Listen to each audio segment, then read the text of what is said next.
The Ultra Nintendo Entertainment System. The UNES. The UNES? The UNES. Shouldn't they go up to Mega first? So we got the NES, the SNES, the NES, NES, or NES, I guess actually, mnemonic, you know. And then we go to the Ultra NES. Whoops. And then we go up to the Extreme with an X NES. So it's XNES.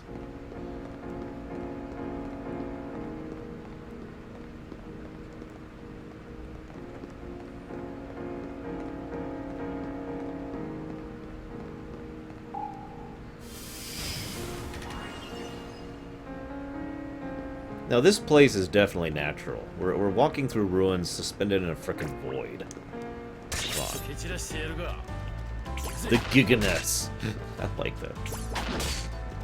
Then again, how many people would call the SNES the Super Nintendo? So they just call it the Mega Nintendo, the Giga Nintendo, the Ultra Nintendo. The Extreme Nintendo.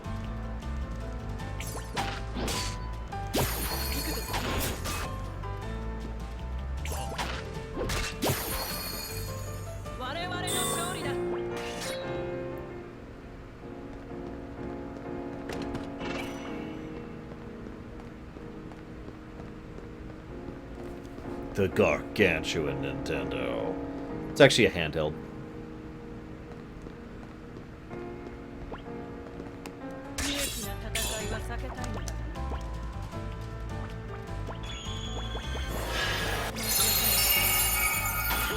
I've played many games like that, Buzz Drogan. I don't even know where to begin on that. Really? Really?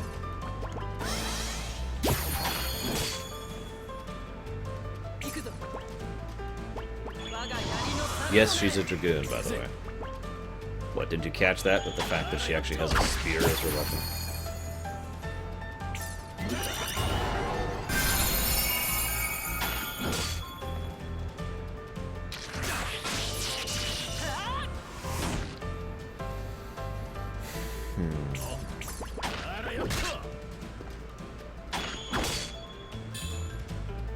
Konami is, well, going to continue being Konami. Nintendo will continue being Nintendo. Sega is moving more towards the developer side, as they should. EA will keep making money as long as people keep buying their stuff. Ditto for Ubisoft and Warner Brothers.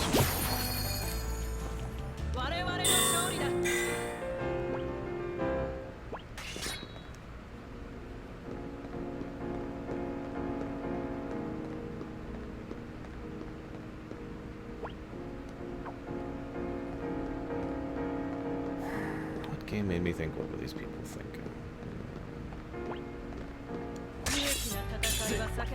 Damn it, fine.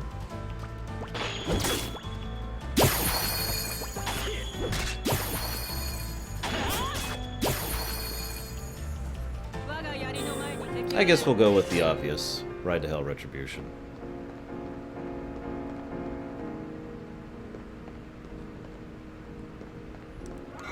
Well, he's already been enjoying some Konami tears, Warwager. Anytime you ever hear me talk about the gaming industry, Buzz Dogan, you're hearing stuff I found interesting about it. So, that'll have to be your answer. I've never seen a map in general to Koida, so I'm going to assume you're correct. Just kind of guessing at this point, really.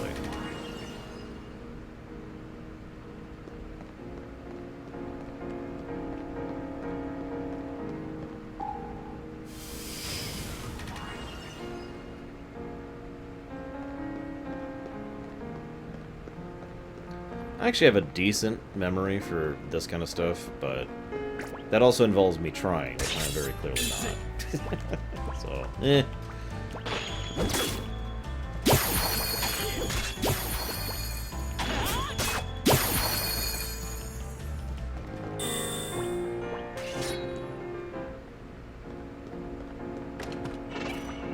Hey, high potions. Actually needed those.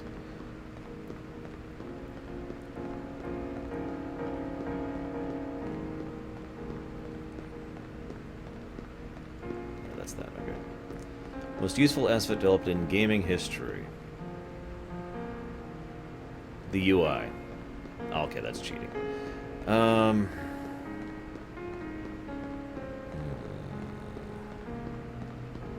Did I already? I don't think I did. Let's save real quick.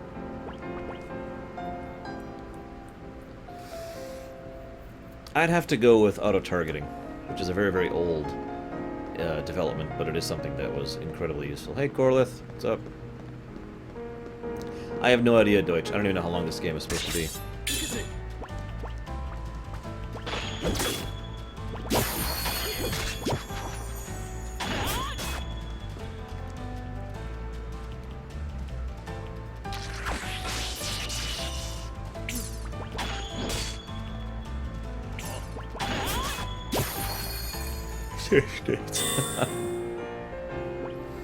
When I say auto-targeting, by the way, allow me to explain what I mean. Have anybody out there ever played Final Fantasy 1? As in, on the NES. FF1 on the NES had an interesting problem. Let's say there's 4 enemies in formation, okay? Let's say you attack one of those enemies with all 4 of your characters, okay? Now let's say that that enemy dies in the course of that round. Your other 2 characters are still attacking the empty space where he used to be. That's what I mean by auto-targeting. The ability for... They actually had to program the ability to recognize that the intended target no longer exists, and then auto-parse onto the next one. And then furthermore, they had to program in a way to auto-target something after that that actually made sense.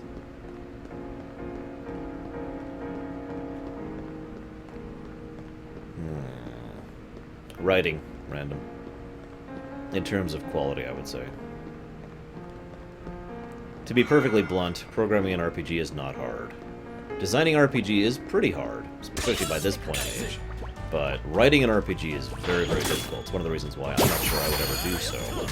I honestly don't think I would be capable of doing so. And making it good, I mean. I mean, anybody can make an RPG, but I don't know if I can make a good one. And yes, I'm taking questions, as ever.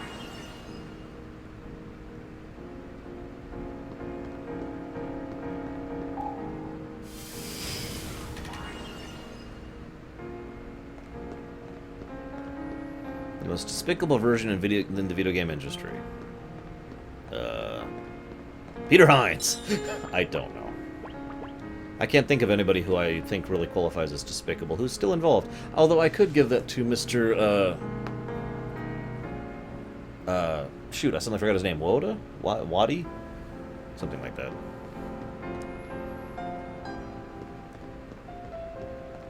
Wada. That's it. Yoichi Wada. That was his frickin' name. Hey, it's Scythe Dude!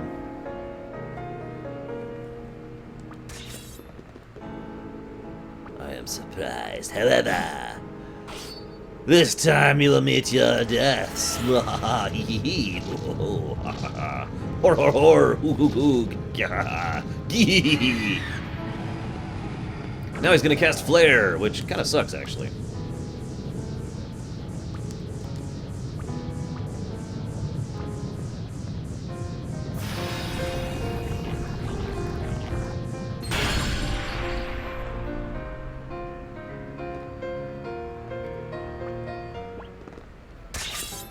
Okay, I'm with that.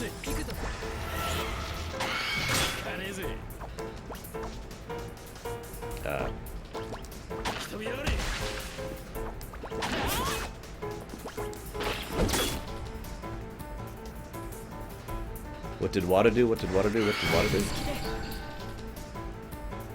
Ow. Okay, that hurt. This guy's got some health, too.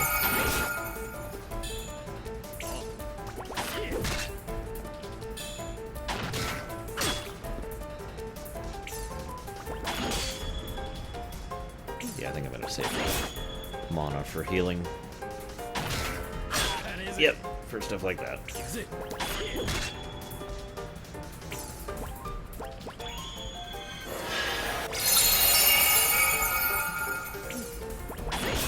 I know, weird, right, Dakota? What you stop that.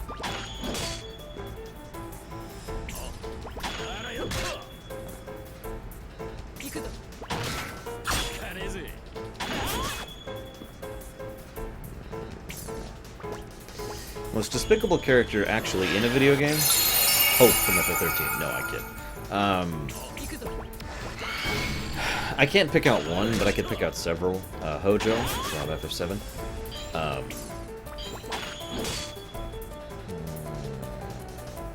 I'm gonna go ahead and add Garrosh from Warcraft onto that list. And go. Hopefully they're still in range. Yeah. Yeah, Rendon, or yeah, Arhau from Dragon Age. It's definitely up there.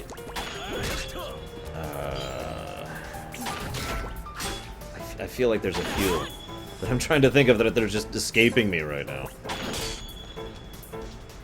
I don't think Gestal qualifies as that horrible. He is certainly a bastard, don't mistake me, but not at the level of, like, Hojo. Arkham? I think I'll go ahead and give Arkham that. Arkham was pretty much a completely despicable bastard. Especially with this whole speech about, I did nothing wrong, I only killed one person, my wife. There's nothing wrong with it. God, give me a break. Also, his speech about descending into the muck of evil and fear and horror is still a speech that affects me to this day. Even when I replayed it for the rumination, it was like, ugh. That speech is, yeah, issues.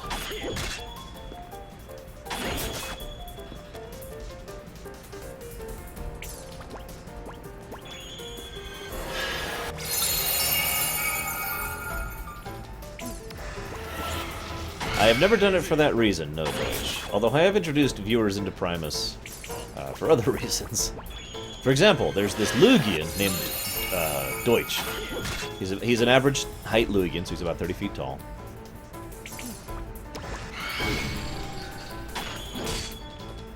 I am told it feels good to be a gangster, but I would not be aware of that.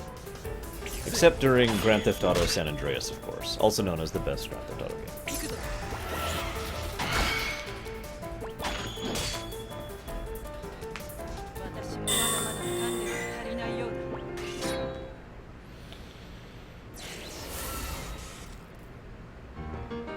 Low gain? Nah, he's not a despicable or a bastard, I don't think. How gets that from Dragon Age? No, Eternia!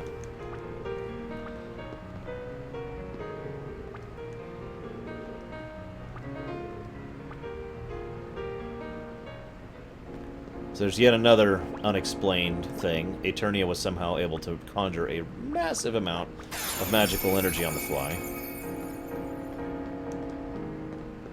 Not sure what's up with that.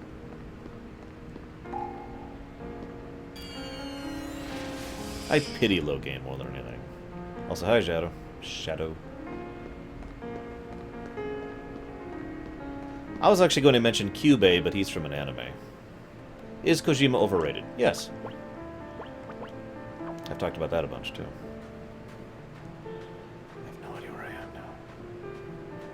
It's okay. No random encounters in the overworld. Whoa! We are on a plateau. We found the Kingdom of Zeal. Bum, bum, bum, bum, bum, bum, bum.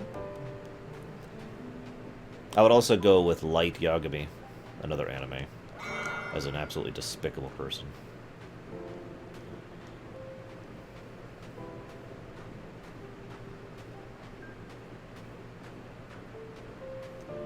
Oh hey, we're on the other side of the barrier. Most underrated game, Final Fantasy VI.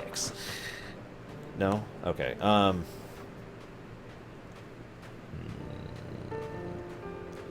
Underrated game. There's not really a lot of games I could claim that anymore. Thanks to the internet time and the development of social gaming. A lot of games that used to be rare and little-known games have kind of been fleshed out a lot more. So, you know, like I could say Earthbound at one point in time, but I can't say that anymore, to give you one example.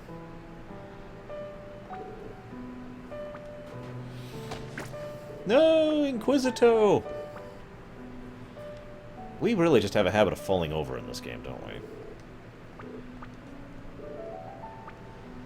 There's no cause for alarm. I'm just fatigued. Thud. I don't know about you guys, but if you're at the point of actually passing out, you really need a sandwich. Coolest fantasy race. Can I include one of my own in that?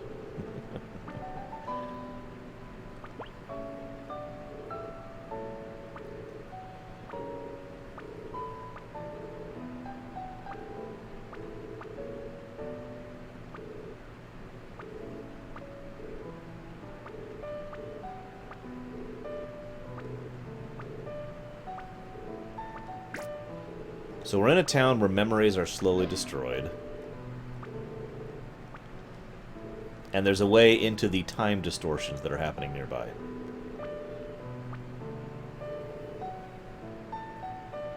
Also, welcome back, Omni.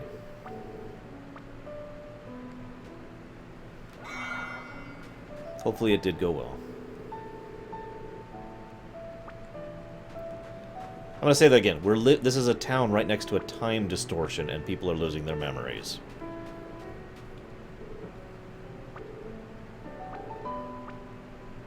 So, I mean...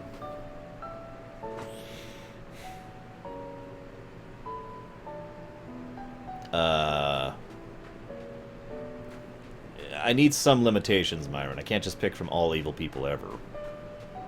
Because then I'd just pick Palpatine, Mengsk, Kefka... X-Death. What's my limit?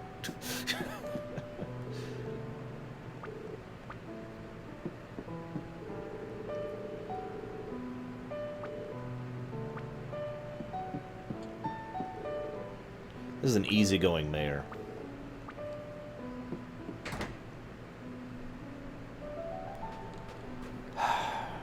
Honestly, Dakota, as we've already seen, there's a big time motif in this game. So at this point, it wouldn't surprise me.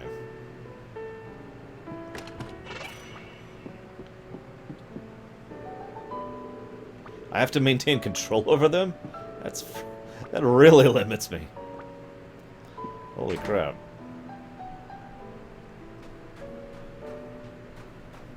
You actually already told me that, Omni, but I'm still happy for you.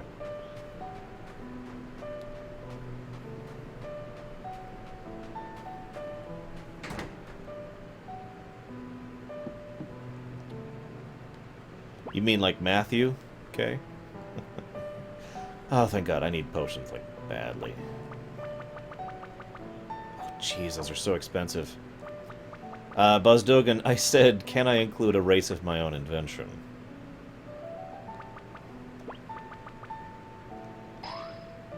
Oh, gotcha, Omni. Well, either way, awesome. Looking forward to the successful conclusion there.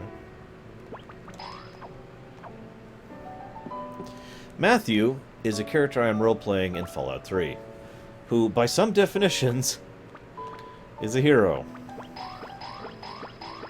He is also a bastard who is selfish, self-centered, very violent, genuinely psychopathic, and has a huge emotional control problem, which makes sense since he is a teenager who is thrust from basically mind control and mind-altering screwery into the wasteland, so it kind of makes sense that he would be... Alright, Zagoten, if you're there, give me some advice. Seriously. I still can't buy, like, a ton of things here. Look at this. So many grays. Look at this. I'm actually kind of discouraged by how many grays are here. Look at this. Also, this is way too many abilities. Oh my god. Oh my god, they're still going.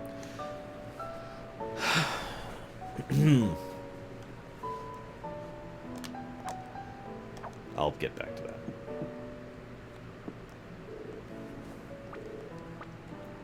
That girl was the perfect nose girl. Perfect nosed.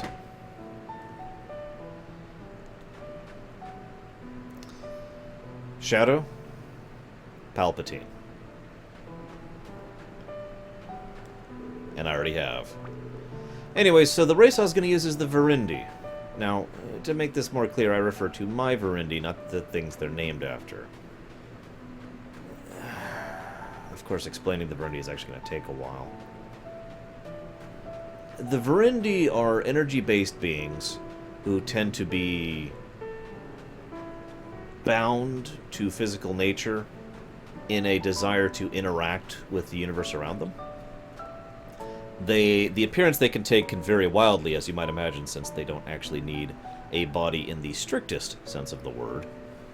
They are highly inquisitive. There's actually technically two types of Verendi, those who are individuals and those who are not. Those who are not... well, actually, I'm saying that wrong, because it would be more like the one who is not, because there's lots and lots and lots of Verendi who are the same being. I don't mean like the Borg collective. I mean there's just one individual there, one entity that happens to have several bodies, all of which serve as functionals of the greater whole. And then there's the individual Verendi, which is all the rest. They're probably the most prolific race in the Empire, aside from humans.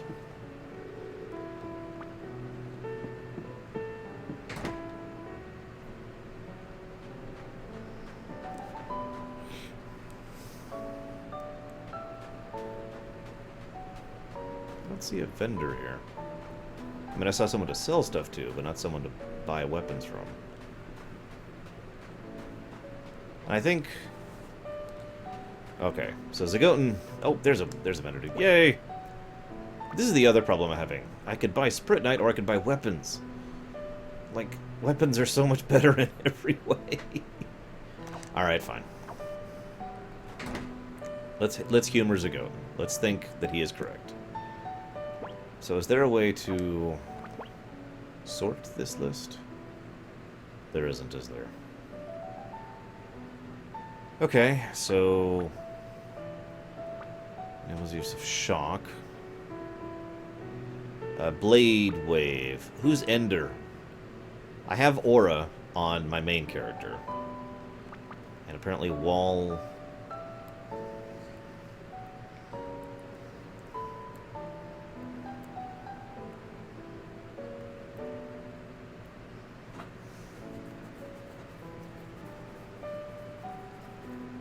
well, I can afford one of these, so we'll...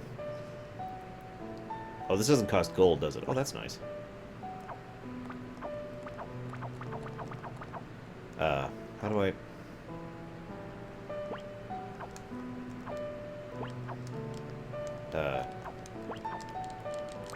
how do I... Seron Dakota. How do they do this? I've done this before.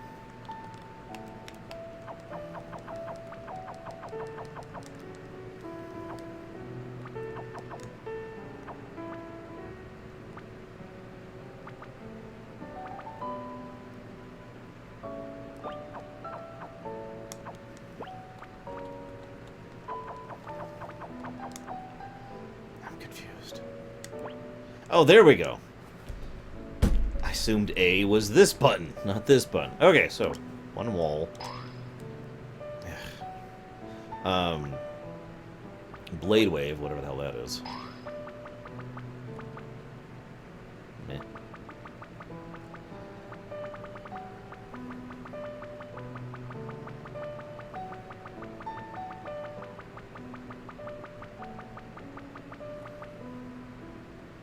I need stuff that I don't have to do that. So I can't get Ice 2. I don't know what the other element is. Looks like light? Time? What are the elements here? Help me out, Zagoten.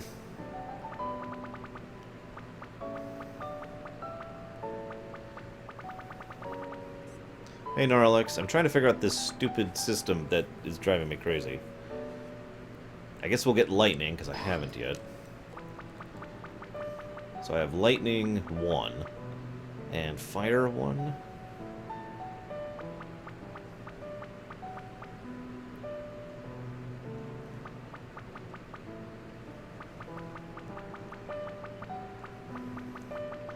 I guess that's all I can get right now, so whatever.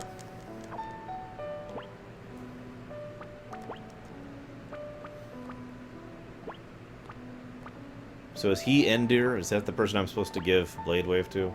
Because I can do that. I can give him Wall, too. He actually already has Provoke.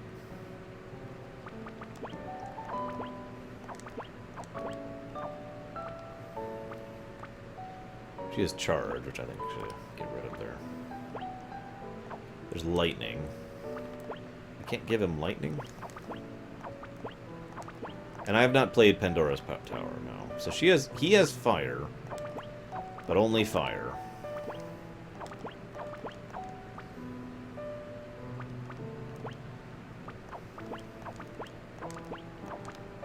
So she can get lightning, so I guess she'll get lightning. And I guess he'll get wall, because he's the only one who can get wall. So whatever. Cyclone, Blade, Wave, Aura, Wall, and Physical Pride. Sure.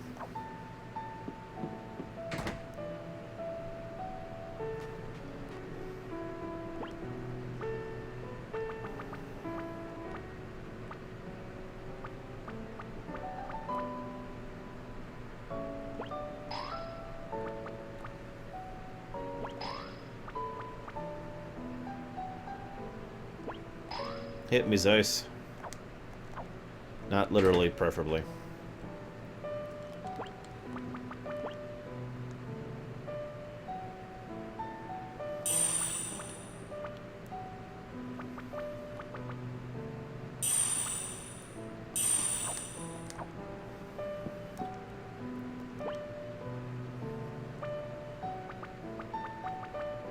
I've got Panakias already.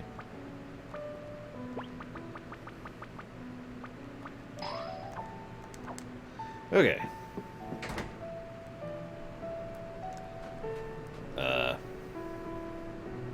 Right.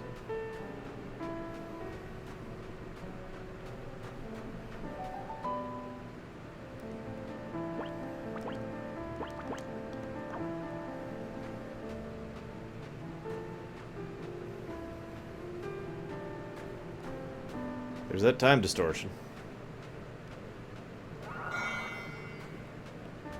By my definition of evil, Guido. I don't even have to think about that.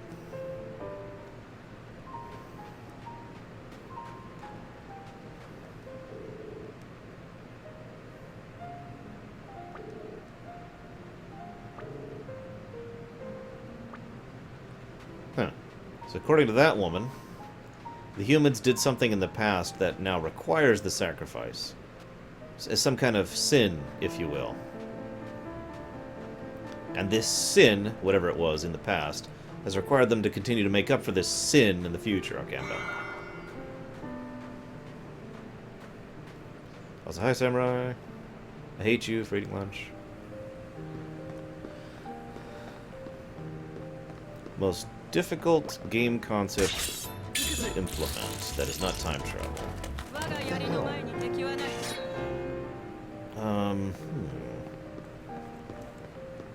That's a good question.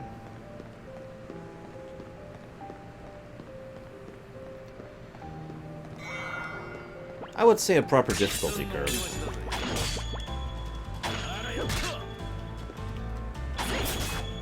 As much as I talk about difficulty curves and how games get it wrong, and of course, right for that matter, it is a much harder thing to do than it sounds. And the more options you give the player, and far as alternate leveling paths and whatnot, the more difficult it is to get a proper difficulty curve. So, Samurai, I've been wondering, what this position involve if you get on board with KH-13?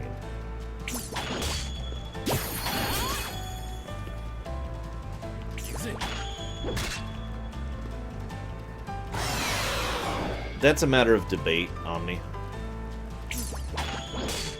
So, the most manipulative PC?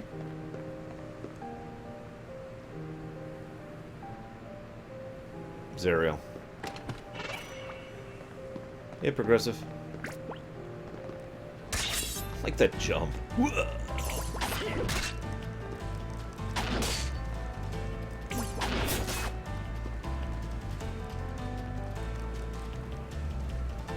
Do note that I say Zerial, not Z. You guys should understand the significance of that statement. The best difficulty curve I've ever seen in a game ever is actually Paper Mario, the N64 one. It's extremely well designed from a purely gameplay perspective. Worst difficulty curve? That's a tough one, because there's a lot of games that don't get a difficulty curve properly, but I'm immediately inclined towards EVE Online, Breath of Fire 2, and... we'll go with Mega Man X6 as the other option.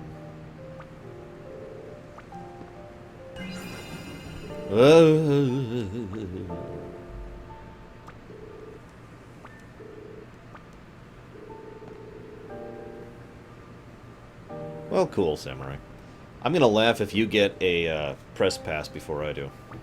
I'm also gonna hate you forever, but, you know, whatever. Hide Light didn't have a curve at all. Yeah, FF2 is another good example of an extremely terrible, terrible difficulty curve. Although it really, really isn't a curve in that case.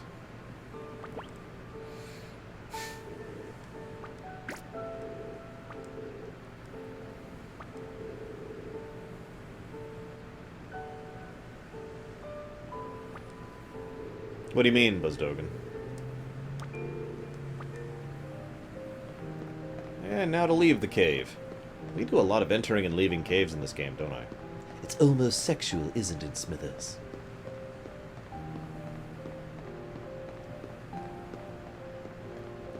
The same could be said of a lot of games released ago. I have an idea for a game design in my head, which I've been keeping very tight-lipped about because I actually want to make it someday.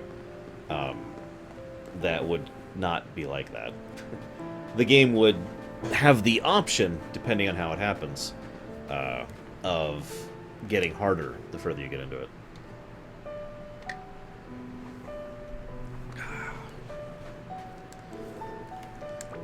That's the red-faced old man right there. This is the deep-voiced lumberjack. But I don't actually have a deep voice, so I can't do that.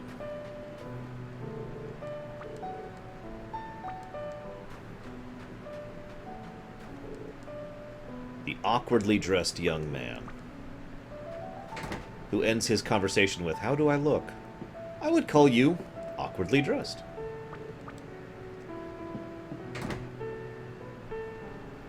I'm glad you're liking it, Omni. But it will never surpass Ratchet and Clank, will it? Oh, by the way, Omni, what's your favorite Ratchet and Clank game? Just because I'm curious. No, the Great Inquisito has fallen. Oh, you missed it, Omni. We were relating Inquisito to Captain Quark.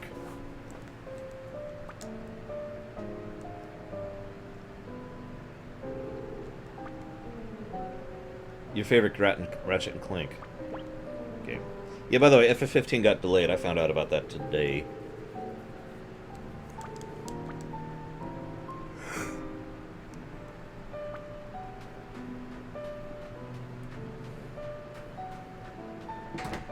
In WoW? Garrosh.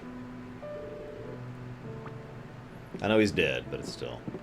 You could, sure, go ahead and pick 3.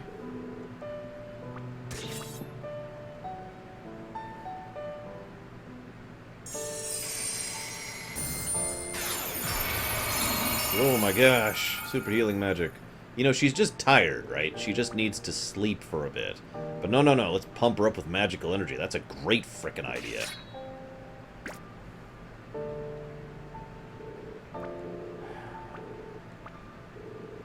Let me see.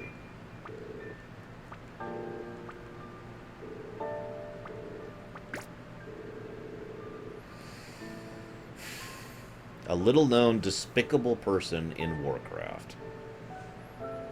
You mean other than Garithos? Okay, I've got someone for you. I don't remember his name, though. In South Barrens, there's a quest chain you do as the Alliance, where you find out that the general in charge of the massacre of Tarahu has been assassinated by Horde. You then... Now, if you've been following the quest chain up to that point in time, you know that this particular general was actually pro-peace, and was actually trying to be honorable and decent about things. The Horde did not know about that. South Barrens is a great zone if you do both sides and really understand how screwed up the whole thing is. Anyways, so, after doing so, his second-in-command insists that the war against the Horde escalate, and we start doing more massacres and more atrocities against the Horde as a retaliation to this. That guy is despicable.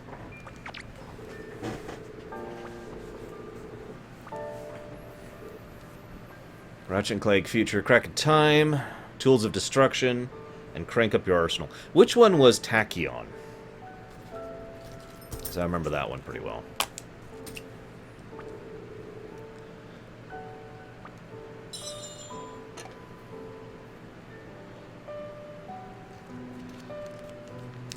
As an aside, I haven't even finished it, and my favorite Ratchet & Clank game is the PS4 one. Tools of Destruction, there you go. That's probably the one I remember most from playing back in the day.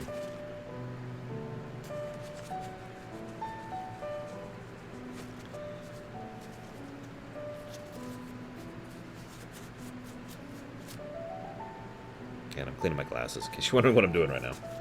So I know you can't see me. Ugh. Okay.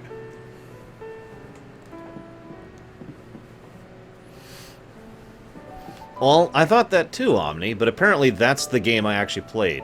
I actually hadn't played the original game. When I was replaying, I shouldn't say that. When I was playing it recently for the Ruminations, I was like, I didn't remember any of it. And so I started looking into it, and the one with Tachyon is the one that I actually played. So, whoops!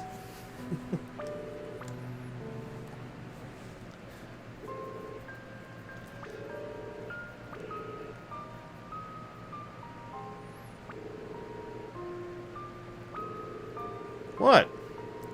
In my defense, the first game is kind of a Mega Man 1 situation, though I talk about that during the Rumination.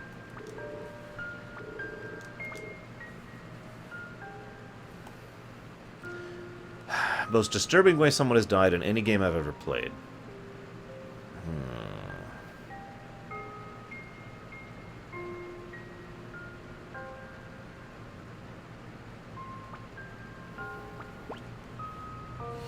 I'm actually having trouble thinking of one off the top of my head.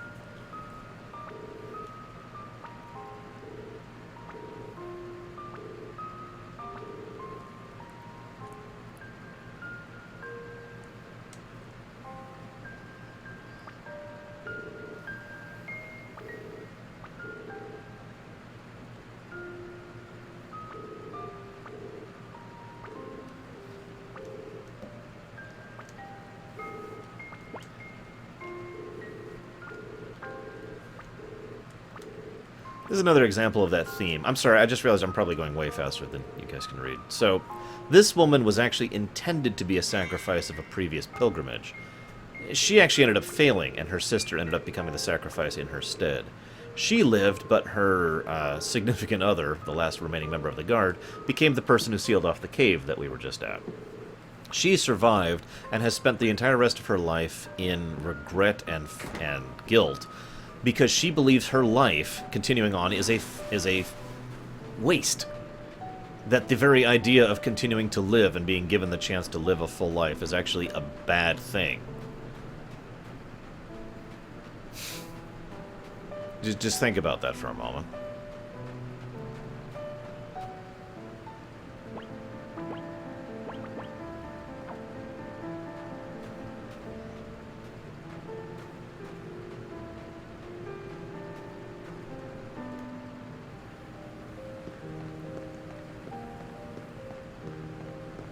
No, no, I don't want to fight you.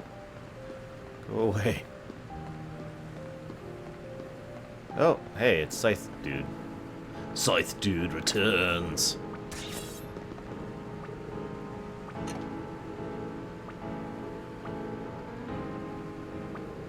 We must kill him. We must kill him. There is no reason you should sympathize with this guy. Which means, naturally, by RPG logic, we should sympathize with this guy. Told you.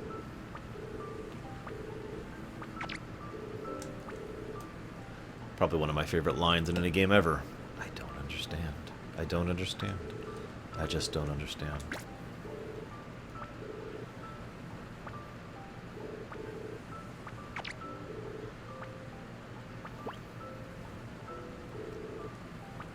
just can't understand.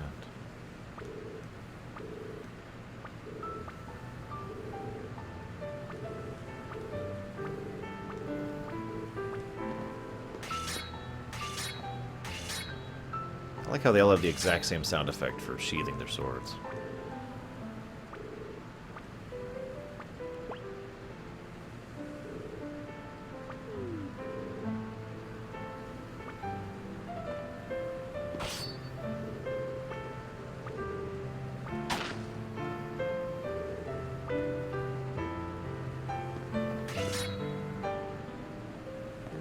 Okay, bye, Scythe dude.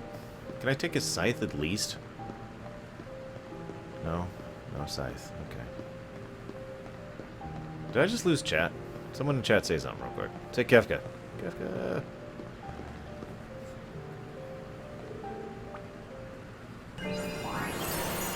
Time distortion. I'm going to actually be amused if the whole time motif is just about the Chronos analogy. AKA, there's no actual time travel or anything like that. It's just they're using time as a metaphor for the whole, you know, life is futile, everything's gonna die thing that this thing has going on.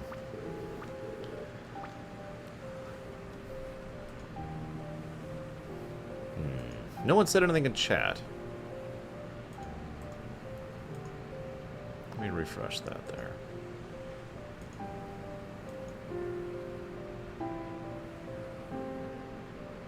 Because I lost my local chat. Oh well. I'm sure if people were there, they would say something. I did ask you guys to say something after all. So I guess this section is just for our YouTube viewers at home. Psst, YouTube viewers. The Twitch people are just better than you. I'm just telling you. Oh, hey, we're back. Hey, what's up? Yeah, I have two chats up. The one on the stream that you guys are seeing, for YouTube viewers, and the one that I'm seeing that I used to keep track of you guys. I couldn't think of a disturbing death off the top of my head.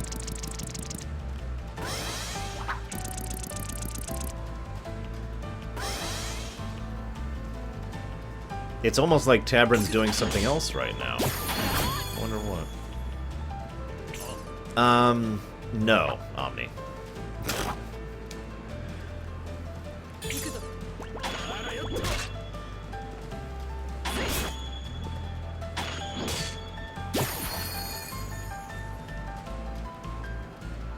I had a comment and now it's gone.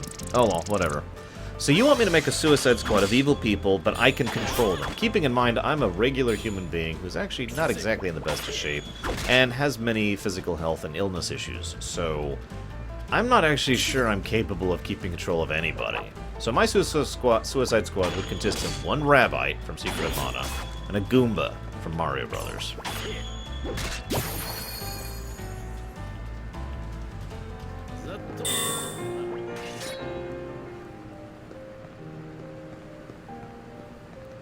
I am very curious what you think you're going to do about the Directorate situations, Ice. I'm sorry, I'm saying that wrong. I don't mean to be like, you can't do anything about it.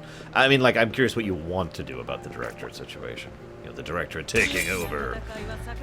Oh yeah, and a Leafer. One Leafer. I have the power of Kefka! It's all mine. First thing I do is I destroy the world.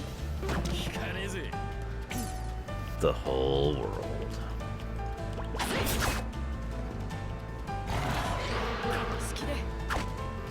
Okay, that was it.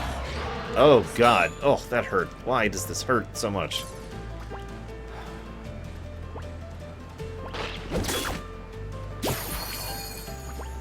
I guess just attack. Oh, that was one of the spinning guys.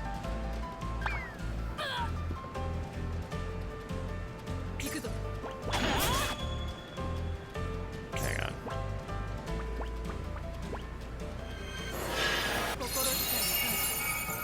Anywho, so with the power of Kefka, I go back to my original statement. I want Arcturus Mensk on my side. And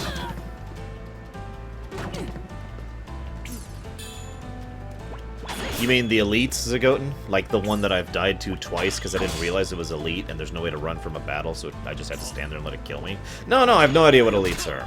Please enlighten me. God damn it.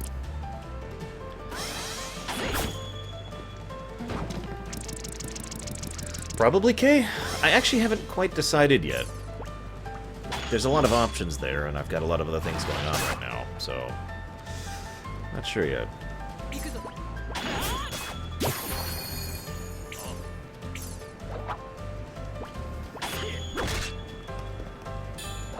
Can you give me an example, Bizdogan?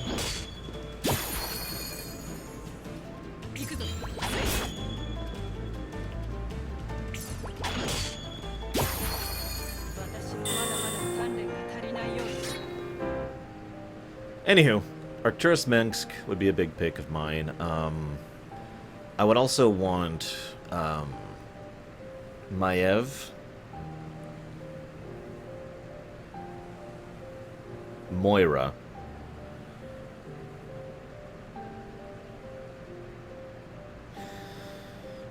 Rufus Shinra, Saren from Mass Effect 1. I'm missing a few holes there. And I would also take...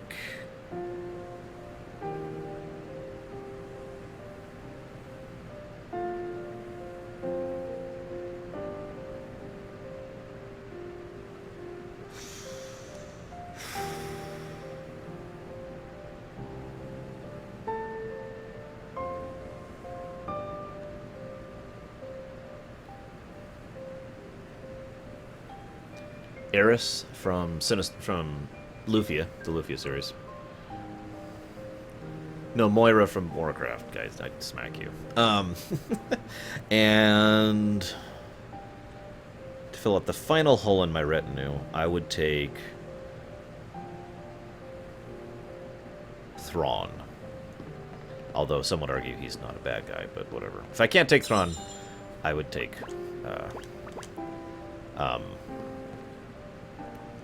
Palpatine. I've noticed that, Narlex. Which honestly doesn't worry me that much, but it does very much seem like that's what they're doing. Is that the elite? Yeah, that looks like the elite. Excuse me. No! Okay, maybe that's not an elite. Maybe that's just a boss. And yeah, Samurai, I actually was avoiding several characters because I only have the power of Kefka, so I can't pick, just to name right off the top of my head, Mateus, Exdeath, or Kuja. Yeah, I'm done with No Man's Sky for the duration, until they start adding more stuff to it. It's a spatial distortion. Actually, I think that's a time distortion.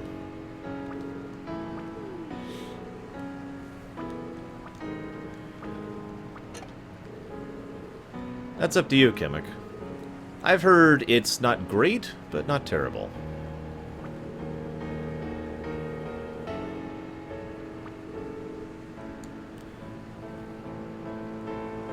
Ah, well that would just be hypocrisy then, Buzzdoken, and I'm not a huge fan of hypocrisy.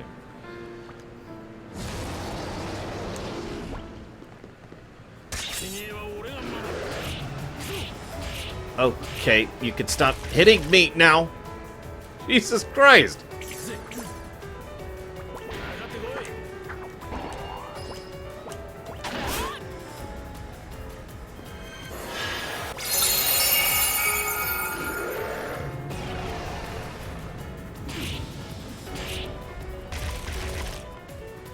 Okay, am I supposed to be able to kill this guy right now? Is this a supposed to lose fight? Holy hell.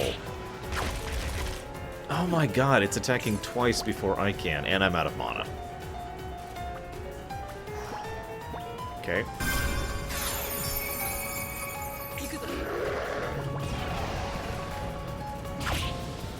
Yeah, he's about to die. I can tell you the exact date. It's May 17th, I think, size.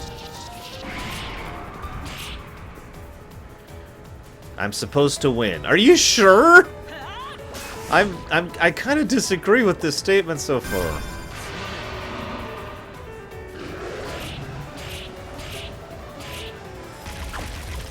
I very much disagree with this sentence ago. I may be about to cheat. Assuming that trainer works. This may be the cheat point. So while I'm losing, let me shift perspective here really quick. Excuse me, it's actually May 14th at 2 p.m. That's where the campaign's at. So I'm dead!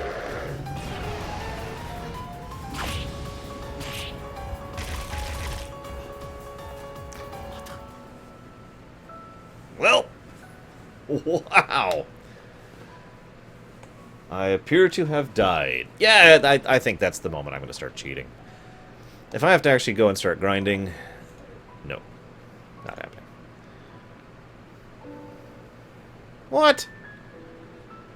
Okay, the Setsuna trainer is premium, so you have to get a subscription to our cheat service to get... Screw you. Well, looks like I've just quit I Am Setsuna and will never beat the game.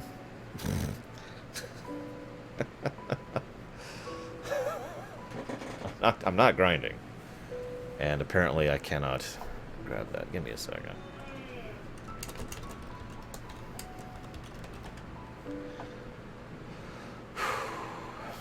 We'll try this, maybe?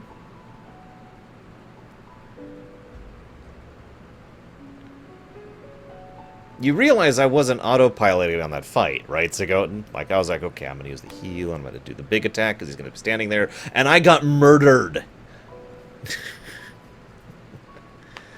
No.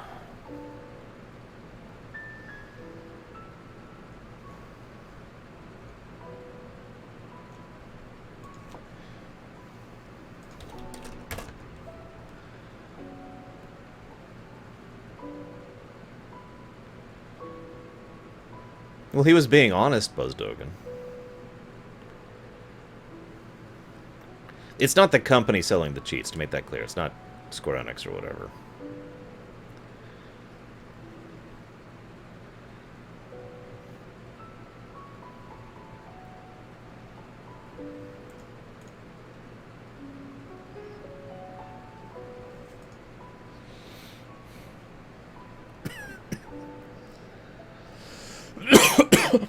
Excuse me.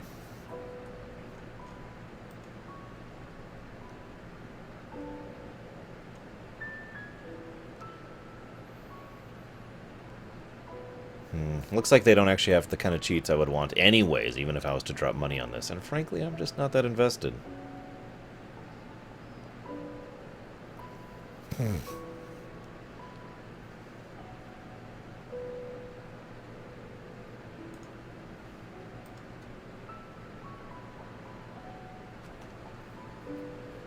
It doesn't bother me, Shadow. Never really has. I'm not sure what the hell was up with your earlier message, but, you know. I'm not here to judge.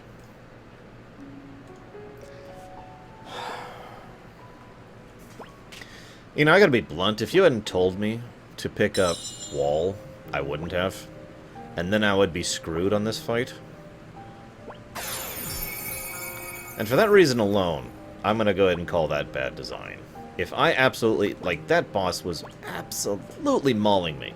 If I require a specific setup and style for a boss, and there's nothing indicating it, that's not good design. Just because they used to do it in older games does not make that good. And yes, I know they did that in FF4, and I made a point of pointing out how it was bad design back then.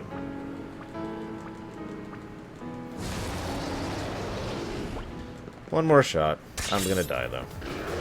Because he starts off just mauling me! Do keep in mind I haven't been able to move yet. And... Oh, he didn't die. Okay, let's do this. Hang on, I'm going to spend all of my turns healing.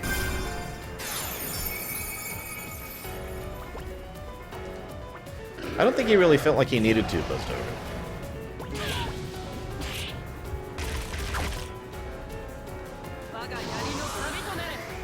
I have no idea what you just said, but...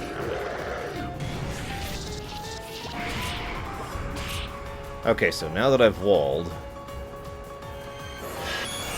Maybe I'll be able to survive. I have no idea, really. I guess we'll find out.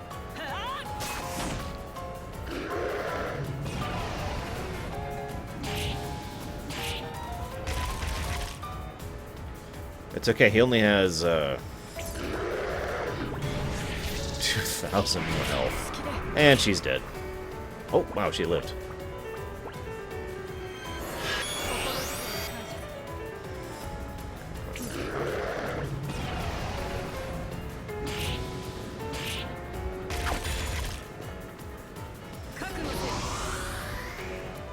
What's start do?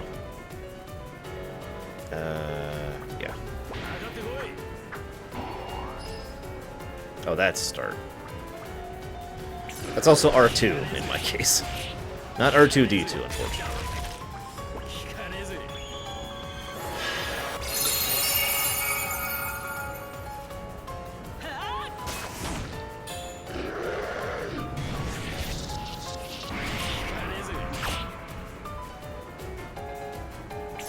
No, I think given the total lack of Yui features with regards to the 700 million thousand abilities that they had available, that just happening to randomly decide that wall is actually a useful, beneficial spell it's no. I'm just gonna go ahead and say this flat. No. The overall Sprit Knight design thing is probably my single biggest complaint about this game after having really thought about it for a bit. It's irritating. It's irritating to deal with. It's irritating to try and keep up with what is where and what infects how and how to get this and who can use that and what this requires. And again, there's no sort options, there's no categories, there's no red materia, there's no yellow materia, there's just this gigantic freaking list of doom, and you're just told to make it do. This is not a NES game. I have no idea, Zeiss. I couldn't even begin to estimate.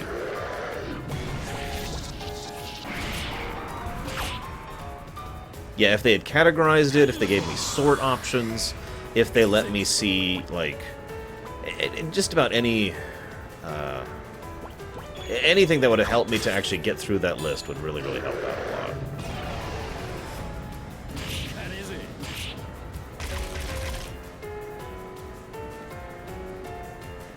I'm still not sure if I'm going to be capable of this. He's just doing so much damage. And I'm already out of mana. I'm the only guy who knows wall. 5,000, sure. You have 5,000 employees. Congrats.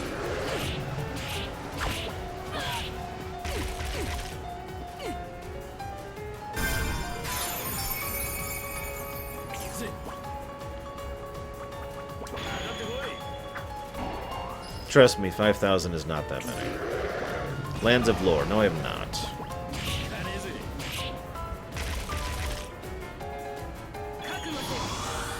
I don't know what Z is, but I'm going to go ahead and say no based on the fact that I don't know what it is. And let's just go ahead and res him now.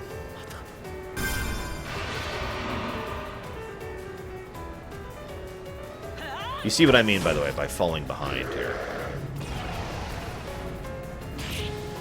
Oh crap, oh crap, oh crap, oh crap.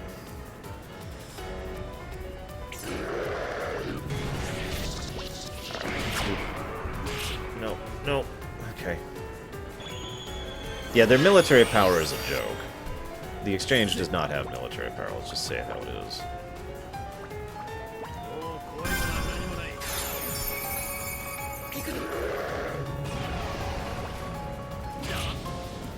And he's dead.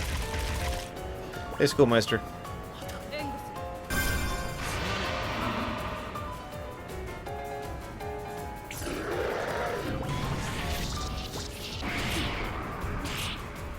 Dex.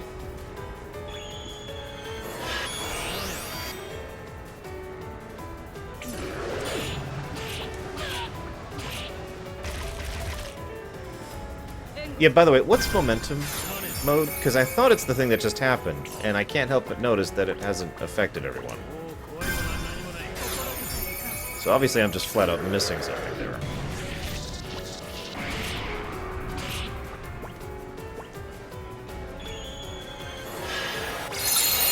Also, I feel like I'm playing a Dragon Quest game. My main character has suddenly become my healer and buffer character.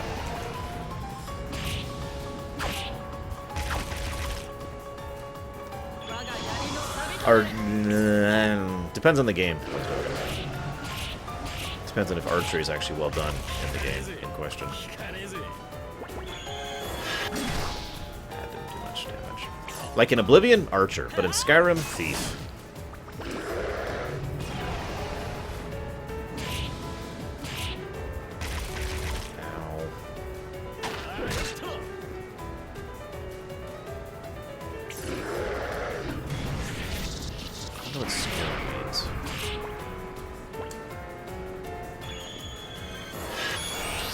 Mash buttons!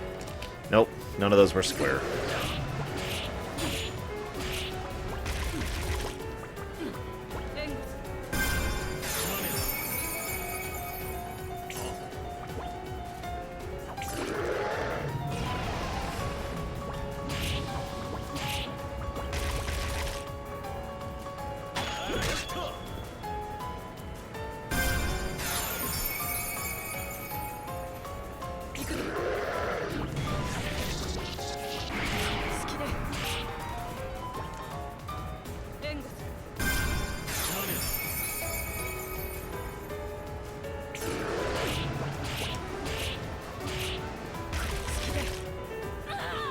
How many games have you guys played where you spend about 90% of your time healing and then the other 10% of your time actually doing damage to the boss?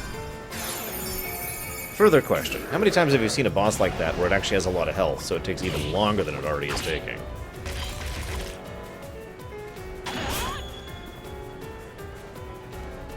Let's see if I can figure out what the button square is.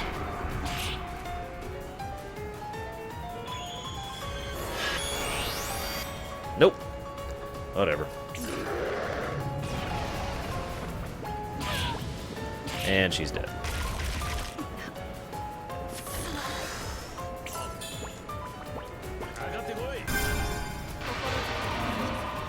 I was gonna say, I've played several JRPGs where I've had that exact same problem with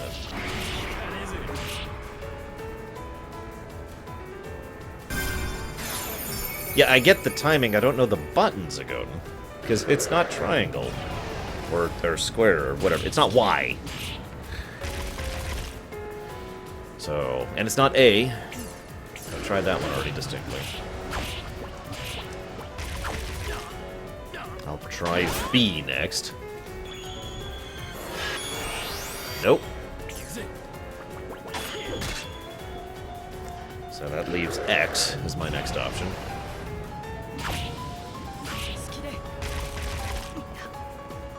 All right.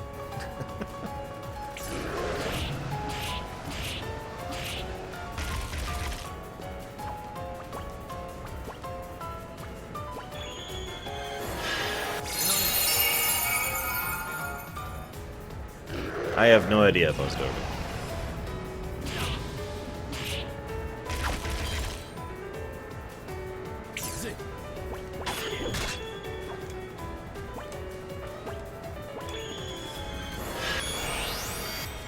Nope, not that button either. I have no idea what button it is. I think I'm going to give up on that idea. Character try to hate most in people? Can I say evil? Is that an option?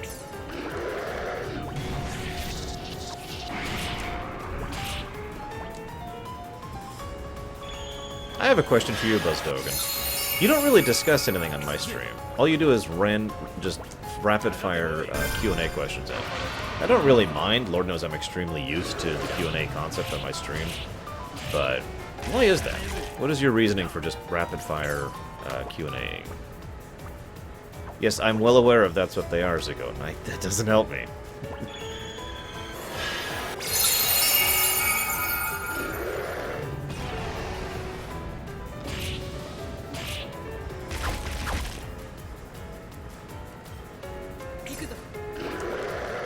By the way, if I die to this boss fight, I'm just putting the game down until a save editor comes out or whatever. I'm just gonna go and say that right now.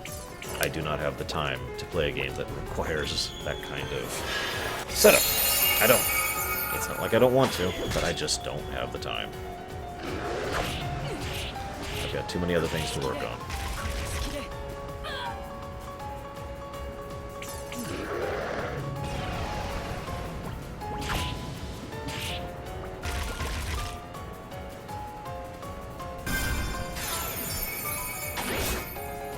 Now, the questions don't bother me, obviously. It's just weird. Most people don't just sit there and rapid-fire questions at me about a random variety of topics. I wonder what they're saying.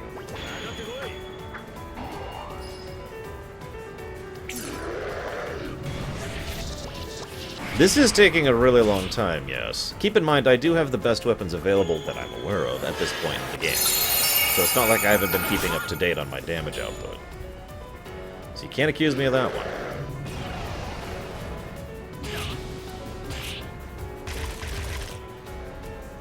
I'm also a little irritated because I don't know if you've been paying attention, but this is kind of a cheap boss. What I mean by that is he only has 2 moves. He buffs himself to do a different elemental damage of extra damage type, and then he does his big ol' attack. That's it. That's all he's doing over and over and over and over and over and over. He's not quite a one-trick pony. He's more like a 2-trick pony, but still.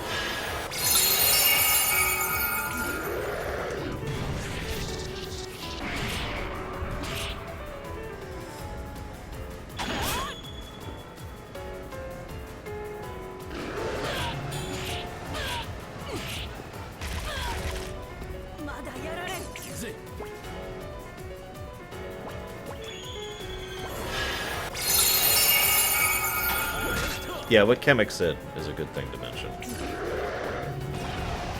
Looks like I am going to get this guy. I'm actually really surprised by that. I basically emptied my inventory doing this, though. Out of reses, out of ethers. Pretty low on mid potions now, too. Which means I'm going to have to go grind more in order to get more money. Which I am not looking forward to.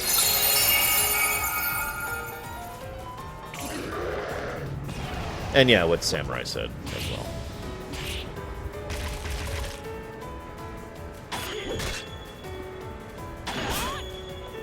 You know what I'm reminded of, actually? Anybody out there play Mother 3?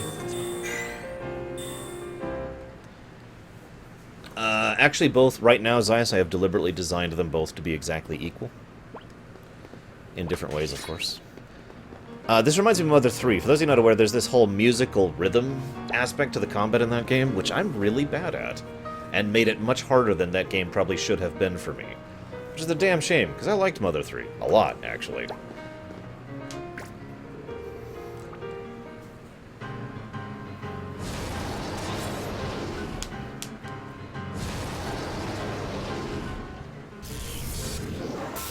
No!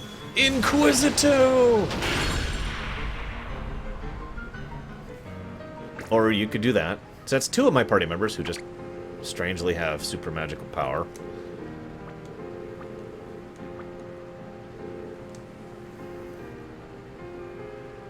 Hey, Polyforge / Joseph Harford. What's up?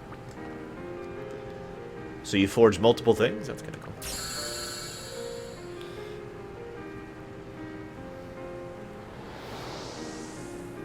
They both have benefits over the other that equal each other out, Deutsch. That's the idea.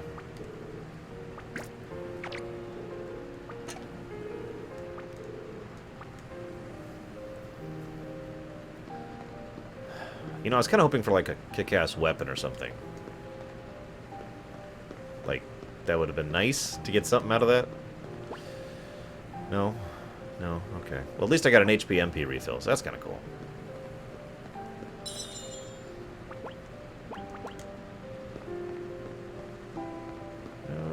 Oh, damn it.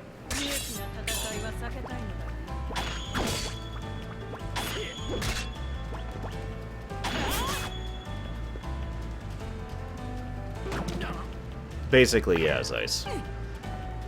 I admit that's a little bit of the GM in me as opposed to the writer in me, but I like the idea of the players being able to... Where's he at? He's over there. Kind of just help decide the impact of that, even if they do so incorrectly.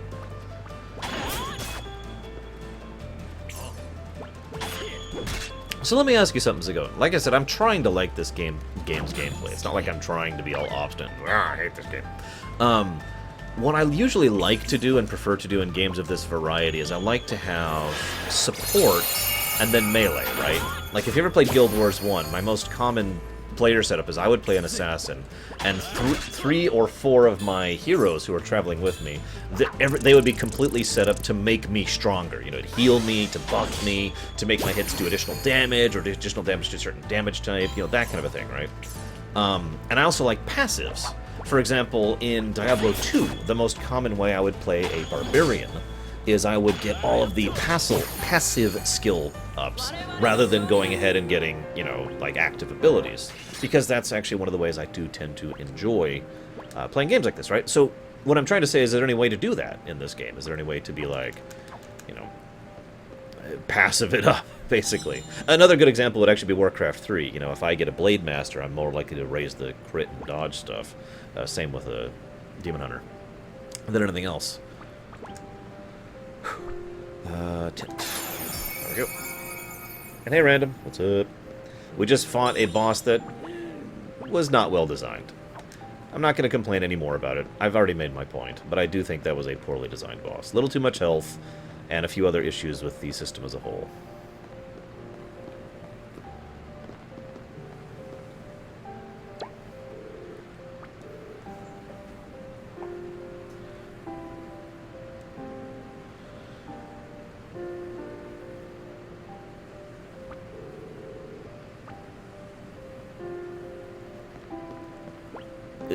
Okay.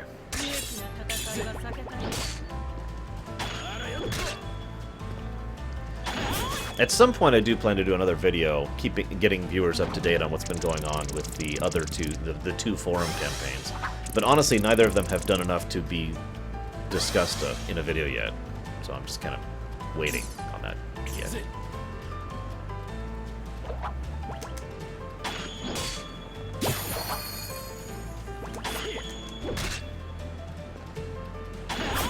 That's another example. FF7, I would get a lot of support materia and set myself up as a melee-heavy kind of setup.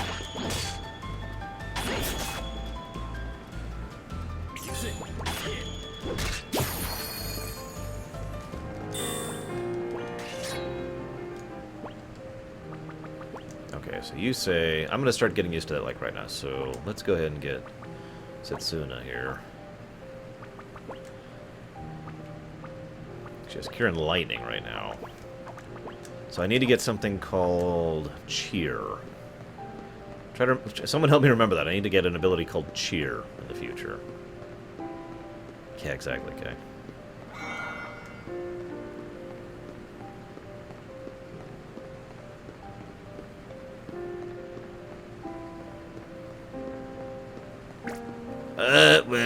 That looks like a special. An elite.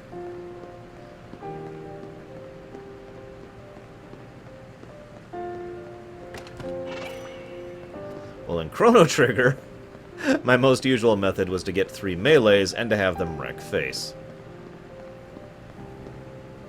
What? Thank you, Samurai. I really appreciate that.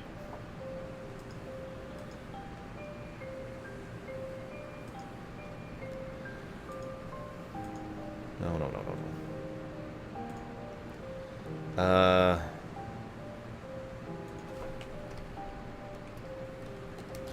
Hang on a second.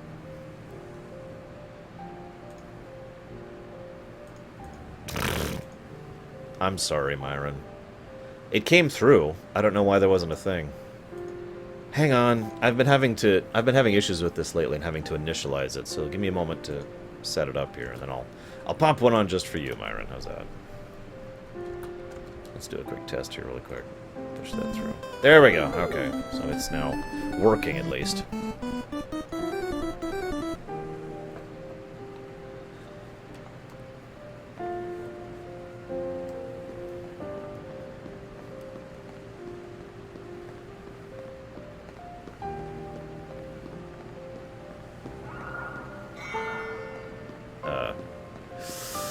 So the first game that truly made me love gaming.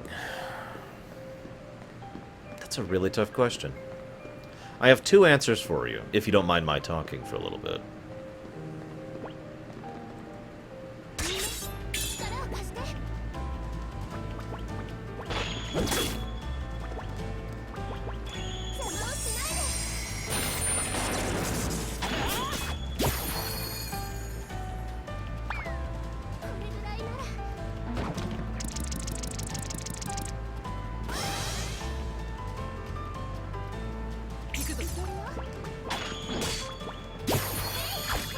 Damn it. Now, whatever. Doesn't matter. When I was younger, and I mean a lot younger, there was a game that came out that some of you guys have probably heard of. It's called Super Mario Brothers. It came with Duck Hunt and a little light zap controller. And my dad had always been something of a gamer, and so he actually picked up Super Mario Brothers. I've told this story many times. He actually borrowed a friend's NES, and he and I sat down and we played Super Mario Brothers together. It was the first memory I have of really connecting with my dad. I know that sounds sad, but I'm still friends with my dad to this day, and so I think, you know, that's a good thing to actually be friends with my dad rather than, you know, the alternative which so many other people have. So I'm rather grateful for that. And that was probably the first real moment at which I realized this was something that was going to be engaging for me, because it wasn't just sitting and watching TV. It wasn't just sitting and reading a book. I was actually doing something. And the interactive nature of the interactive medium appealed to me instantly. And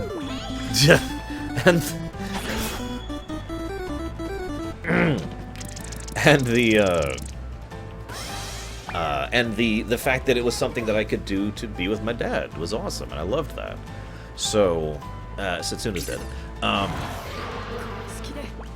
Yeah, that was probably the no really first game as far as falling in love with gaming. But truth be told, I have a concept that I've talked about many times on my show between initiator and codifier. Okay.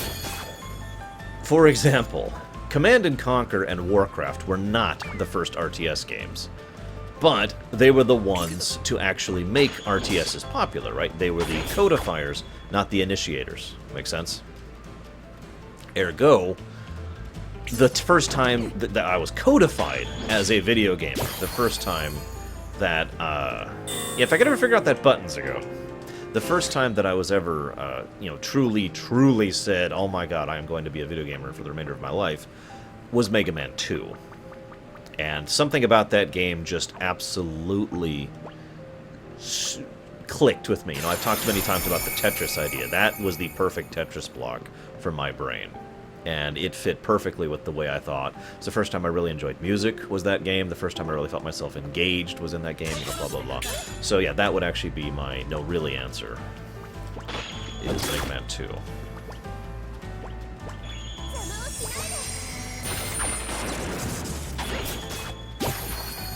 it's not gonna do it.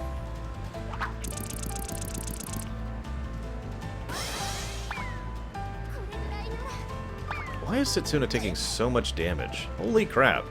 She's not that much lower level. Oh, I guess that might be why. No, whatever.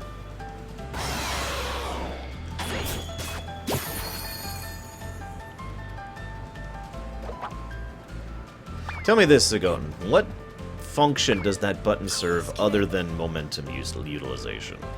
That can help me narrow down which it is.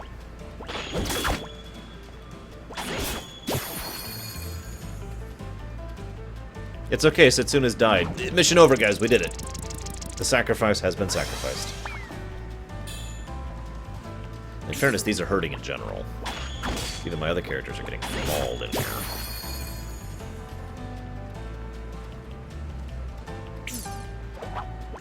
What do you already have, Corlith?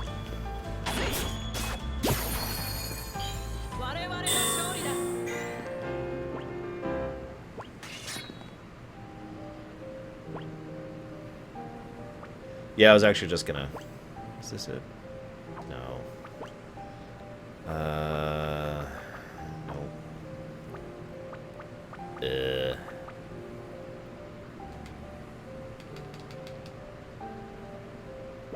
Aha! Okay. Momentum is... Y.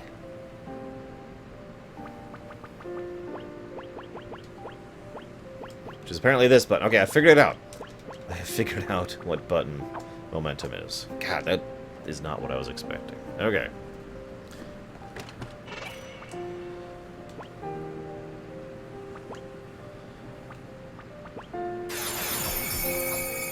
Okay, I think I need to get her out of the party right now. She's just wasting my healing. I'll pull her back in later when I get cheer and whatever else. Is cheer anything like FF10? What's his name? Well, there's a bunch of little buffs you can get in FF10, but I'm thinking of the one that you get very early on with Tidus.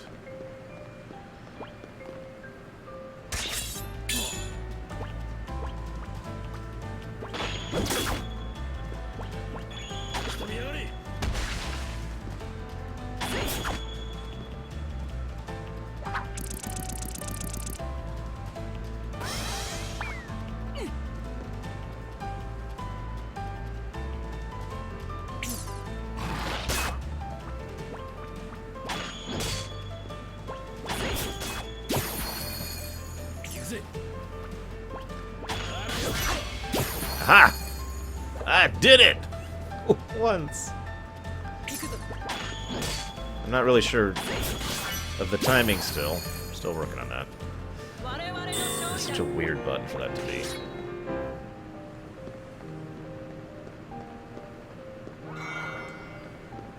Also, lol of the joke.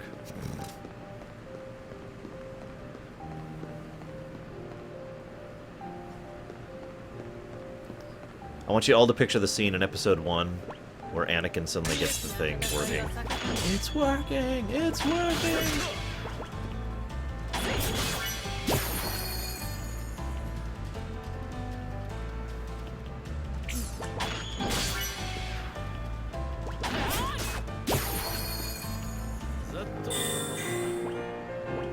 It would actually be kind of nice if momentum carried from battle to battle. Unless it does and I'm just completely missing it. What do you guys think? Because we start off with 1 every battle.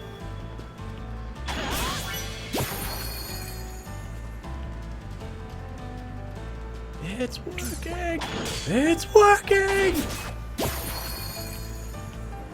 I've already seen that Zagon. In fact, I thought that was a weird mechanic. It encouraged you to just kind of sit there for a minute. There's a scene in episode 1 where Anakin finally gets his pod racer going, and he's just screaming, "It's working! It's working!" And there's this big, you know, inspiring music playing. His juggling is awesome.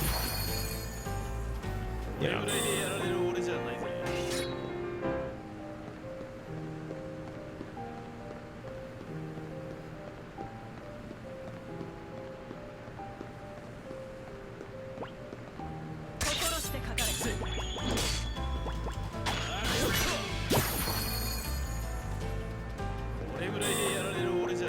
What's the level cap in this game?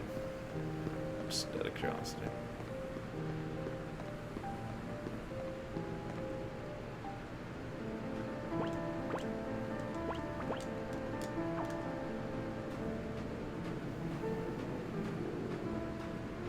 I know, Gnarlex. He has gone nowhere with his career, too. If you could even call it that.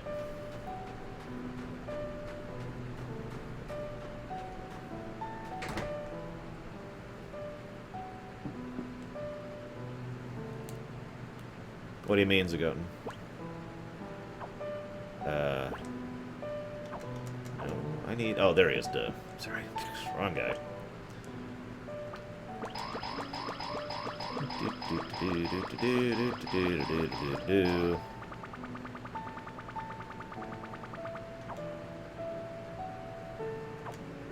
Is Monk fun? Absolutely. Monk is lots of fun. My personal favorite classes, just in terms of sheer fun value, would be in no particular order. Warrior, Monk, Warlock. Hang on, I'm playing all the classes in my head really quick. Because I've been playing all 13 over the last week. Warrior, Monk, Warlock, Demon Hunter. Shaman. And yeah, I think I'll cut it off there, although Priest is pretty high up too.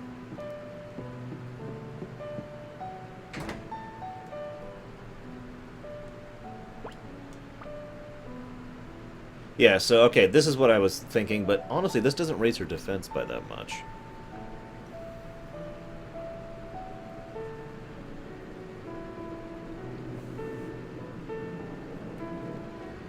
Oh yeah, the warrior animations are awesome for all specs, but I especially like Fury.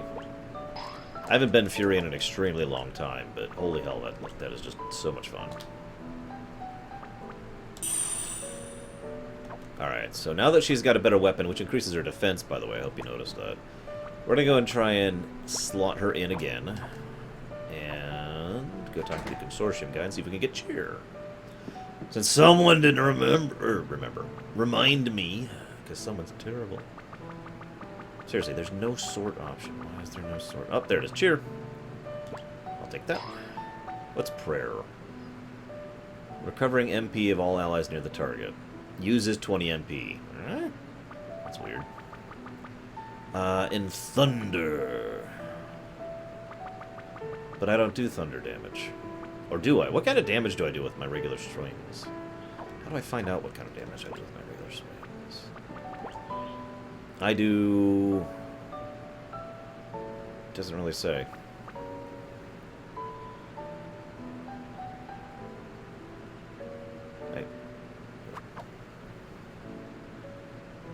I'm confused and lost.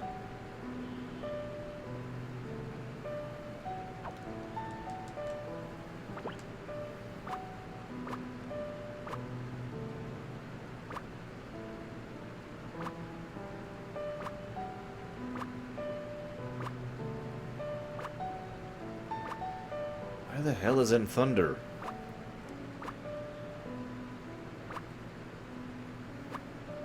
Where the hell's in thunder?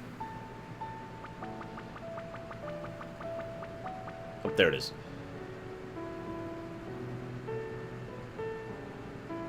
Oh, okay. I was misreading that. I read the last sentence, not the second sentence. I read the light elemental attacks will also cause burning. So, okay, we'll go ahead and grab one of those. And add these. You know, while I'm here, Samurai, I apologize for not responding to you during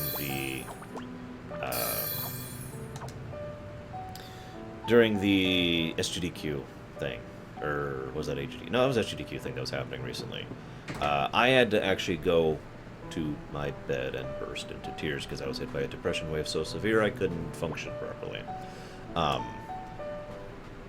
I'm not going to go into the reasons why I'm here for, but I never actually got around to apologizing to you for basically what seemed like just ignoring you after you and several of the people in the chat were giving me encouragement and talking about how negative I am with regards to myself, and I wanted to apologize for that. I am sorry. So now that the chronal barrier is gone, let's see what we can do here, if indeed anything. And now we'll go in here, and it's actually 50 years ago, or something. I'm not too sure what'll happen.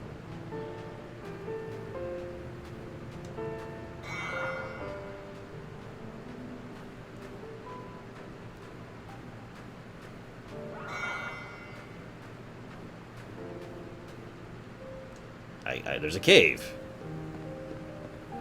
There's a lot of caves in this game.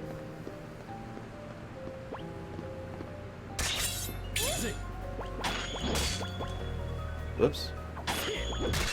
Cheer.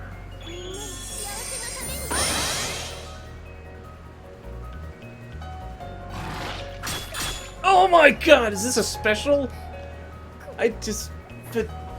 Why? Why? It's the only cave, and it's the first enemy in the game. Why? Why is this a thing? This is my third biggest complaint about this game so far. Well, unfortunately, I have started getting into the habit of chain saving, so where the hell else am I supposed to go? Apparently that's the cave I was just in. Because that's the frickin' special I dodged earlier, so I don't know where to go now.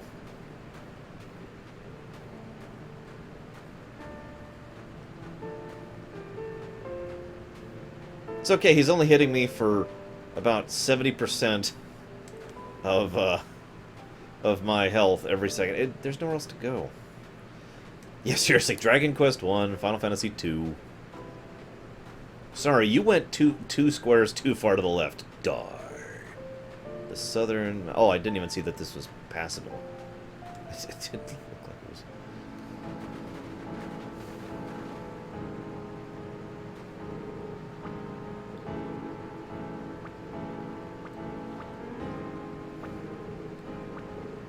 Everyone's tired in this group. God's sakes.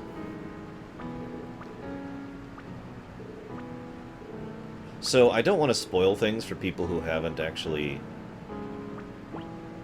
you know, played certain games, but let's just say I'm wondering if there's a Bravely Default twist in this game.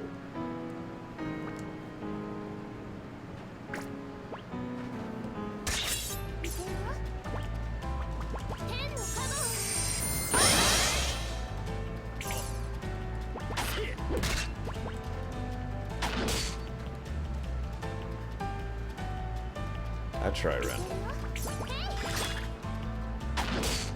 I try.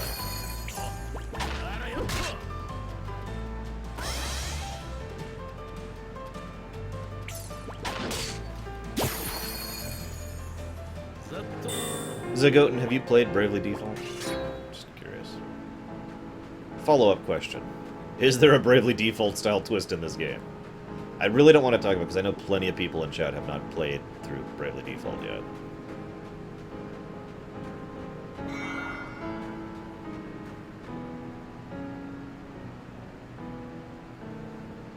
Oh, cool, Zagoten. I was wondering what that was.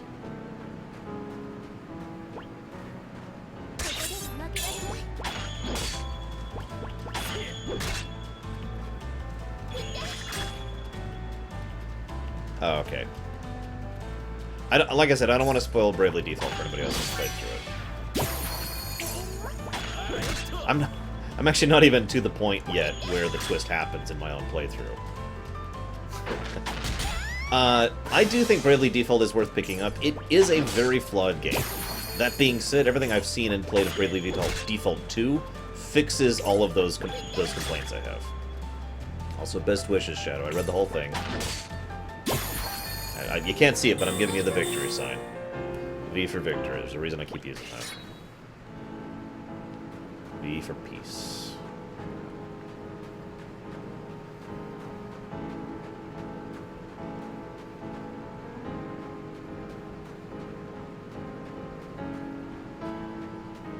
I think we scared off Buzzdogan. Dude, you can keep asking questions. I wasn't trying to ask you to stop. I was just trying to encourage you to do something other than just asking questions. That's all. That's all.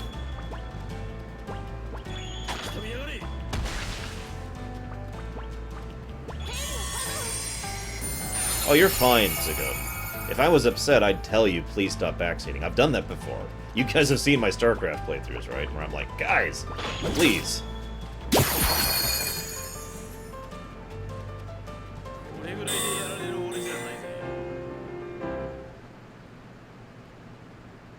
Oh, we lost boss? Ah, well. If I see him again, I'll mention it to him.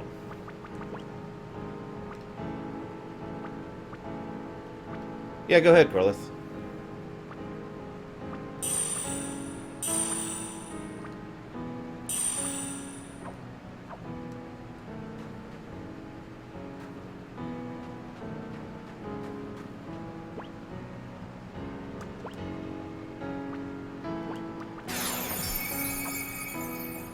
Awesome, Kemik.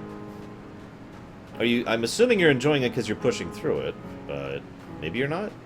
I know plenty of people hate StarCraft 2, and, well, as long as you're not a shrieking chorus, I'm okay with that. No, Shadow, absolutely not. Speaking from experience, Shadow. Okay? Don't do it. You're rolling the dice with that one. And yeah, I love Mengsk in StarCraft 2. Holy hell. That... I can't tell if that's a special. I guess I'll find out. He doesn't have that much health, so I'm going to assume he isn't.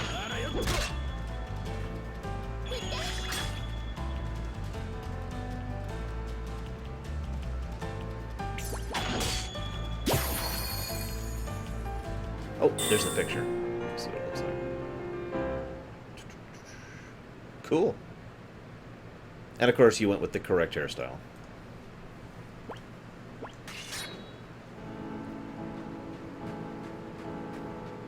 You gotta say neutral here, though, Carlith, as soon as you spawn.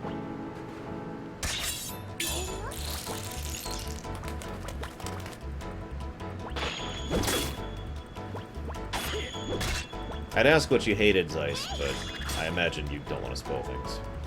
I actually know some people, personally, who still haven't played through Void.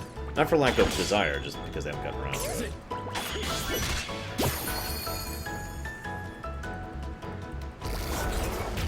Have you ever heard of canned taquitos? Because they're some of the grossest things I've ever eaten in my life.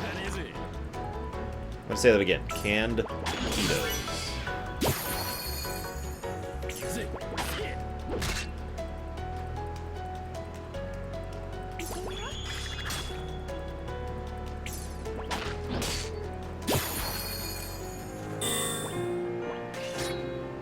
Yeah, they exist, and they are horrifying.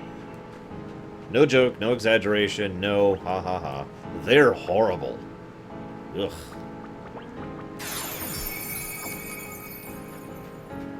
A taquito is a form of Mexican-style dish, which is basically goods wrapped up in a very small, tight corn tortilla. It's good stuff.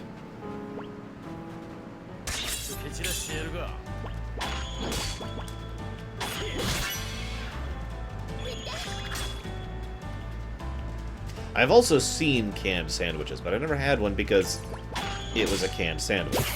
I've actually eaten canned taquitos. Oh, those were the good old days before I had eaten canned taquitos. I had joy for the world back then. Hope that things might get better someday. Oh, how innocent and naive I felt back then.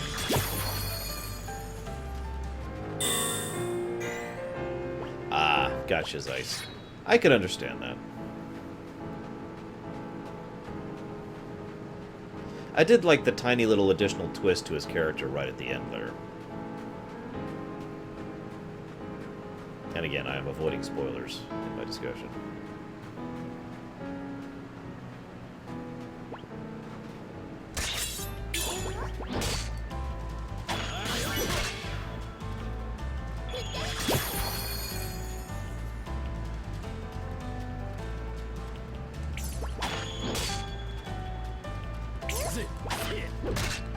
I'm just gonna tell you this, Shadow, you're better off eating, like, Maruchan ramen than that garbage.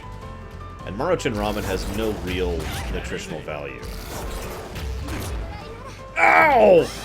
Oh my god! Ah! What the hell was that crap?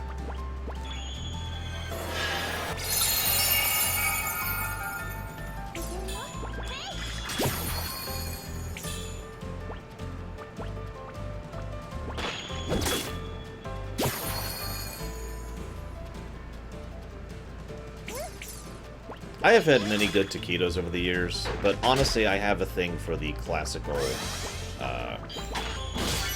beef taquitos with simple corn tortilla.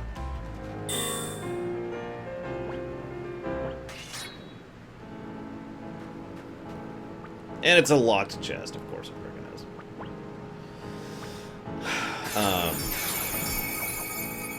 That being said, I had once something that was bits of shrimp. So, you know, the good parts of shrimp, bits of chicken, and bits of steak, not beef, steak, that was wrapped up in a thing which had a lot of cilantro and diced tomato. And that was probably the best taquitos I've ever had. That was a long time ago, though. If I was more of a cooking person in my modern era, I would make those semi-regularly because it's not actually that hard to make taquitos. I have never been to New York, no. I've been to a few places on the East Coast, but that is not among them. Oh, it was so good, Samurai. In fact, it's making me hungry right now. What do you think, guys? Should I order pizza? Vote now!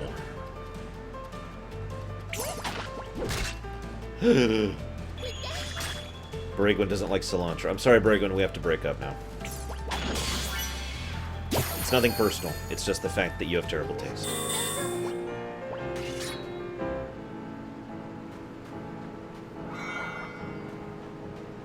I've been to many places in Pennsylvania. I've actually lived in Pennsylvania.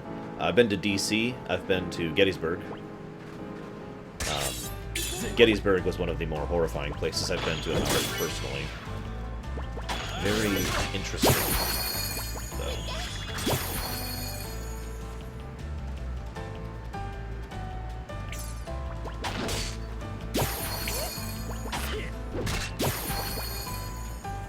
DC was a very eye-opening experience, I'll tell you what. Dad and I actually had the same reaction to something when we were in DC, which was really funny. So we get to DC and we get to the mall. For those of you who do not live in the States or have no idea what I'm talking about, the mall is this giant strip of land that basically forms a cross. And it goes from the Lincoln Memorial on the left side, Congress on the right side, the Jefferson Memorial on the south side, and the White House on the north side. And at the very center of the cross is the Washington Monument, okay? So that's the mall, right? Big old chunk of land. And every time you ever see that in movies, it's empty. Like, there's lots and lots of movies that are examples of this, but I can give you one right off the top of my head. Captain America 2, Winter Soldier. There's that scene right towards the beginning where Cap is running around in circles, and he keeps, on your right, to Falcon. That's the area they're running around in. So it's always empty in the movies. You go there in person, it's almost shoulder-to-shoulder people. There's people out there, like, chatting and talking and camping, and there's people out there in lawn chairs drinking beers. It was absolutely one of the most crowded places. Well, that's a lie. I've been to much more crowded places there. But yeah, and I was just like, what the hell? And so Dad and I both had the reaction of, what are these people doing? What are they doing out here? Yeah, thank you, Kemek. Good example. That is the mall right there. That is from the east side looking west, to give you a little bit of perspective. So you're staring past the Congress building. I also got to watch a little bit of Congress in action. That was also eye-opening. I won't talk about why, because of my own rules. I think you can extrapolate, though.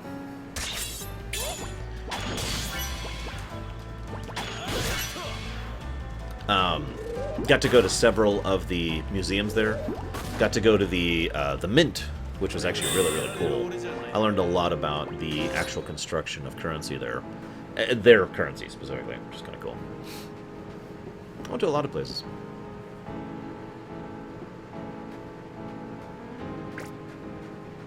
Damn it! And we got to go to a place. It was one of the few places we had that was like a must go to, which there was the Smithsonian Air and Space Museum. We absolutely had to go to that, and there was the Library of Congress, which all of us really wanted to go to. You're gonna have to bring it up, Shadow, because I'm not gonna bring it up on my own. Ow! Get up, Setsuna.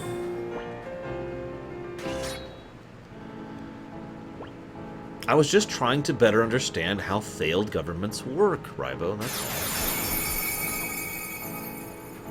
Yeah, I've been to Arlington. Part of it was closed off when we went there because there was someone being buried. Like, there was a whole cascade and ceremony and everything. I never found out who it was. But yeah, and the...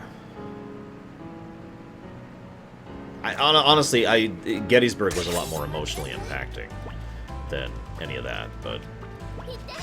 the rest of it was more intellectually enlightening. I guess Halloween isn't actually that far away now. I keep thinking of it as like months and months and months away. It isn't really, is it, at this point?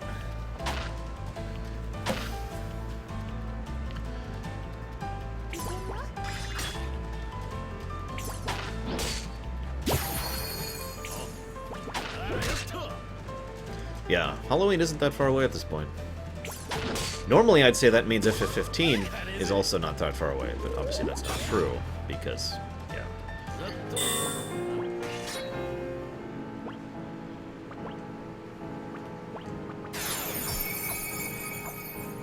I do have things to say about the current presidential election, too, that I've just been keeping in my back pocket.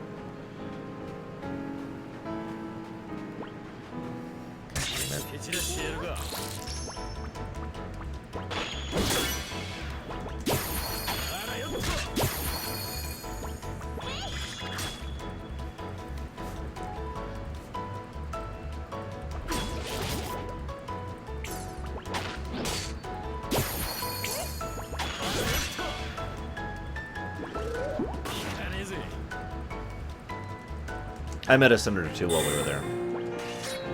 It was I don't feel this is violating my own rule. So Dad and Kim are pretty political, right?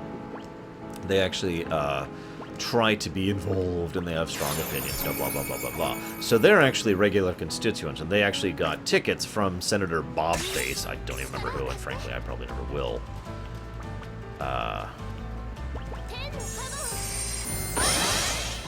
Hang on just a second. This is actually a really dangerous situation.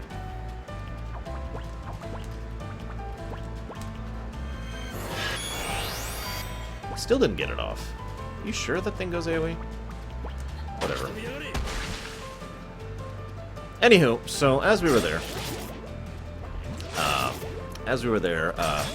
they were both like, we really need to go see the senator because, how do I put this as nicely as I possibly can?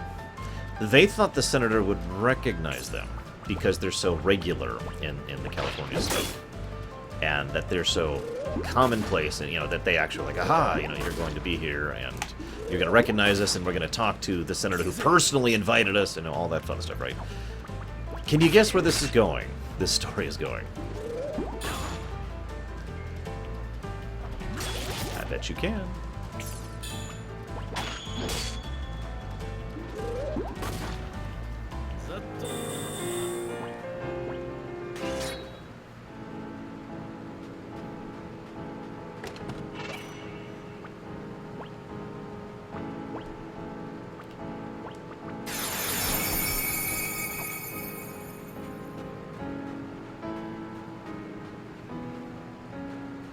No, we didn't get yelled at. It's just they were treated as... First of all, the senator had no idea who they were. Second of all, they didn't have the tiniest bit of a damn for their presence. They gave them the most canned speech I've ever heard in my life, and I've been part of corporate America for a large part of my life. And then they just smiled, nod, gave handshakes, and walked away.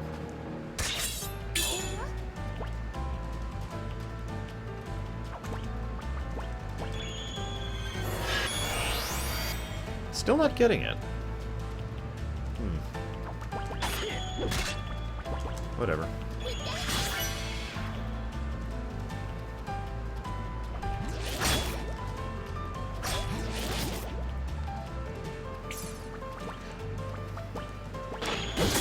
Zeiss, you said a question earlier, and it just kind of clicked with me that you asked a question earlier. What was your question?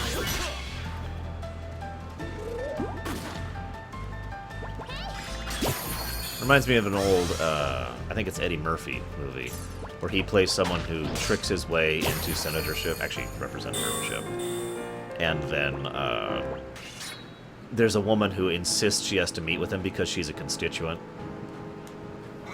Anyone remember that scene? It's kind of an eye-opening scene.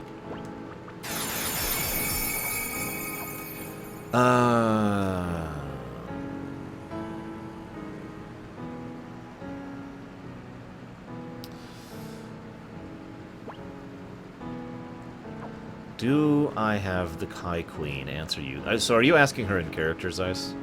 During your meeting where you insisted that she try to engage in a political marriage where you personally insulted her?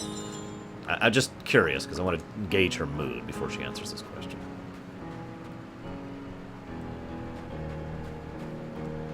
Oh, this looks good. Hello? It's the kingdom of the Scions. I mean, the Ancients, the Cetra. The War of the Magi. Yeah, whatever. Looks cool. It's also floating.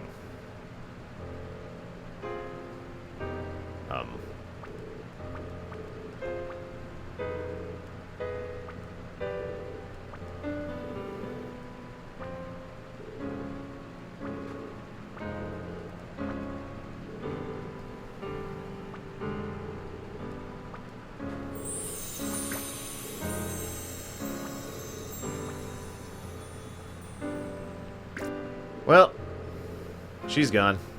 She asked us not to give up hope. She's a time traveler. Oh no, she's evil.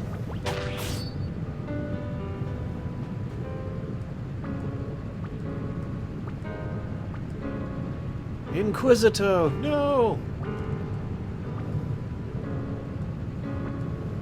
She must kill the sacrifice. A fictional character? Dude, get frickin' Sheridan. I would vote for Sheridan for president.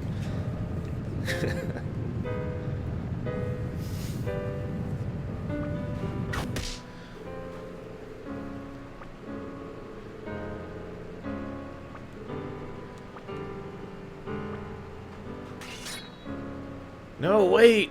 I just bought a new weapon for you. Come back, Inquisito.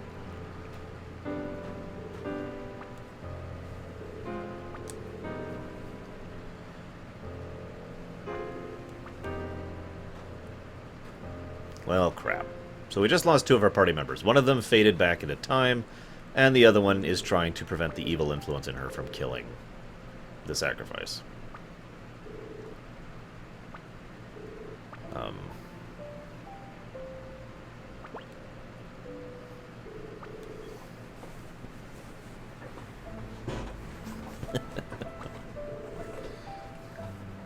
I don't know who this Sheev guy is.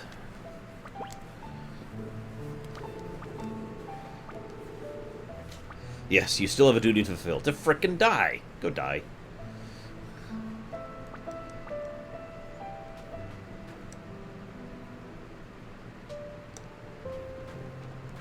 Well, this is terrible. Yes, tomorrow, I have no idea what episode's going live tomorrow. I'm like a month ahead of you people. Okay. So in answer to Zeiss's question, finally, the name of this chapter is Shattered Hope. We've already been going through this horrible, depressing, dark story. Why is it just now Shattered Hope? Anyways, God dang it, do I have to fight my way down this stupid mountain? No! Anyways.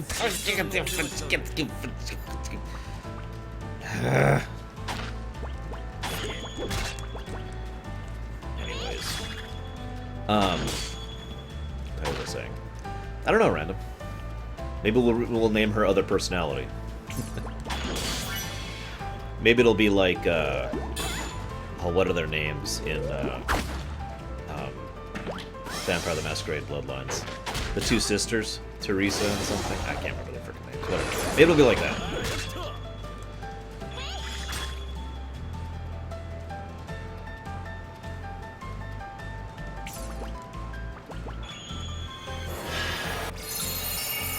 Oh, crap, he's too far away to heal the others.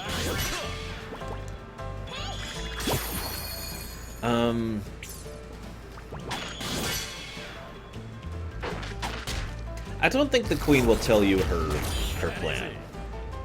That hurt.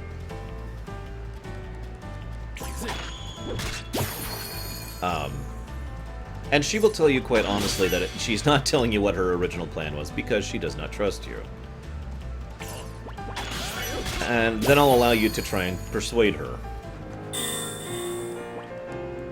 Ah, soulmates. That's a weird, creepy episode. But I felt like I had a lot to say about it, so that's cool. So those are my last heals for the moment. Yeah, we're in a bad way here. We need to get the hell out of Dodge.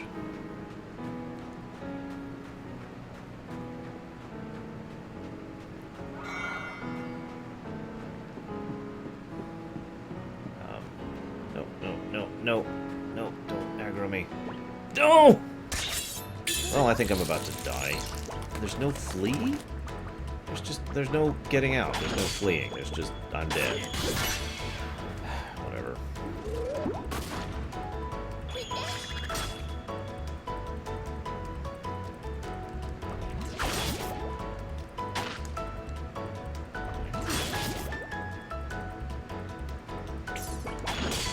I just like to say auto self-destruct mobs are dicks.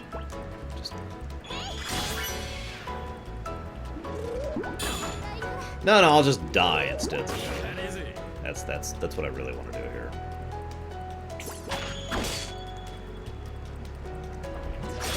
God damn it.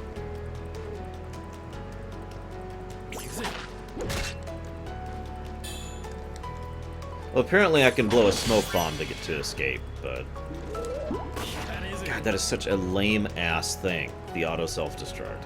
And the fact that I can't control my own positioning means I'm always going to be a victim of it. I can think of like 3 ways to fix that right now, right off the top of my head.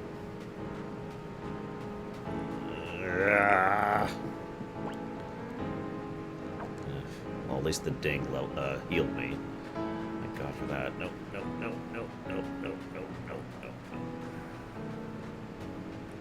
Am I going the wrong way? I think I am. I can't even frickin' tell where I'm going anymore. Um... Right, I'm waiting for Zeiss to try and convince the queen. If he chooses to. He doesn't have to. No, no, no, run, run, run.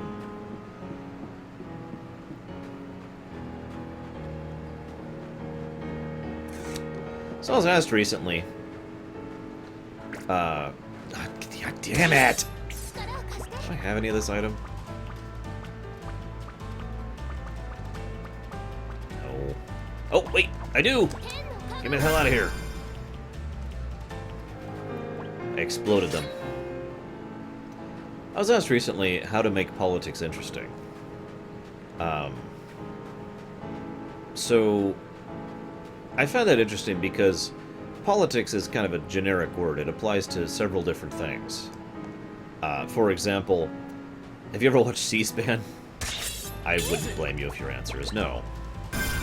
On C-SPAN, you have a bunch of boring-sounding people who have no charisma whatsoever, who sit around being like,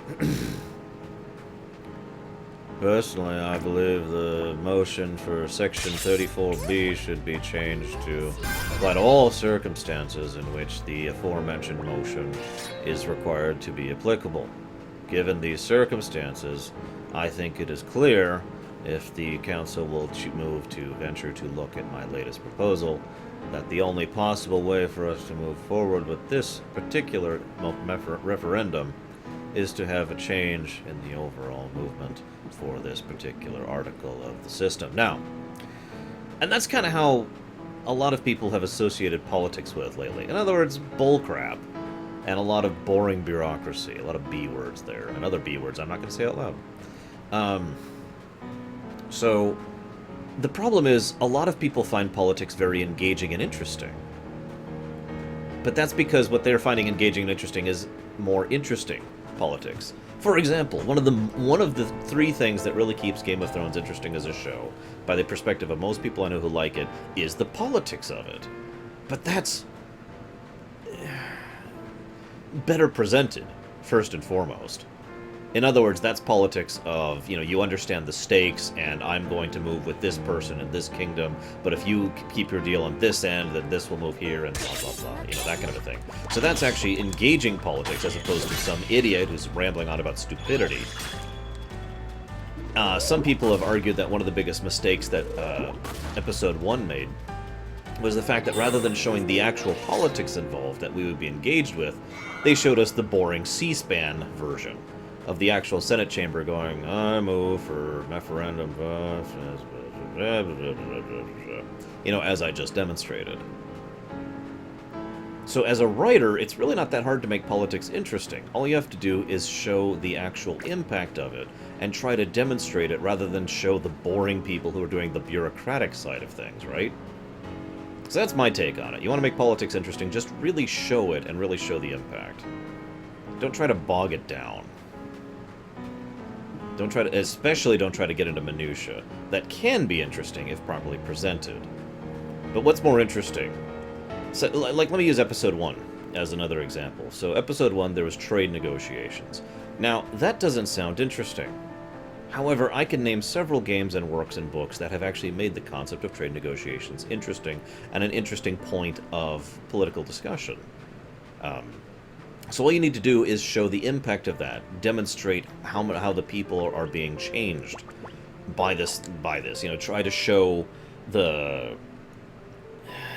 players involved. Instead, all we see is boring senators and sniveling aliens who are like, we don't actually see any of these, what this taxation is actually doing. We don't actually see what they're doing with regards to the new tariff laws, and we don't see why that is impacting the Outer Rim territories. We don't see all the things that we know of from the books about how the core worlds were starting to basically implement new policies which were pro-core worlds and anti-Outer Rim worlds, and how the Outer Rim worlds in general were becoming havens for people who are trying to avoid tax laws by basically taking over and affecting this entire policy of colonialism with the core world, or with the Rim worlds, and how there's so much to work with there, and yet what we actually saw was the frickin' Senate room blah blah blah blah blah.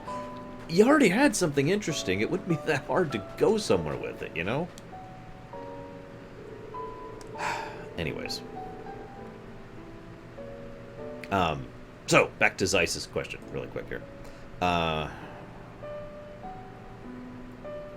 So she wants a mission to prove your worth. Ooh, you're gonna have to give me some thought on that one.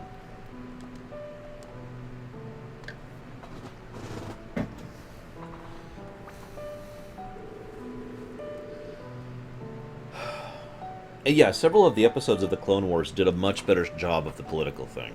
As much as some people dislike it, I like what they did with the Mandalorians in the Clone Wars series. I think that's a good example of how the politics actually changes things, you know? And if someone had told me that the prequel trilogy was the Clone Wars were going to be fought over taxes, my first reaction would be, what? And then I'd start thinking about it.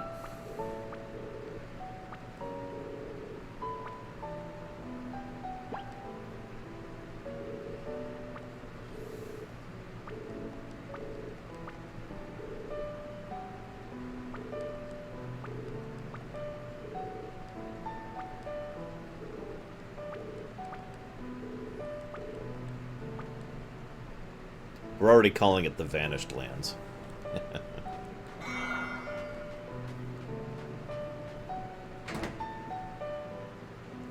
Crusader Kings 2 is an excellent example of a political game.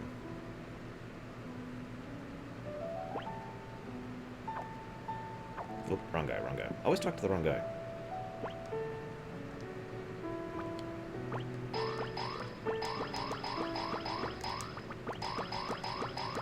Congrats, Omni. High five. Let me see this picture. I want to see the screenshot. There it is. Black Mage, Red Mage, what is that, Bard, and Samurai. Nice. You did better than me, dude. I gave up on mine.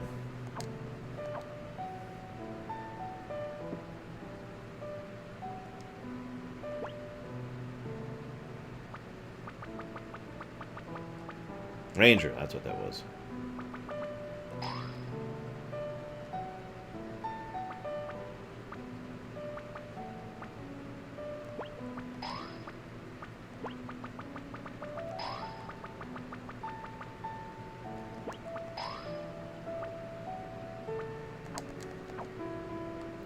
Yeah, I was handed an extremely bad hand.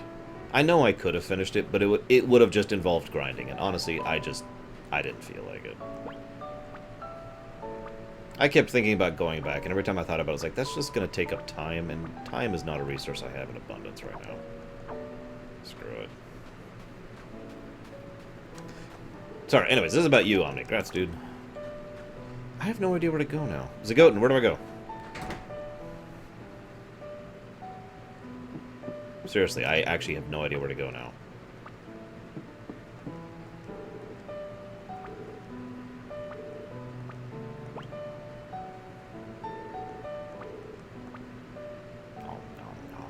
I did not know random.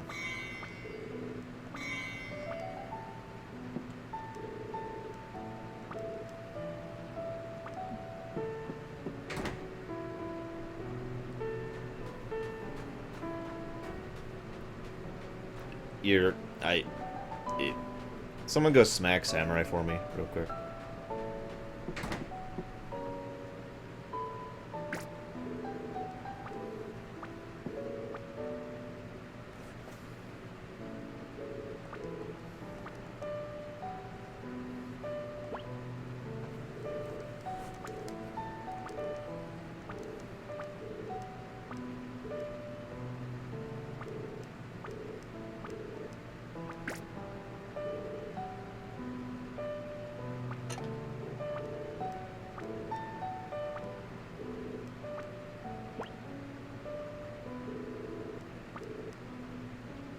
It kind of did, Samurai, yeah. I mean, obviously I found the woman who was continuing, but it was just like, we don't know how to keep going, but we mustn't give up! And then the cutscene ended.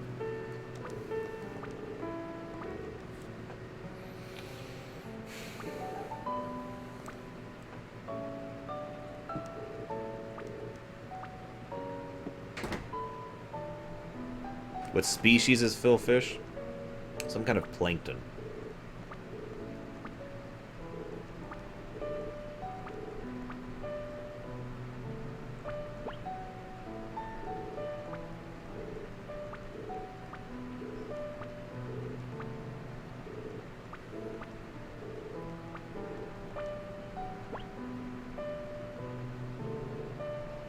Oh, I know, Samurai. That'd be terrible. Alright, big plot twist. Save.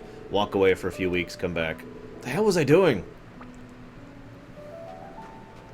Hey, not blessed. What's up? That's up to you, Omni. The temple's pretty rough, though. I'll go ahead and tell you that.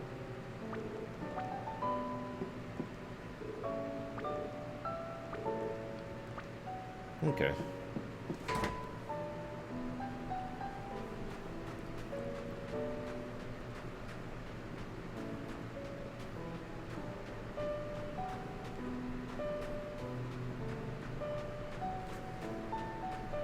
Let's see if I can remember where that is.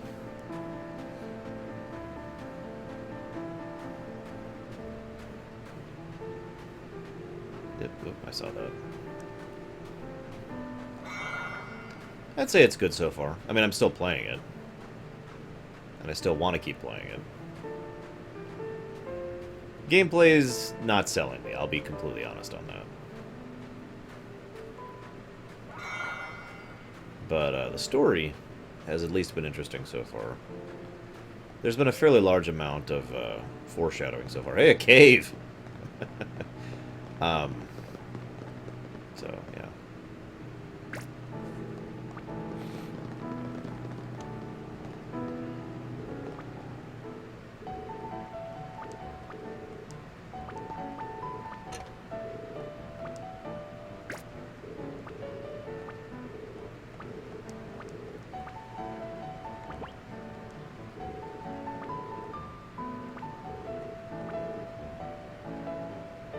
I'm going to leave this quote on the screen so you can see it. I don't know if you can read that. Yeah, you can read that.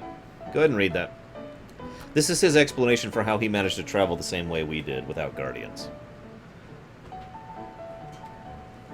So,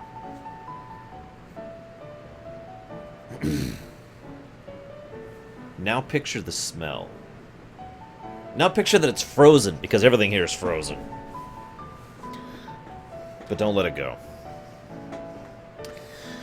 The squishy wizard trope makes too much sense. For balance reasons. That being said, one of the things I like is several settings that go out of their way to emphasize that when a mage gets skilled in utilization of armor and weapons and whatnot, in other words, becomes an armored mage, they become a death machine. And it's been used to describe how certain characters are much stronger than your typical mage, too. Golbez is a good typical example of that. Ugh. Or the, I forget what it's called. In Dragon Age Origins, there's like a mage warrior spec you can pick up. Sorry, I'm putting a heating pad on my back. There we go. Okay.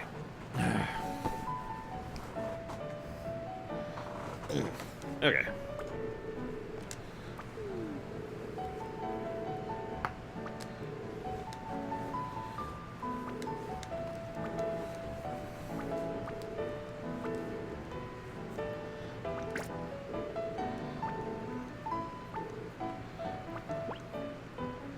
Oh, by the way, a little bit of lore tidbit. He didn't actually invent the other airship that was working. He just kind of found and repurposed it. Kind of a Warhammer 40k situation. The fact that they actually don't know how to make it. They just know how to repair it. This guy's trying to build a brand new airship. And naturally, that's what we'll use to get to the last lands. Maybe.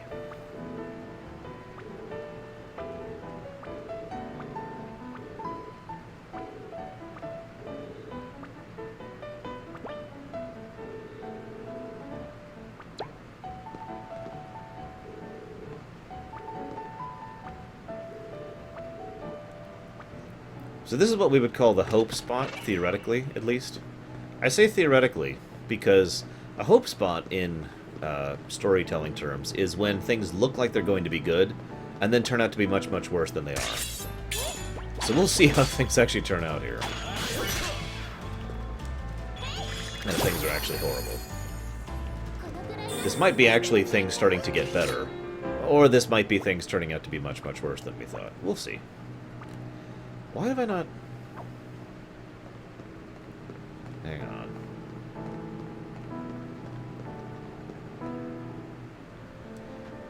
Well, we don't know yet, Zeiss. Thank you, Zigot, for the warning. There's my tins there.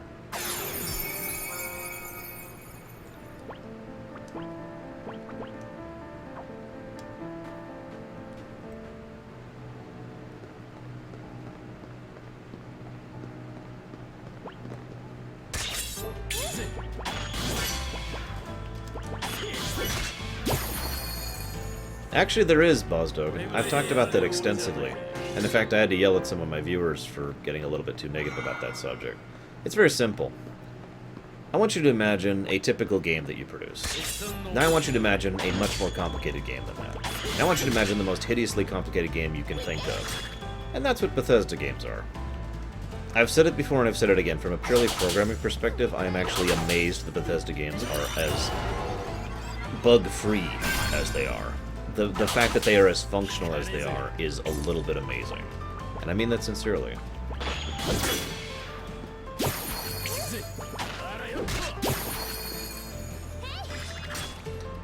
Basically, from a programming perspective, every additional variable you add adds new possibility for things to go wrong.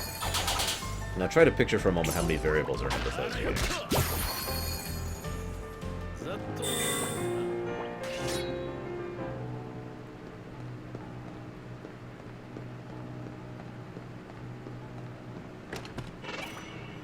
Elixirs. Ooh. At least this terrain type looks different. Thank God for some variety.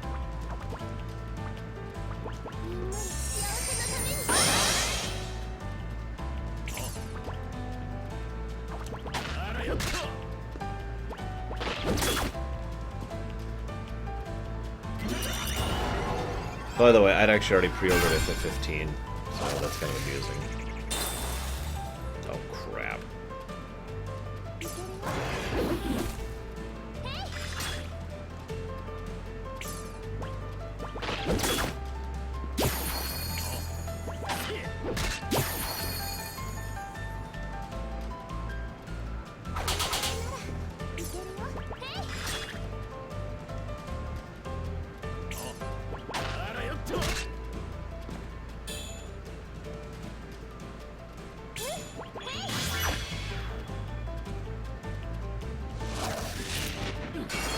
Okay.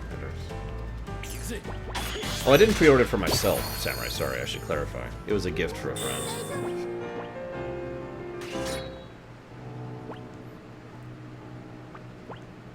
I think we all really want... All of us with brains want FF15 to be good. Certain other people are like, I want it to be terrible, because death to everything.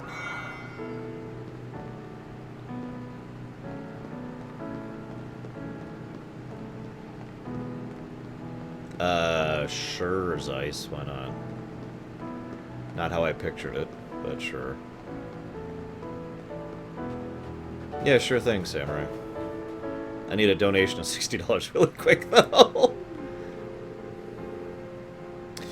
The stories, Bozdogan.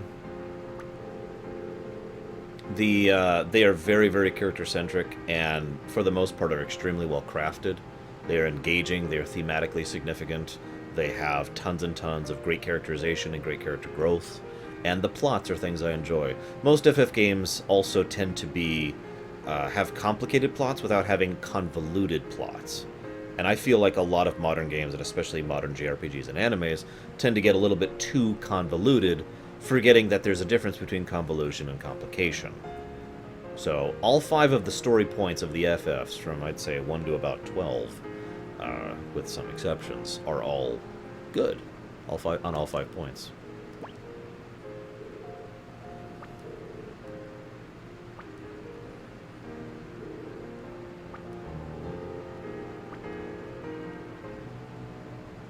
Go ahead, Rebo. I would not say Kingdom Hearts is convoluted, no. However, we do still need a certain thing to happen, and that basically they need to not undo their time travel. To make my point clear, as of the moment, Kingdom Hearts time travel is perfectly consistent, well written, and makes sense with itself. However, it is very, very easy for them to screw that over. And I'd say it's even, possible that they'll do that. So we'll see. I would say you could probably endure FF6s or random encounters, but that is, of course, I am, of course, incredibly biased because FF6 is my favorite game of all time.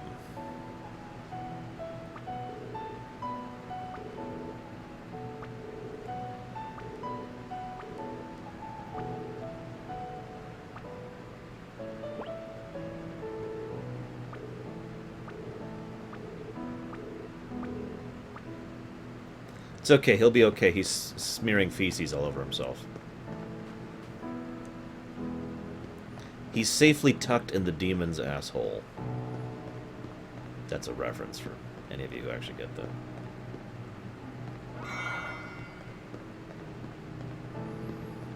Well, I was gonna say, X is ending, but not Unchained, if I'm not mistaken. Right?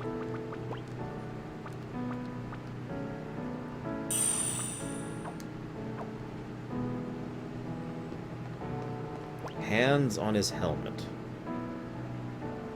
Oh. Sort of. Basically, he and his tribe are dwellers who get these masks. And these masks are supposed to be totemic. Not literally, like, wow, but more like metaphysical. The idea of, this is representative of this to me. I don't know what the hand in particular references, but that's what it means in general. That son of a...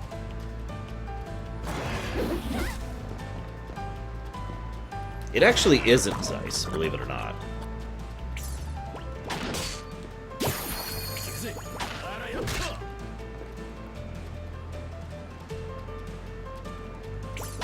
Let me, thank you. Let me move.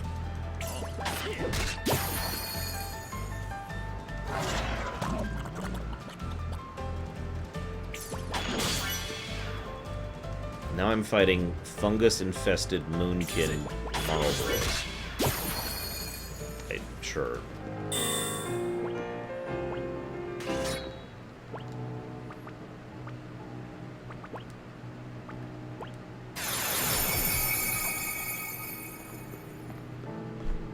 Yeah, I gotta be honest, Dragon Quest VII would take a priority over FF15 for me anyways. Even if I had a PS4. I don't feel like fighting mobs who do bad breath and confusion attacks. Moving on. How the hell am I supposed to have Julienne in my party? She just left.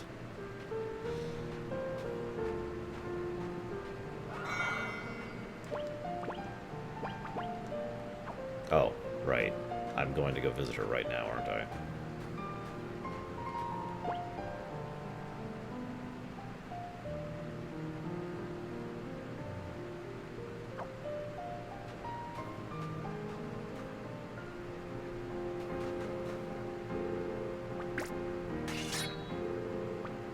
Hey, what's up, guys? No, Inquisito has not returned. We were kind of hoping she'd be here.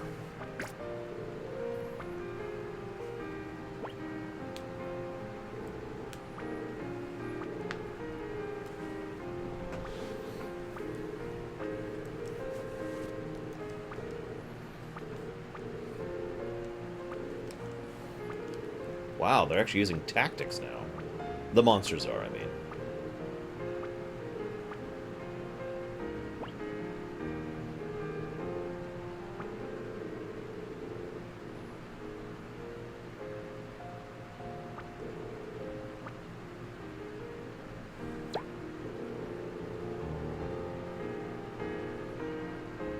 The worst mistake made in WoW was Alzheimer's. But of course you just got rid of that, so whatever. Aside from that,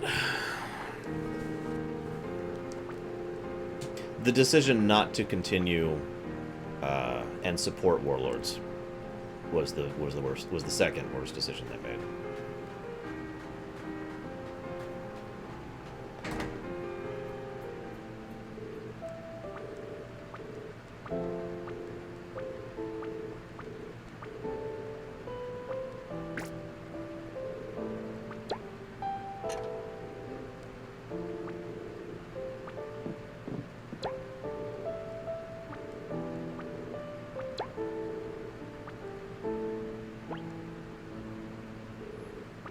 No, I do not, Buzzdogan.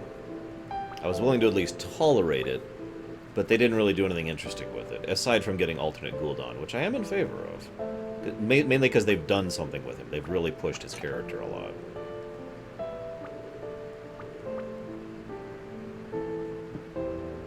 Okay.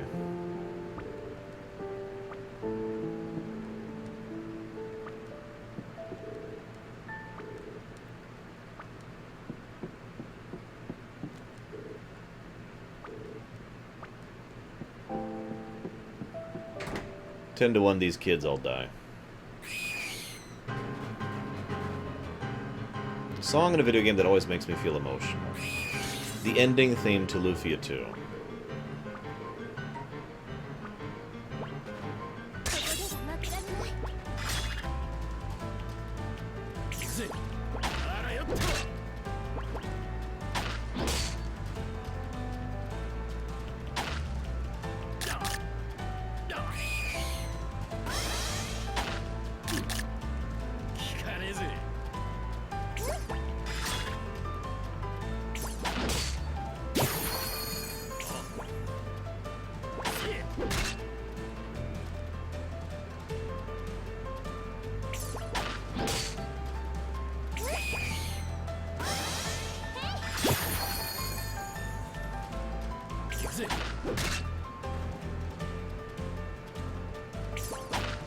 I got one for you, Samurai.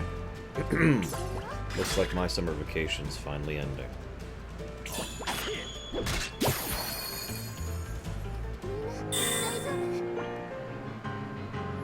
Wave 2, fight!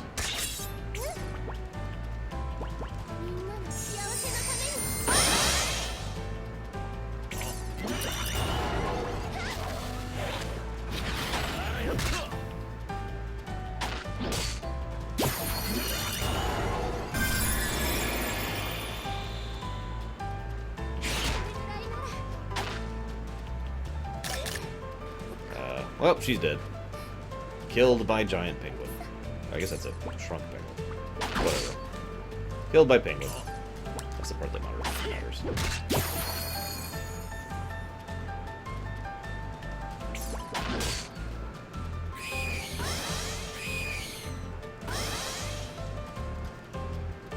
I guess they have used it a bunch.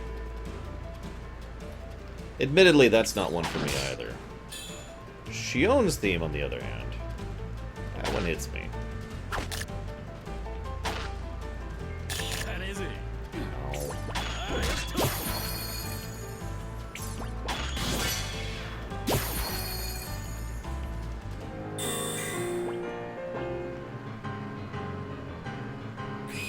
Okay, this is getting bad.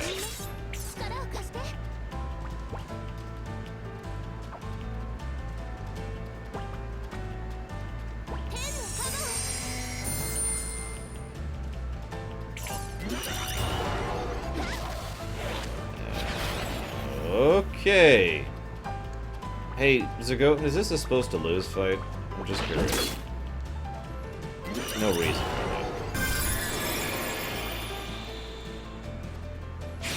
I have not played 13.2 really. I know the story, of course, but I can't really say if the game's an improvement because I haven't played it.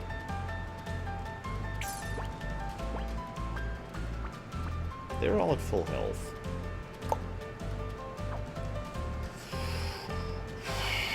Well, I'm about to die. There's nothing I can do about this, so I'm just gonna stand here and let it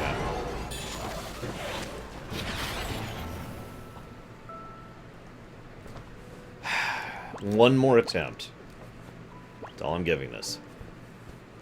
The fact that this is different battles really screws this up, because I can't carry forward momentum or buffs from one battle to the next.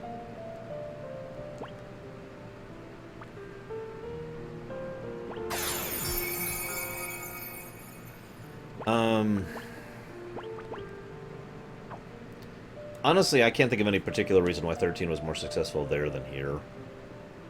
Other than the obvious fact that they have different culture than we do. Although, traditionally speaking, FF has actually sold better here than there. So that is a little bit of a weirdness.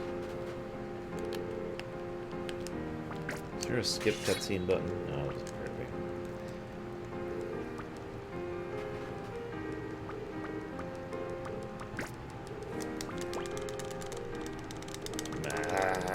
gosh.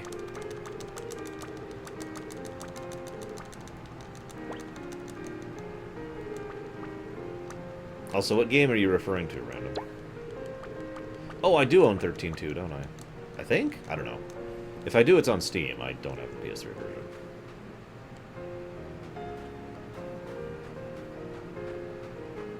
Yeah, my next 2 weeks of explorations are already planned and set in stone. I'm not going to tell you what they are, of course. Batman! Oh, excuse me! Oh, God, I had something stuck in my throat there. I have no idea if I own To the Moon. I have a lot of games I don't know if I own them or not. Okay.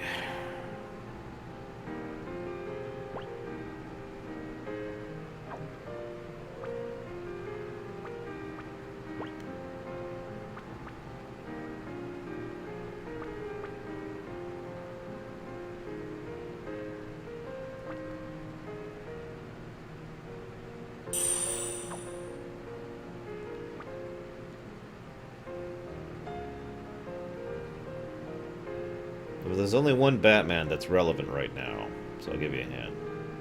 It's the one that's relevant right now. I don't know what else I can do to make myself stronger, so I guess I'll just walk into it. Whatever, let's go. Wait, hang on. Maybe there's new stuff. There is no new stuff. Okay, whatever, let's just do it. Charge. How many waves of this crap are there?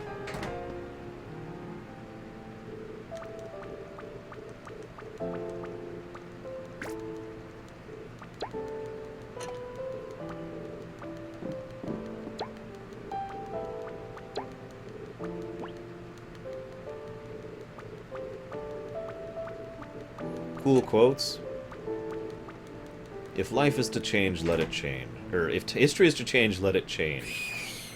If the world is to be destroyed, so be it. And if my fate is to die, I must simply laugh.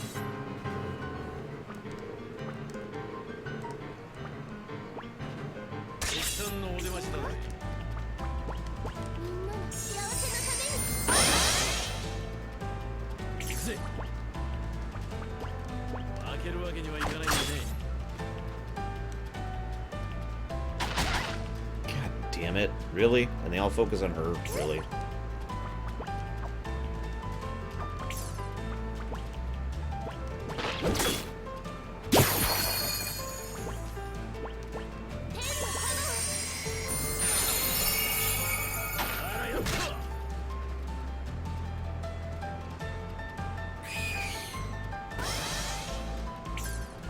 I got another quote for you. Nobody's gonna recognize this one. It's a terrible thing when someone loses their life. What took years to build and grow is snuffed out in an instant. I'll give you a hint. It's from a video game.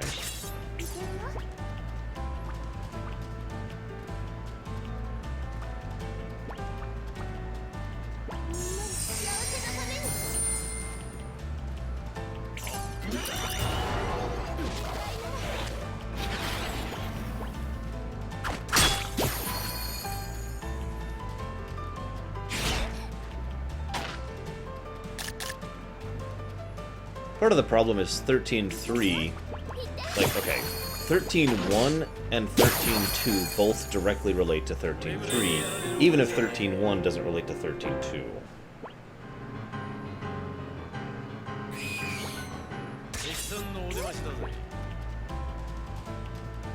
That's another excellent quote. So go Babylon 5, Shakar.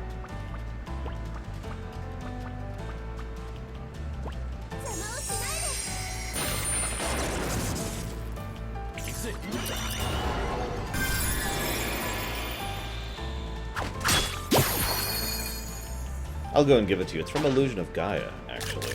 A game I imagine most of you don't even know what that is.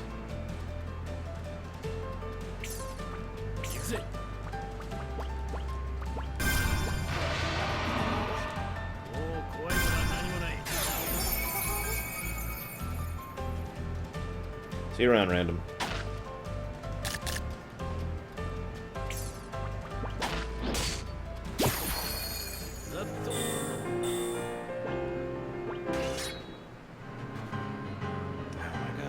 How many more of these do I have to fight?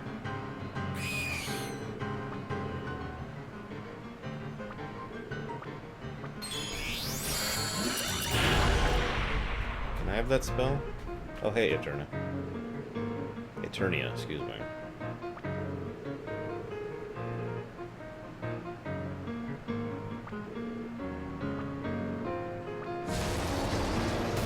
Oh, okay. Hi. But, hey, okay. Can I get like an MP refill? That'd be really helpful right now. No? No. Okay.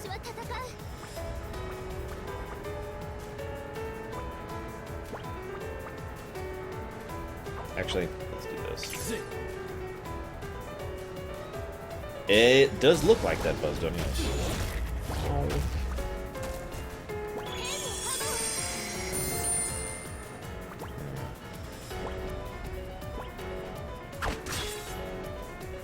Jeez.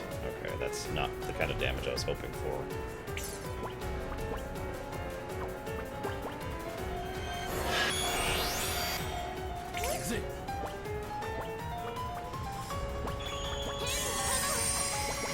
Can I go in and complain about something really quick here? Just real quick, real quick. It won't take long. It's not actually something from this game, it's just... Okay. Hang on. This...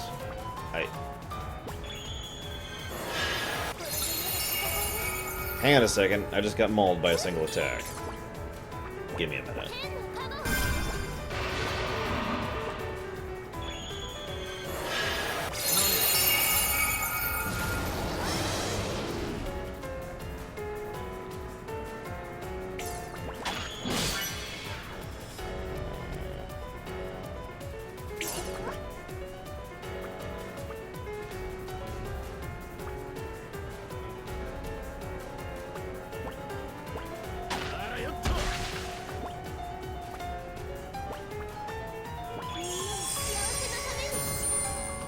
Yeah, I don't seem to be able to get a momentum on it, but... Oh my god! What is this crap?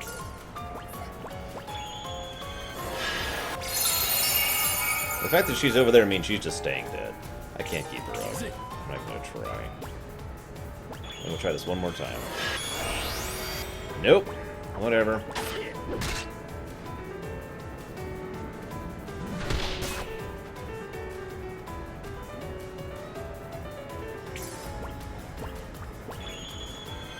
Manually then.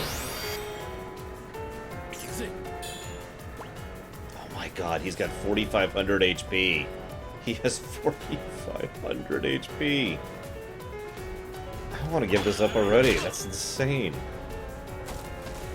Because, yeah, that attack right there. Alright, whatever. I quit. Sorry, guys. I'm pretty sure this is the last straw for me. This is ridiculous.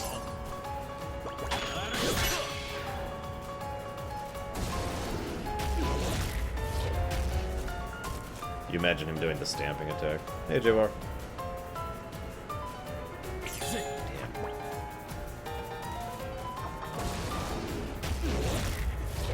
And I'm dead. And it's not a supposed to lose fight.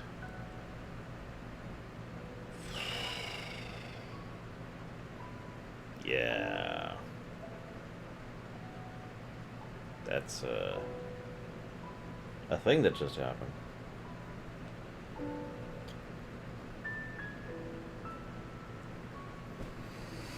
Yeah, I would be willing to...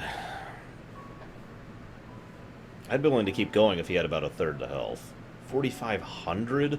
No, that's not worth my time. Ugh. Whoops. Okay, that sounds like I tossed the controller, but what I did was tried to prop it up on this thing, and apparently the cable was around the thing, so it's kind of got caught and then fell to the ground. You're right, guys. I'm sorry. I'll just get good. Everyone who says that, please do me a favor and walk out the nearest airlock immediately. Is my controller still working? Delete save data. Why is that an option? How close am I to the end, out of curiosity? Because there's a lot of stuff that's still... Like, I feel like I'm in the middle of Act 1 of this game. Hey, I was down with it, Zeiss, but everyone else said no. I am, as ever, your dancing monkey. What was the name of that boss that just destroyed me?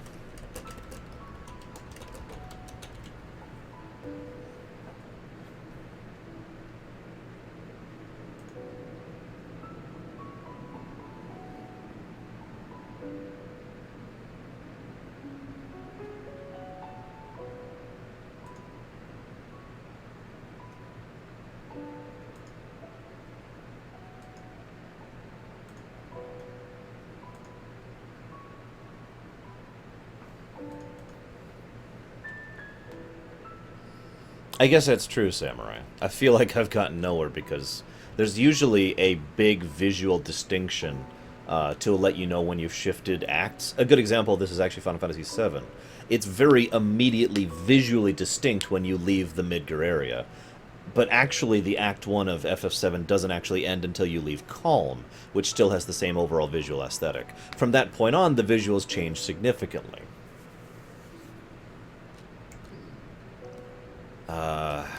Seriously, what was the name of that boss? I just died to that thing. Can't remember the name of the damn thing. Hey, there's... If I Google image search I Am Setsuna boss, the very first thing I see is an image of the boss I was just fighting. No joke. It's the big ram guy.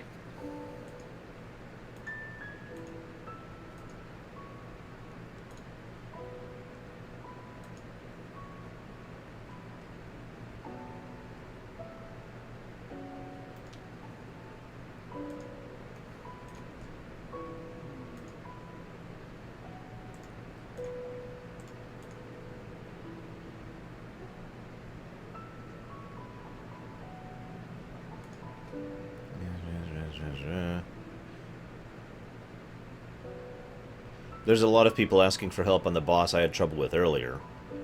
The barrier boss. The one who only had 2 attacks.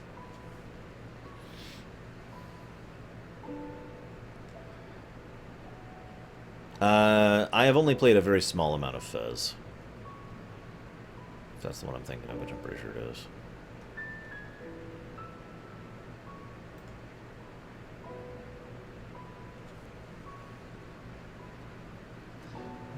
Oh, here we go. The big Yeti snow thing.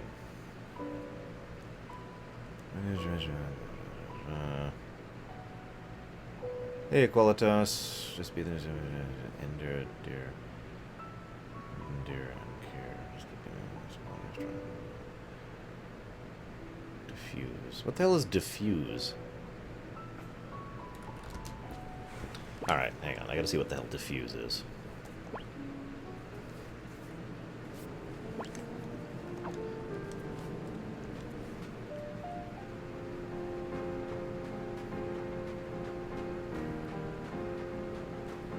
The fact that I'm like level 25 also makes me raise an eyebrow. Where's the consortium guy? Oh, right. He's actually down here in this town.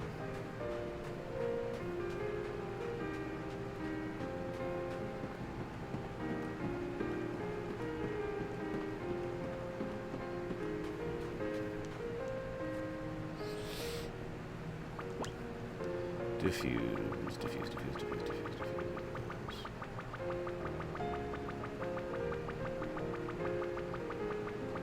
Which I can't get, of course. I need a rusty coin. Casts diffusing magical energy on the selected item, causing it to affect all allies instead of just one. Oh, that makes sense. He was using this to heal. Although that doesn't make sense, because I don't think Lapis has a heal.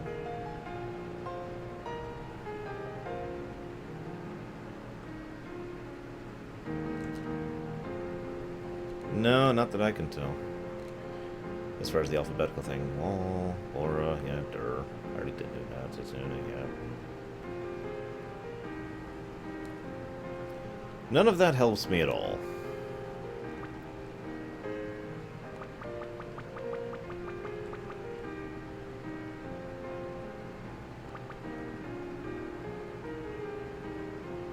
Yeah, sure, I'll get one of those.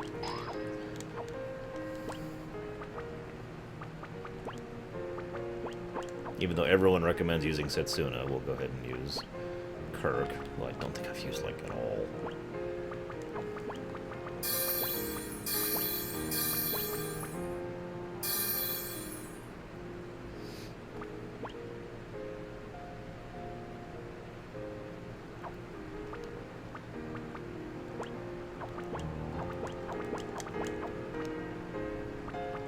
Yeah, Kefka Race, by the way, I hope you guys are going to be joining me on that. I'd be really sad if I was doing that alone.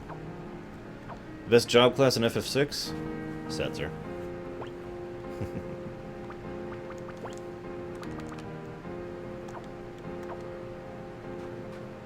Yes, this will be our... Hang on, I gotta look this up, actually. Give me a moment. Give me a moment. Give me a moment.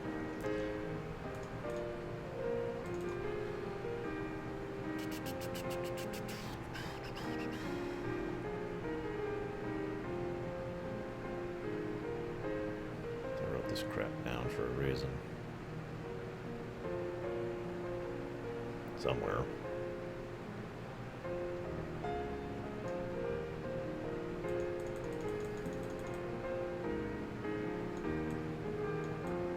There it is. 2011. Yep. This will be the 5th anniversary of the show. In, about 2 weeks and 1 day will be the 5th anniversary of the Lore Runner show.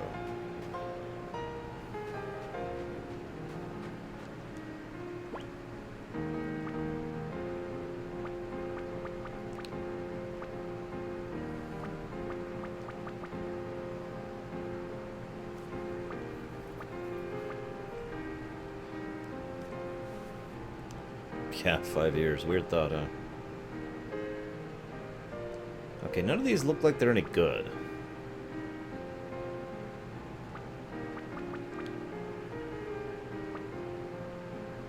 That does, though.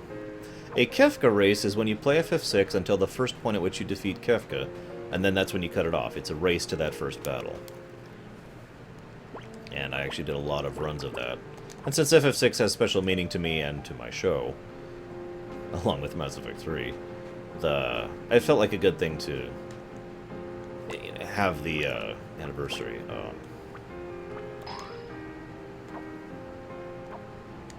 Wait, how do I temper, though? Do I do that myself? I do.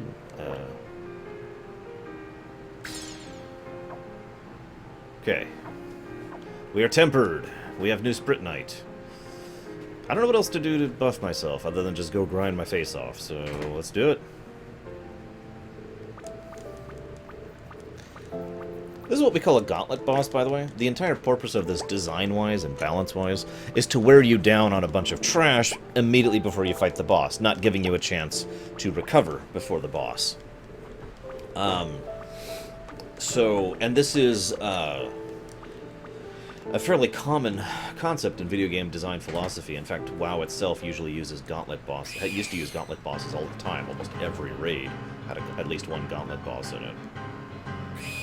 The Broodlord in Blackwing Lair. I can't remember his name. In AQ40. There's a bunch of them.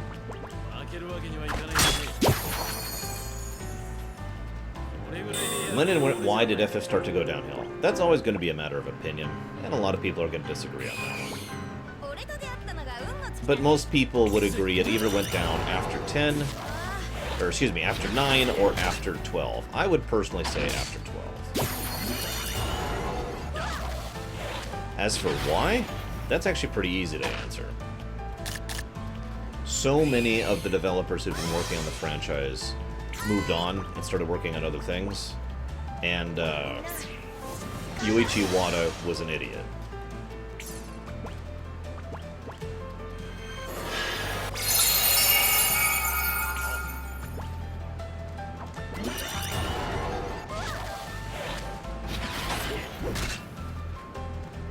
This, by the way, is another excellent example of why I think momentum should carry forward through a battle. Because then I would have the tactical choice of being able to say, I'm going to go ahead and store all my momentum for all these trash fights for the boss.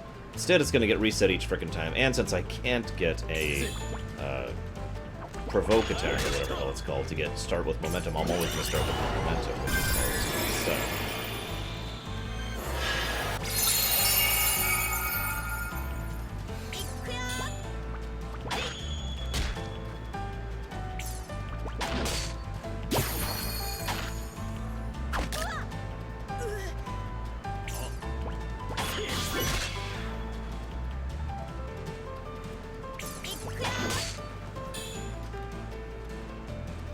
Characters in story really is the answer, I'm afraid, Buzzdogan. There's really nothing else to it. A heavy focus on characterization, character growth, plot, themes, and setting, which is much, much more lacking in some more recent FFs. It is also worth noting, and some people tend to forget this, that there haven't been that many FFs in general since 12. What has come out that is an FF since 12? Just right now.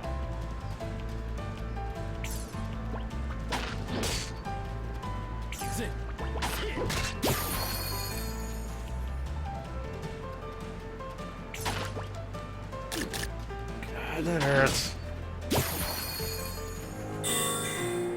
Oh, thank God he leveled. That should heal him.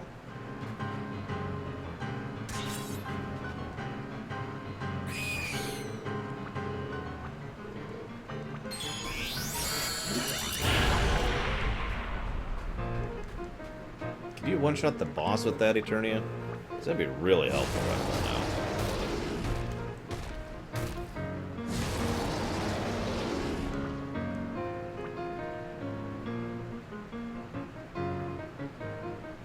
Yes and no, Buzzdogan. Depends, really.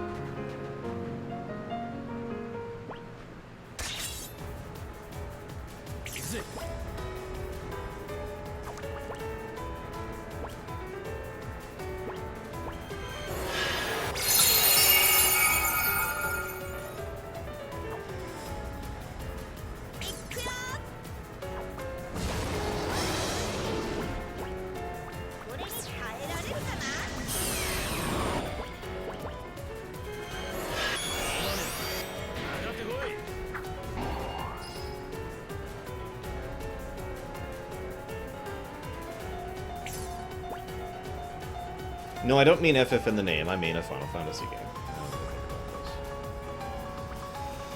Wow, Wall uses a lot of MP.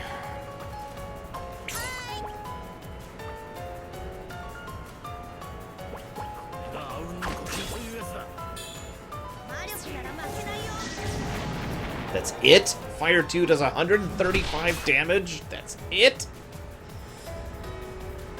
He has 4,500 health.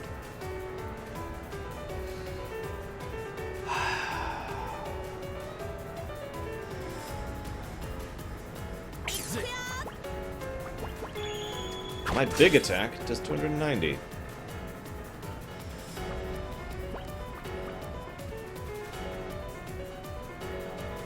How does Fire 1 do more damage than Fire 2?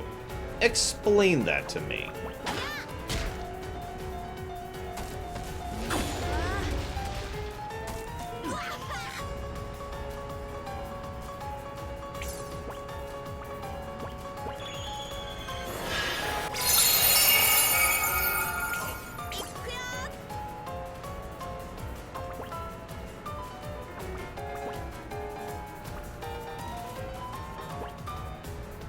He's not even buffed right now, is he?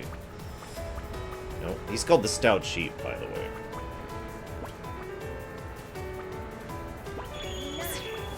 Save yourself.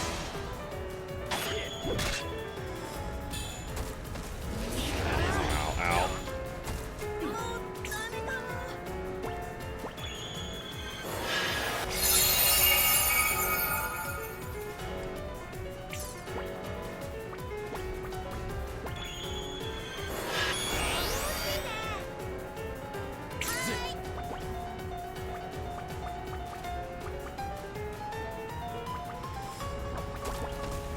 God damn it, stop doing your AoE!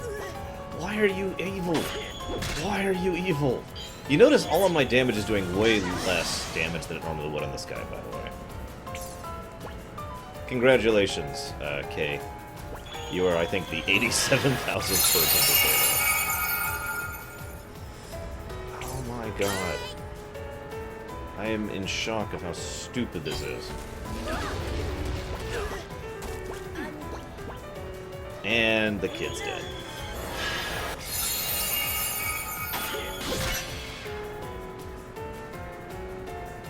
It's okay, I got 1 MP left. I got this.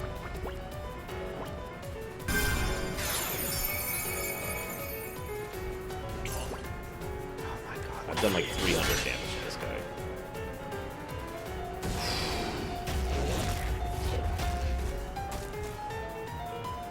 Yeah, I'm gonna just have him heal every turn. There's like nothing else for it. You heal, you attack. We'll be back in 3 hours, guys, when I beat this guy. Nope, not even attacking. Just, oh, okay, we're good. Actually, I'm gonna go to wall myself. Oh my god! Okay, so this is another reason why I find that that I can't control my positioning very irritating. My heal heals everything nearby me, okay? You'll notice how we started off all clustered up, but we've slowly been drifting apart. You notice that?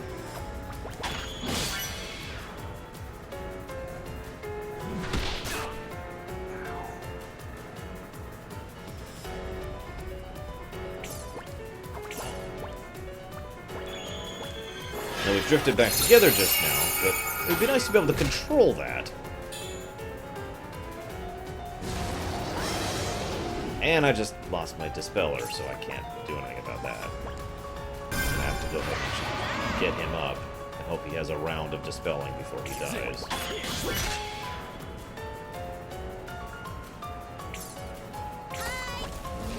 And of course that's what happens. I mean, that's just logical. That's the very next thing he would do. My mana runs out, then this is over. I have 9 more ethers.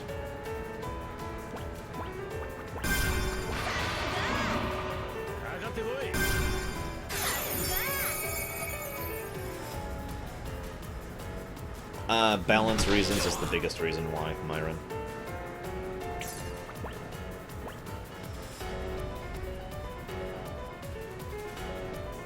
Let's just hit that track.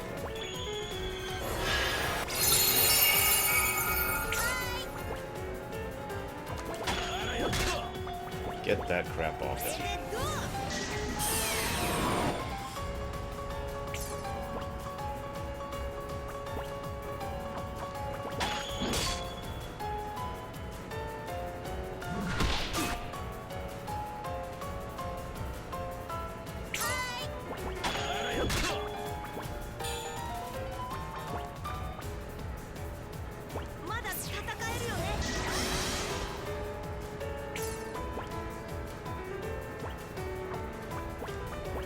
God damn it, I did not mean to do that.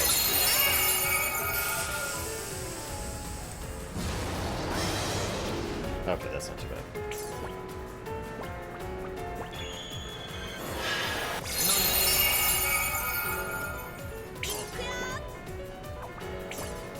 And he's out of mana.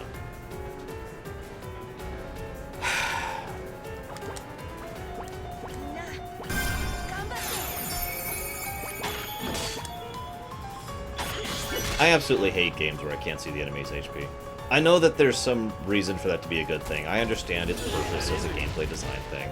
I understand the fact that my guy just died. I mean, that's great that he just died. You know, that's actually what I was going for, was killing my own frickin' guys.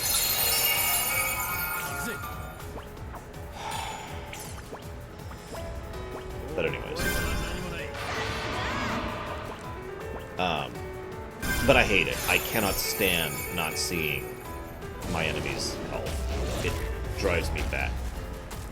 Just absolutely crazy. Okay, so my only healer just died. Is that not amazing or what?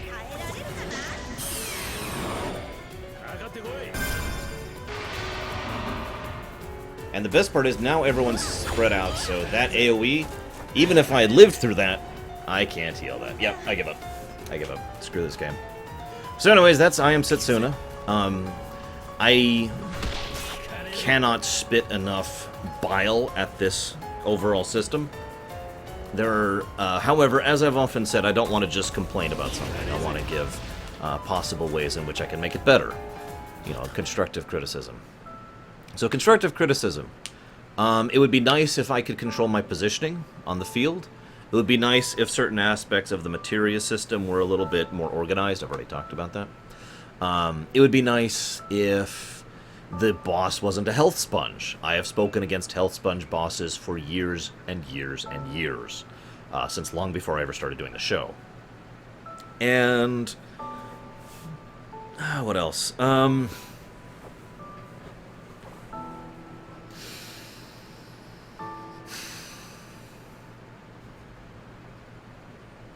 It would be nice if this wasn't a gauntlet boss, but honestly, I could forgive the gauntlet boss thing if they did one of the other things. It would be nice if momentum carried forward from battle to battle, ergo allowing us to build up momentum for the boss fight. I think that would be helpful. Yeah. I am officially at the point where I don't care to keep going. I already know the ending anyways. Well, that's not true. I actually don't know the ending at all. I actually went looking for the ending because I wasn't sure if I was going to keep playing it, so I wanted to know the ending of the game. And I couldn't find it. Nobody had anything about the ending. It was actually kind of funny. So all I know is that there's some weird stuff doing weird things.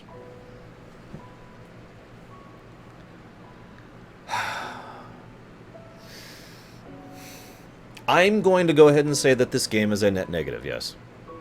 I am officially no longer recommending this game. Its overall gameplay design does not conform to my enjoyment. I am not willing to actively call it a bad game, but I am not willing to actively call it a good game either. And as I said, it is at the point where I simply don't care enough to keep going. It is so irritating that I'm no longer enjoying the process of playing it. I don't feel like I'm making progress. I don't feel like I'm getting better. I don't feel like there's anything I'm doing wrong. I know there's stuff I'm doing wrong, because Zagoten is telling me there's stuff I'm doing wrong. But if Zagoten was not in chat right now telling me that I'm doing things wrong, I would have no sensation of that. To explain what I mean by that, from my perspective, I am trying to be very careful with my moves. I'm trying to use all my abilities to the furthest of their extent. I got tons of items beforehand. I switched up my character party. I tried to use abilities that he's weak to. I am trying to dispel him so he doesn't have his big attack. I'm trying to make sure I'm bunched up. I'm using the main healer to just primary healer. I am microing. From my perspective, I'm not doing anything wrong. And yet, clearly and obviously, I am. Because I have run into a brick wall. Which happens to be a giant sheep. So, whatever.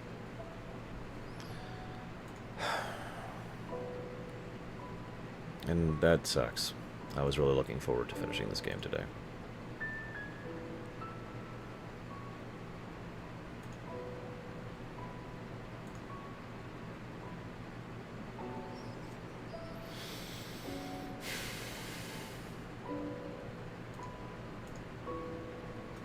And I'm sitting here like, maybe if I want to just keep going, you know, maybe, but I don't know what else to do other than just go and start mulching enemies over and over and over and over.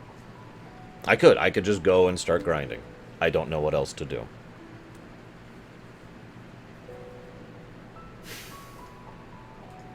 And I don't feel like grinding right now. I got other things I can do with my life.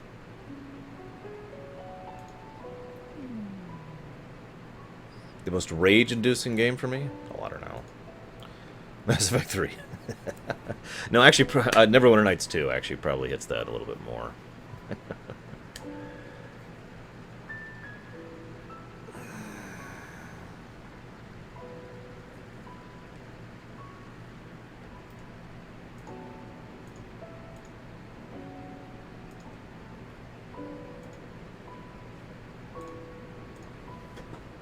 I just forgot his name. What was his name? The sheep dude? I just forgot his freaking name. Sheep dude.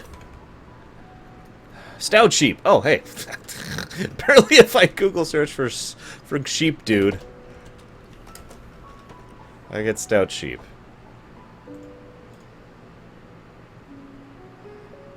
I just found like 30 posts. How do I beat the stout sheep? What do I do against the stout sheep? The stout sheep is too difficult.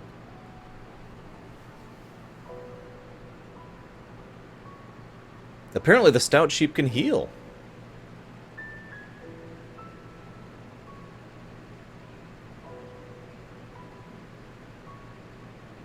Who's Kier? Oh, right, Dispel. Yeah, I was using Dispel. That didn't help. Any other tips?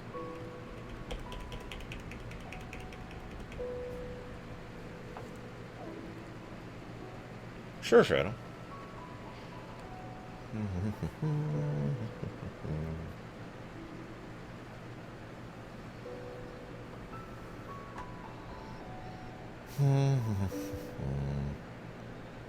This guy went and grinded. This guy went and grinded. This guy went and grinded. This guy went and grinded. Basically getting to the point where they were over-leveled so they could just mulch it.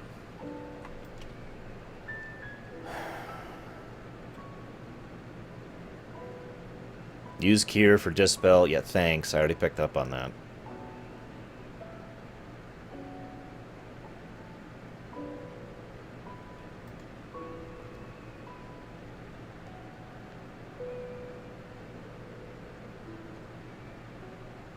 There's an entire page of how to defeat this frickin' guy. Here's someone who says Stout Sheep is easy. I hate people like that. The Queen will give you a mission once I think of one. I can't think of one right now, Zeiss. Go talk to the Tomb Rock. There's your mission. If you survive, you're worth her attention. You won't survive. Spoiler alert.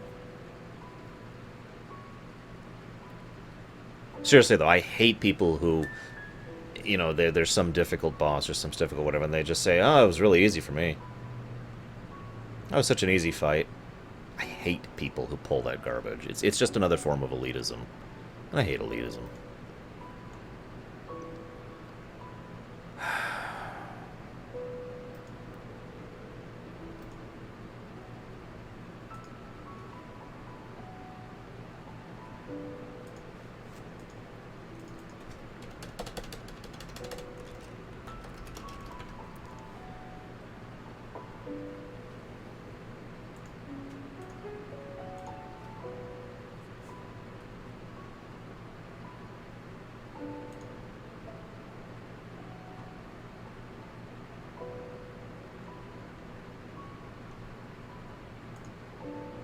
Hang on. I finally found a walkthrough. No, I didn't! Oh my god, is there no walkthrough for this game?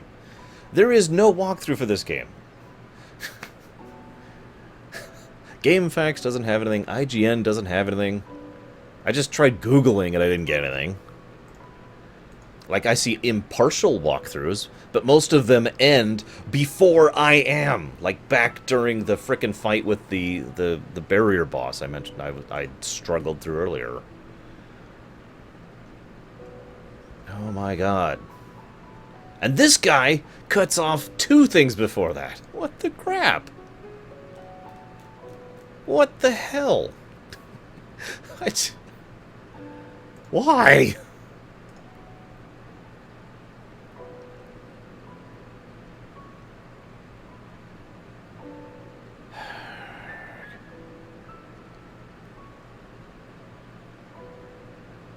The actual,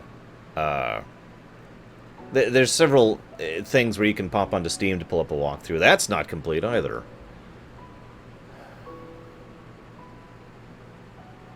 There's a whole bunch of walkthroughs for, like, optional stuff. Like, apparently I can get the Master Sword in this game.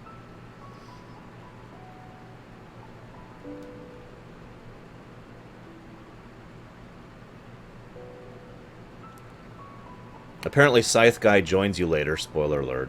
I kind of called that coming, though.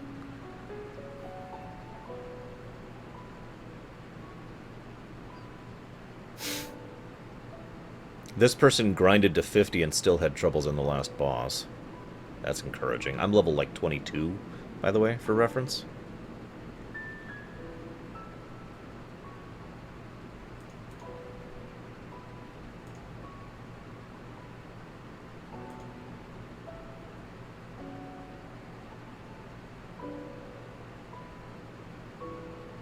I like the comments on that video, Samurai. Very apropos.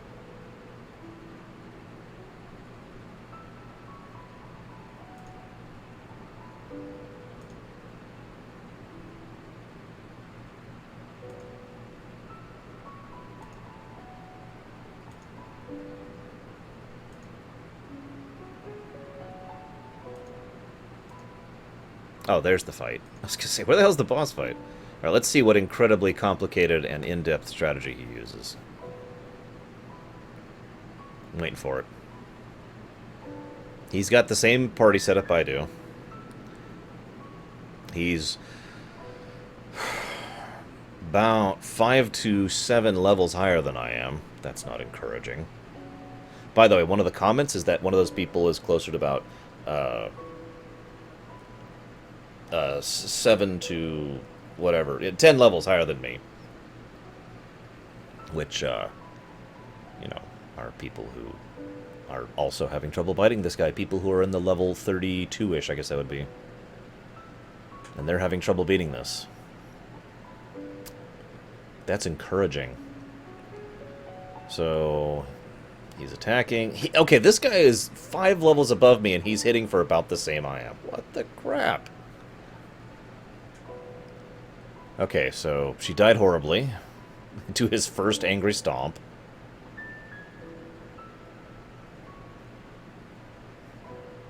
And then they attack. And then they die. What the crap hell? Oh my god. This guy's strategy is the exact same strategy I had. Keep wall up. Heal constantly with 2 party members and only really have 1 person who's doing attacks. Now, I think he's doing something else because I noticed the boss is not acting nearly as often as he was acting against me. So I'm guessing he did something to slow him. I haven't seen... Oh, there's Blunt Blow. That's what he's doing. That's what he's doing. Blunt Blow. I don't know what Blunt Blow is.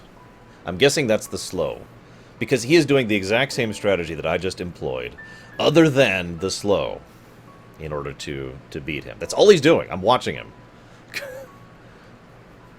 Blunt Blow, Aura, Wall. Blunt Blow, Aura, Wall. The boss has an attack called Hibernate that he didn't even use for me. Which is... He frickin'... Oh my god. That healed him. It healed the boss. I'm sorry. Alright, you know what? Hang on just a second.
You know what I hate?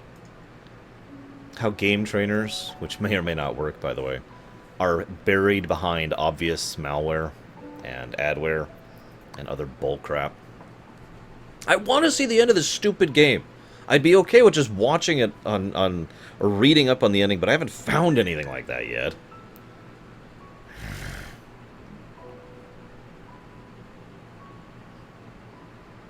Okay, you know what? I have an idea. I have an idea.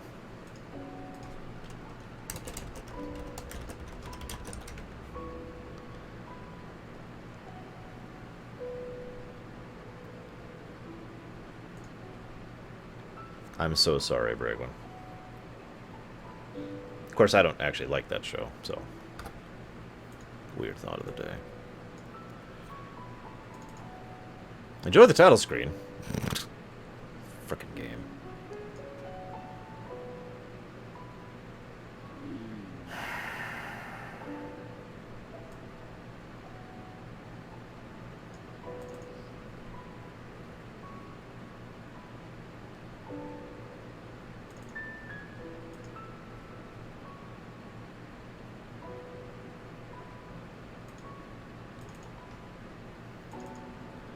441830. There it is.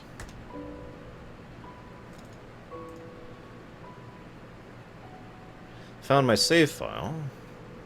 Let's see if I can't rip this apart. Oh, I haven't done hex editing in a while.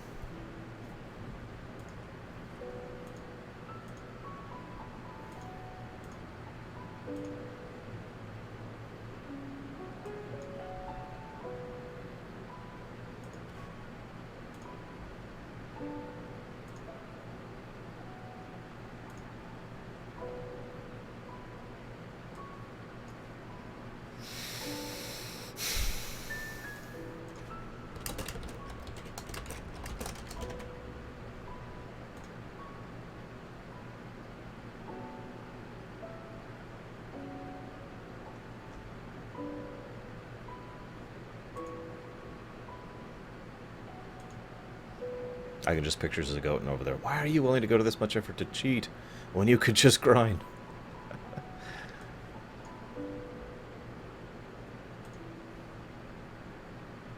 Here we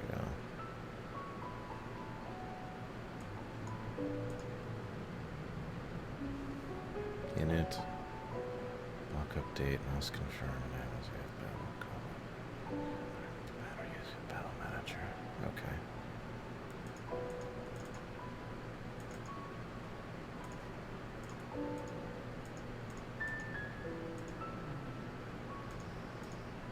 Hang on, Zeiss, hang on. I gotta find, I Am Setsuna. I got a lot of processes going right now. Yes, I'm memory editing my game.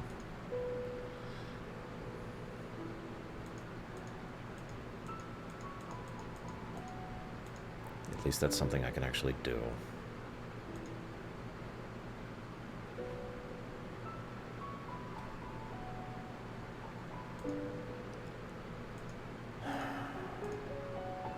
There you are. Open. No. Execute. Done. Open this.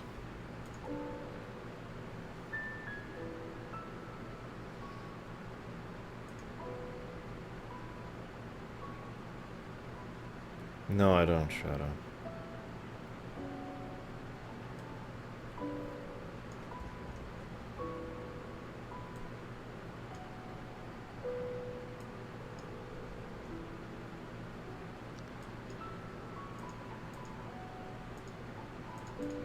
Okay. Okay. Whoop, whoop, whoop, whoop, whoop. Alright. Let's test this, shall we?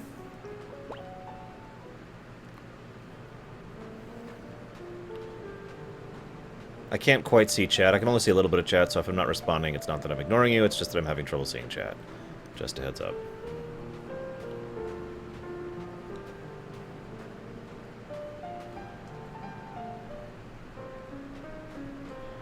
Um, 40 should do it. We'll test that.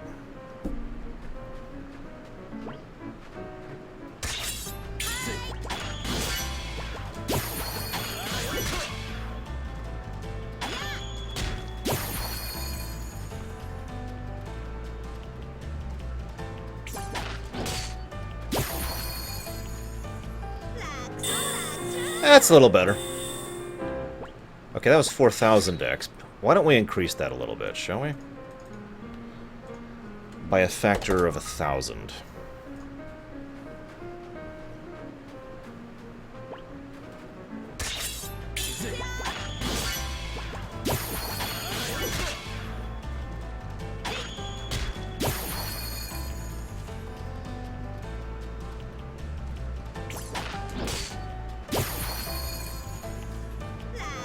That's a little better exp.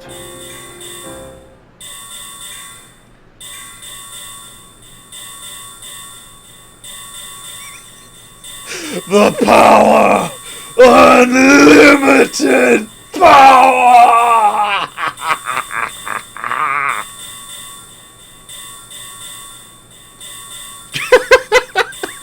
still going. I'm good at memory reading, what can I say? I have a lot of experience at it. Alright, I'm level 54! If I can't beat this bastard, I officially suck!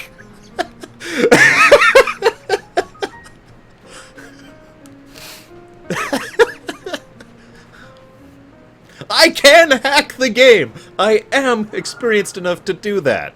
Thank you very much. All I need is to figure out the memory settings. And it was very easy in this case. Because there's actually a multiplier involved in the X. I'm actually curious why it's there. Yeah, so apparently, by the way, it would have been nice to know that Fire 2 was an AoE and not, like, a single target. Now I know what you're thinking. Chrono Trigger! Yeah, Fire 2 still did more damage than Fire 1 in Chrono Trigger.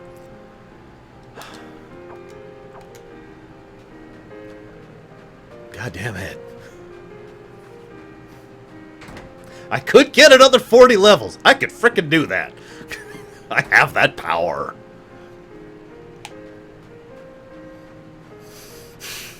How does the lore runner win? By changing the rules. And you can't deny that I didn't give that an honest attempt, so give me that at least. Fire 1, Fire 1, Fire 1. Oh wait, I have Fire 1.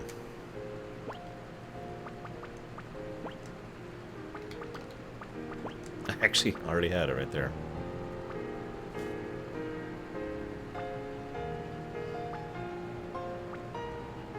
Okay, hang on a second, real quick. I totally believe you, Zagoten, but I want to know how this is. I'm supposed to know this.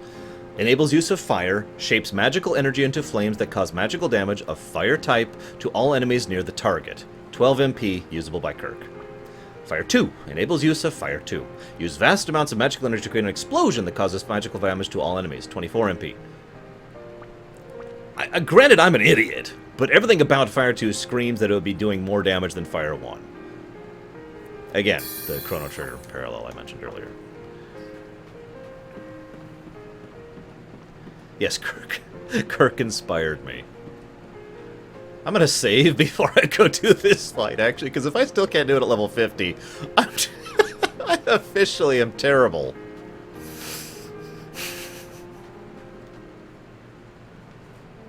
You know, honestly, though, I've been thinking, this is a good game. You know, I mean, there's some good stuff about this. I really wish I could move faster, though. You know, like, I don't know. What do you guys think? Should I be able to move faster in this game? Because I think that would really improve my enjoyment of the game, personally. What do you think? Anyone else have the same feeling about this?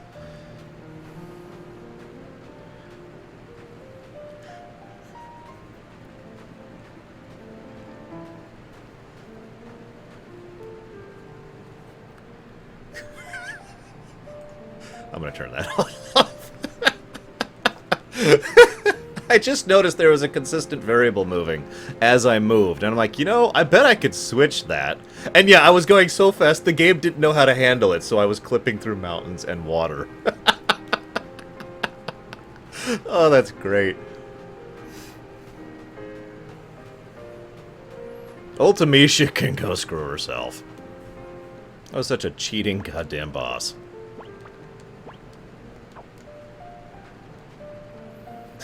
This is how Setsuna dies! At ramming speed!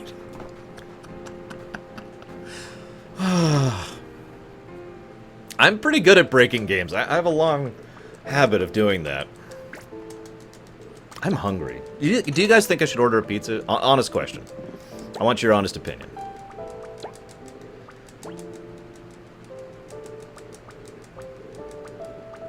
I'm gonna laugh if I'm doing the exact same damage and, like, the levels only affect HP, so all I have is more HP instead of more damage. I mean, that'll help, but I'm gonna laugh if that's how they do leveling in this game.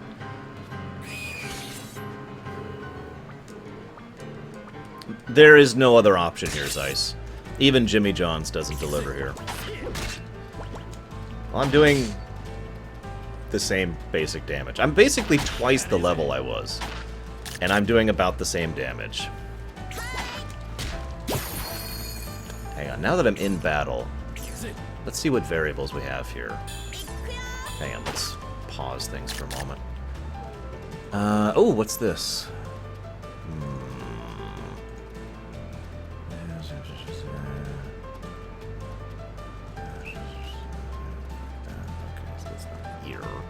That is a weird... What does doing this do? No, no, no, I don't want to mess with that. Okay, so we'll do this. 33 is 39, so...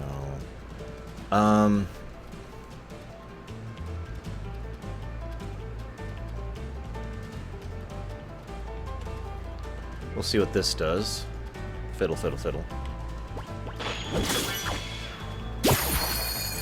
That helped a little. Oh, right, I forgot to turn off the X alter. Hey,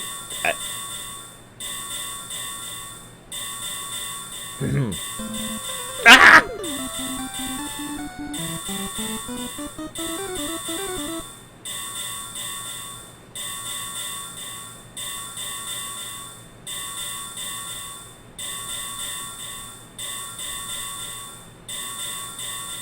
Remind me to turn off that memory lock.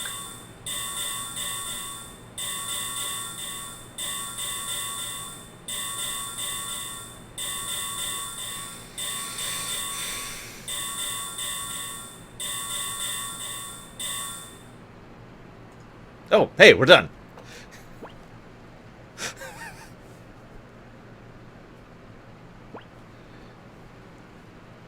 What is this? What is this? Seriously, what does this mean? I've never even seen this menu before. What is this? I don't understand what I'm looking at. A flux bonus. Alright. What does that mean? Don't worry about it. Okay, sure, whatever. How do I... Yeah, whatever. Increase experience gaining multiplier. Yeah, sure. I like how I still don't have 999 HP. Well, I got the mana to burn now.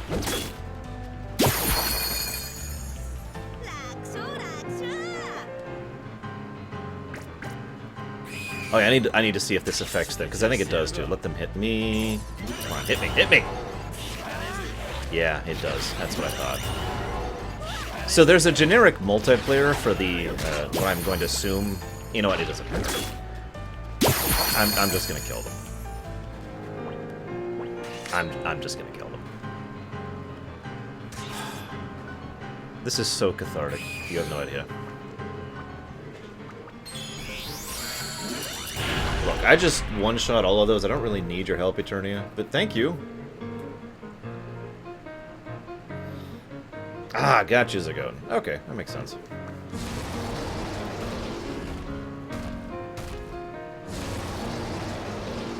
Here we go. Yeah, we're done. Stout Ram, or Stout Sheep. The most intimidating boss in the entire game. Okay, so... Let's see what this does.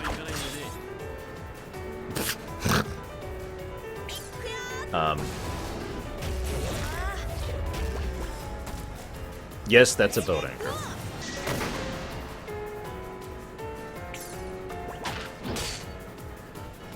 My damage has suddenly gone up a lot. Have you noticed that? Because I've noticed that. It didn't really go up the last time. But it's kind of gone up now. I think...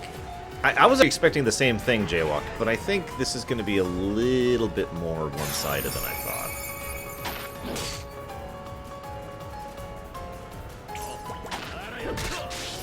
And you go.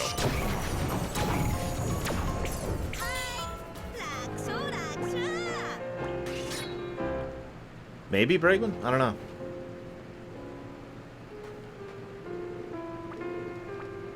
Yes, explain to us, Eternia.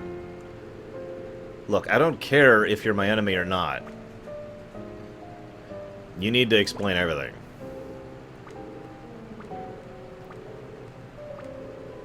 And she's actually not going to answer any questions. Come on, Eternia. No, I don't trust you. You're not welcome in my group. Tell me, give me a frickin' answer.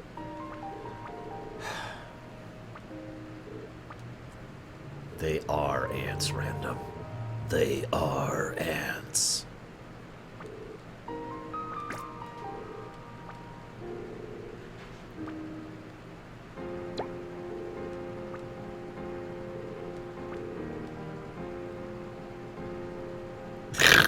No kidding, Zagoten.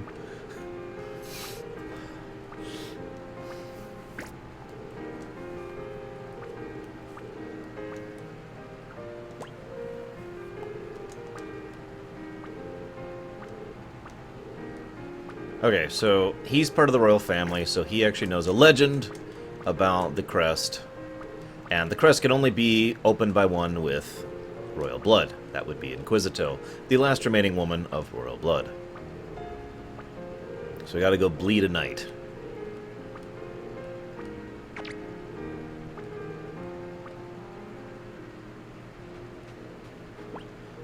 I also do not want this to be my party anymore.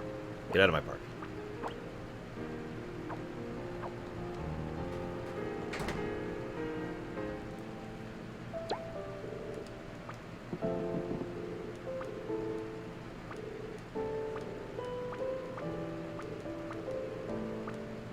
Now, they were actually humming a song earlier that sounded like... Oh, hello.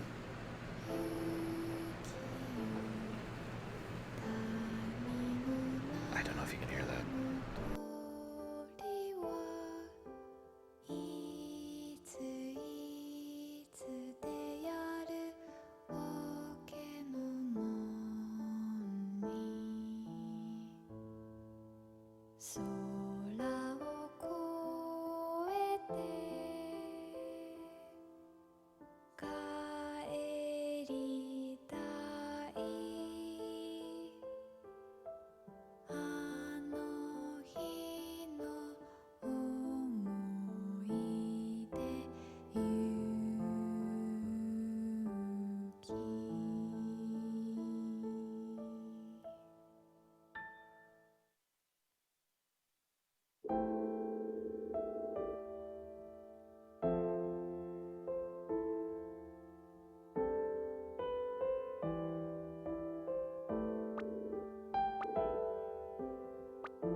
Okay, I know I was muted during that, but I actually did jump Myron.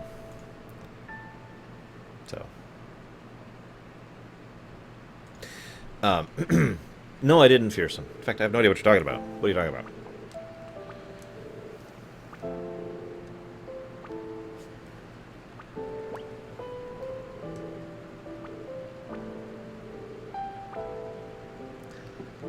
I like this. We have to go talk to the aspiring researcher. We call him that, too. Let's go talk to aspiring researcher. Maybe that really is their name. Like, this is a setting where that your profession and your styling becomes your name.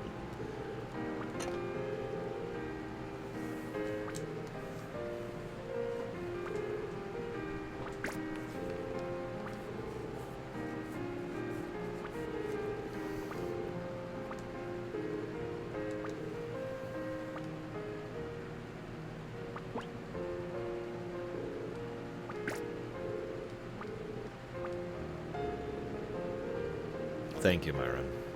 Right, I should probably order pizza before it gets too much later and I can't eat tonight.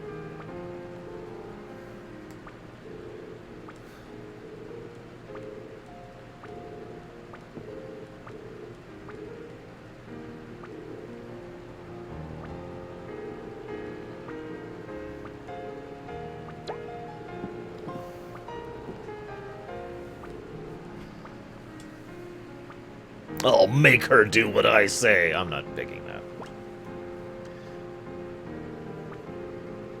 No, you'd be aspiring researcher, Shadow.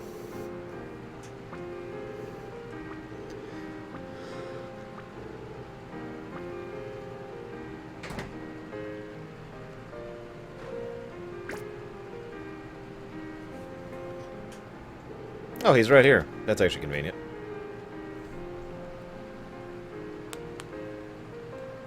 Oh, wow, fearsome. That's horrifyingly horrible. Also, apparently, according to Zeiss, pizza will invade the Earth, which is pretty horrible when you think about it.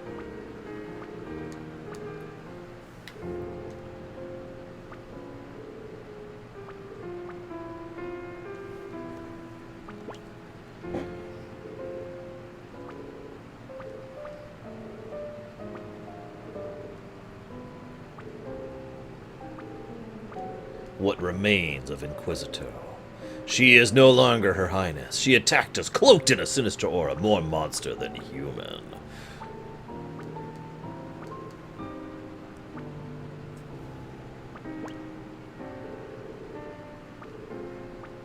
Bragon would be super sexy dwarf lady.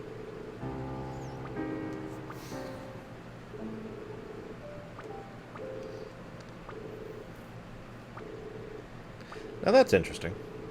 There was actually a little bit of foreshadowing about that.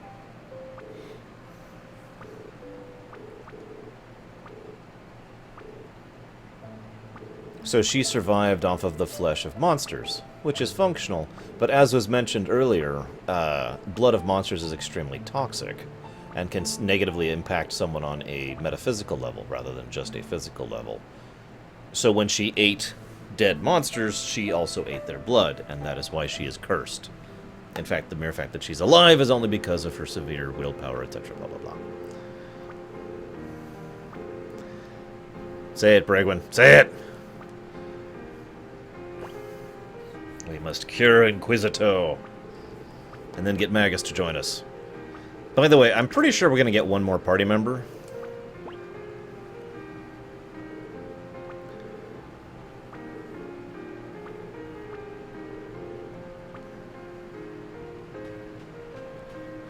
As I said all the way back during Final Fantasy VIII, as much as I speak in defense of FF8, and I still do to this day, any game that I feel I have to cheat in order to progress in is not a game I can not put a negative point on for it. You'd be at the... Oh my god, Bragwin!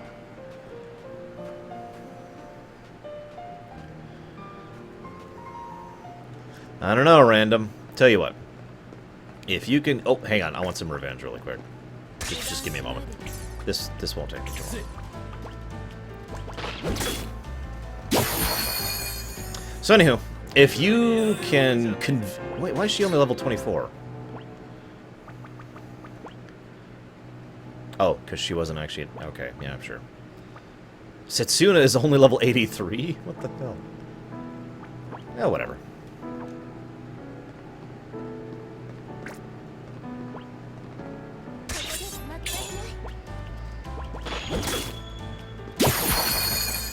I will say this in favor of this game. I do want to keep playing it, not just because of revenge. I mean, I'm not going to lie. I want revenge on this game. It's one of the reasons I wanted to go after that boss and absolutely destroy him. But I am still interested in seeing where this is going. We're about to get an airship.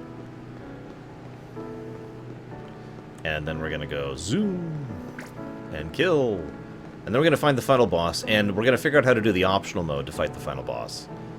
And once we do, we're going to get the super optional Omega ending of Doom. Wow, she is really messing up. Holy crap. Oh, my back. I really should order pizza. Before I keep forgetting. Give me just a second. What should I get? What should I get? I should get something that I can eat tomorrow, too, because I got to work on my next rumination tomorrow.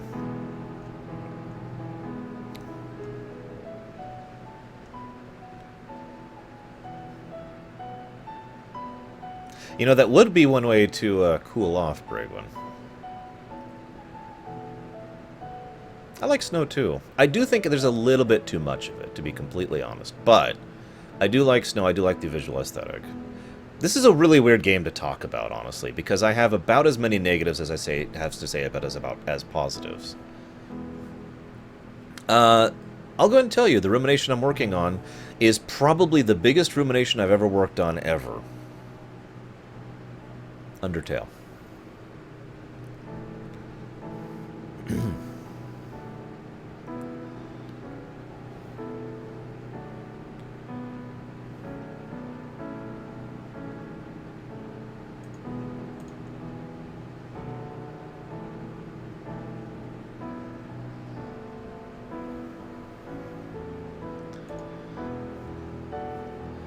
I am, in all and total honesty, a little overwhelmed with the Undertale Rumination. Because there's a lot to talk about in that damn game. Hey, Arsky. What's up?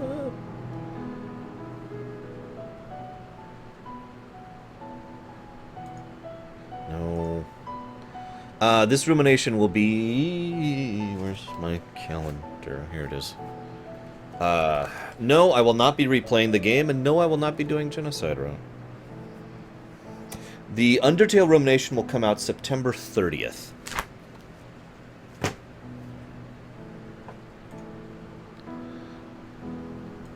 So, yeah.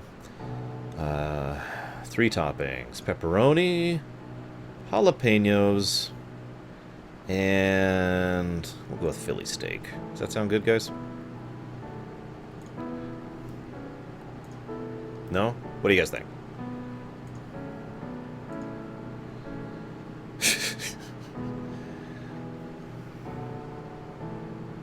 Let's do... maybe tomatoes? What do you guys think?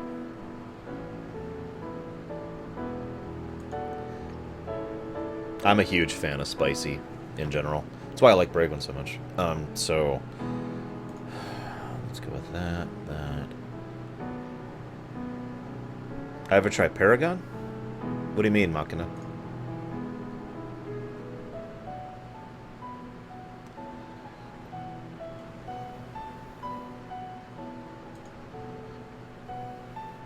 You guys can make fun of me, and I'll mention this during the rumination. I originally didn't want to play Undertale, partially because of Pendulum Effect, but also partially because I correctly assumed that there were very, very, very horrifying things in it. But all of those were on the genocide route. Oh, no, I never actually tried that Machina.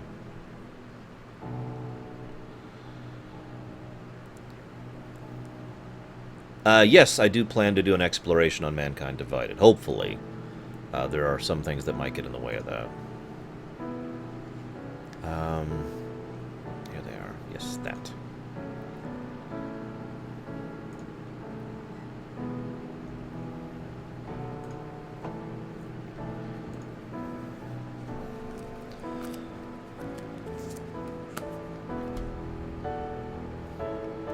Honestly, the last time I've been this nervous on a rumination was when I was going through the Metal Gear Solid series. I was exceptionally nervous about that one.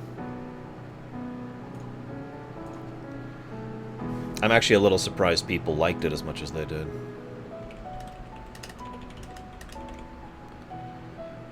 I personally think Undertale is better than Shovel Knight, but that's almost an unfair question, because Shovel Knight is an absolutely freaking amazingly phenomenal game. Of course I will, Omni, but that's okay. I've been dealing with those people for a while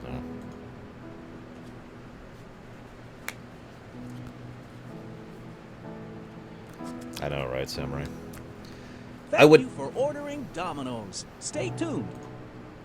What the hell is that? What the crap?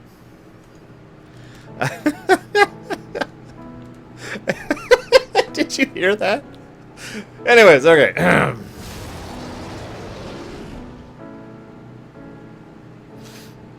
Thank you for ordering Domino's. What?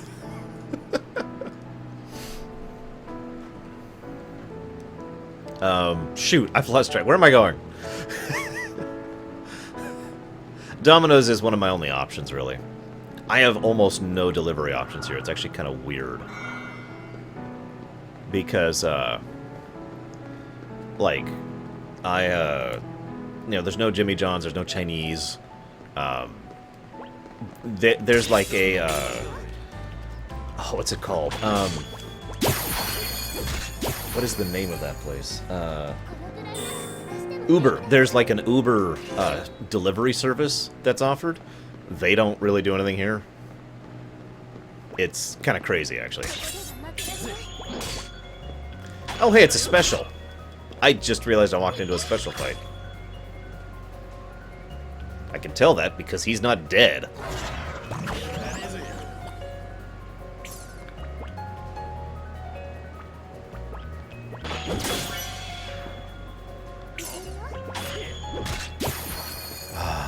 Catharsis. Okay.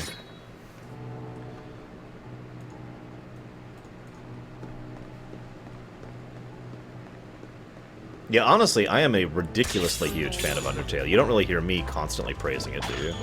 And being in people's face about it. You know, I think Setsuna needs some levels.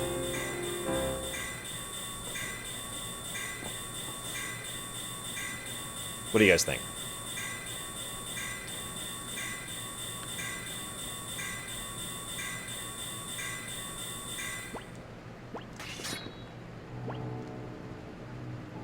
No? You don't agree?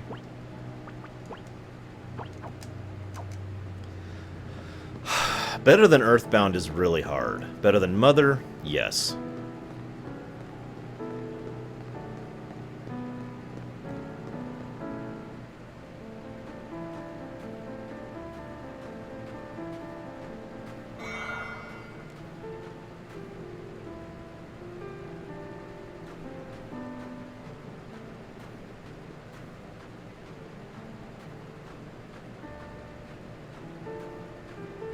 By the way, thank you both of you for both Zeiss and Myron for the donations to pay for the pizza that's going to be showing up in, well, X amount of minutes, however long it takes them.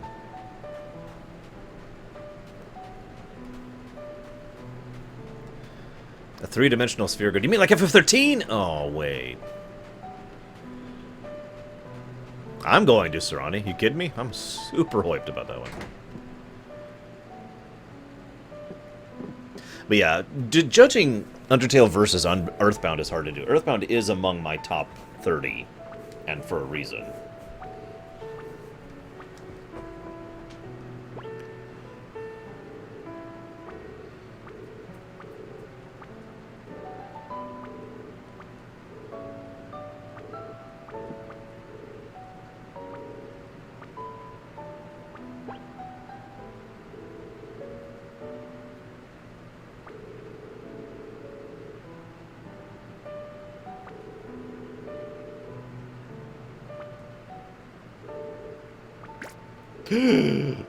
It's Setsuna.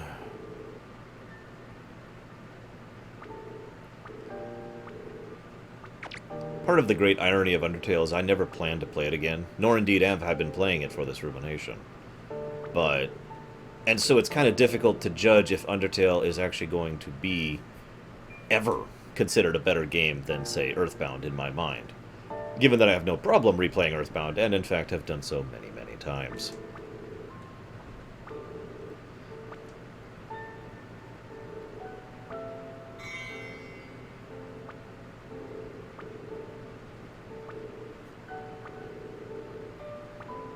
Mother 3, oh my god.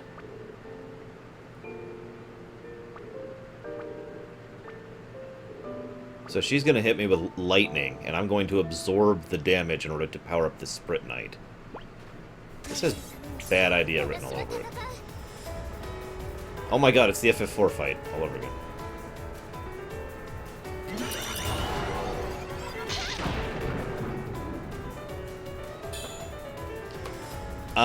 I can't talk about why I won't replay it without completely and utterly spoiling it.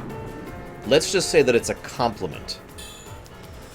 Mostly memory, Samurai, but I am doing some consultation. Especially on my own videos, because I'm going to be rewatching some of my own playthrough.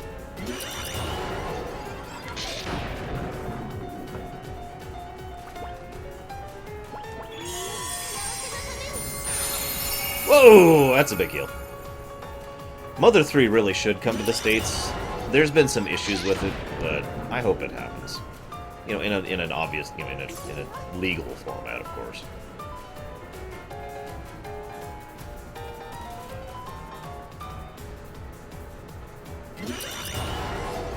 Yeah, no, it's a very big compliment, Zeiss. I cannot explain why without completely spoiling it. There are several reasons, Boss Dogan, but I'll go ahead and explain the biggest reason why Mother 3 is not coming out here. Copy wrong.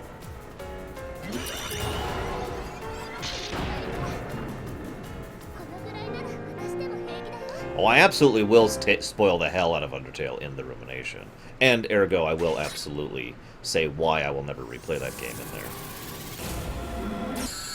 I will, Samurai. Fear not. It's so rare I get the opportunity to explain why I will never play this game again is a huge compliment.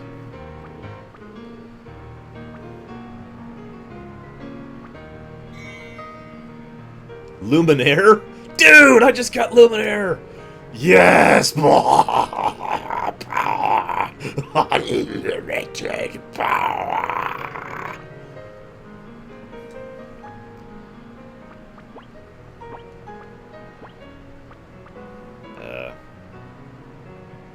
Oh, right.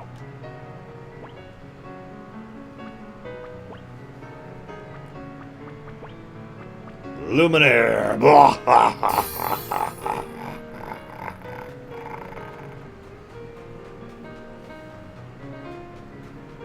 Yeah, by the way, Undertale's a pretty short game.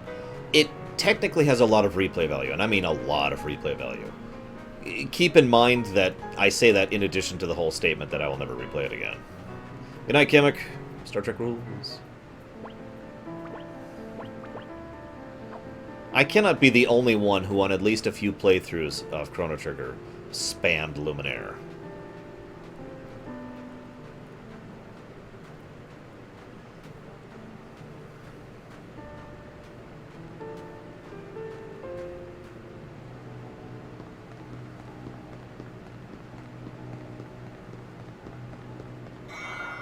Gotta get that loot. You never know, I might need it.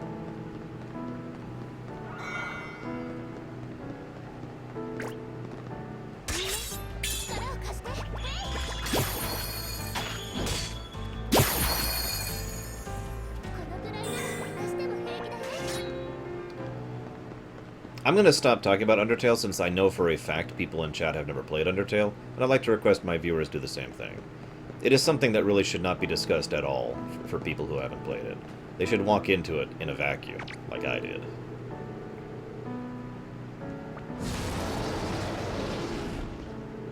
This is it! Luminaire!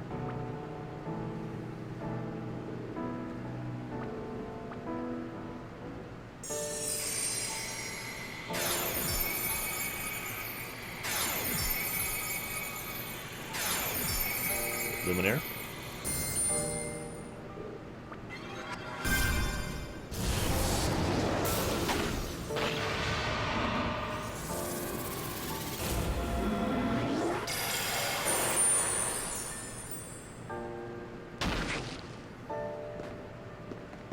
Luminaire.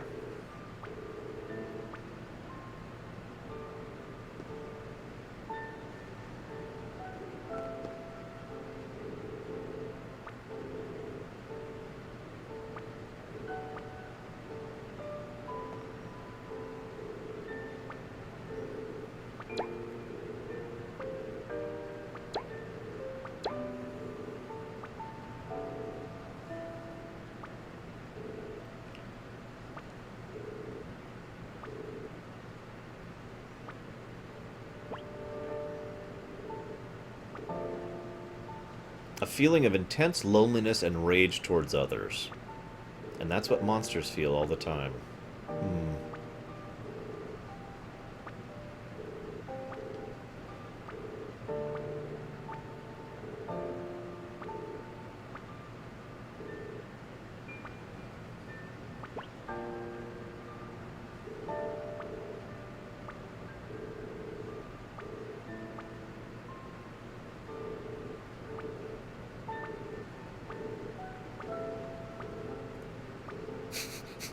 I would love if there's a line here. Wow, you guys have gotten a lot stronger since I last left you.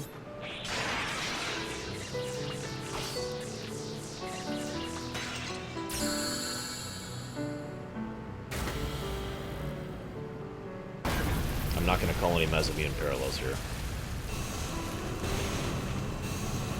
Also, what kind of kingdom was this that they have stuff like this? Holy crap.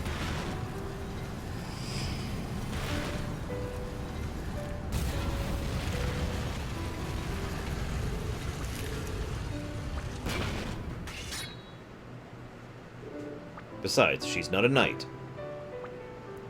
She's a dragoon.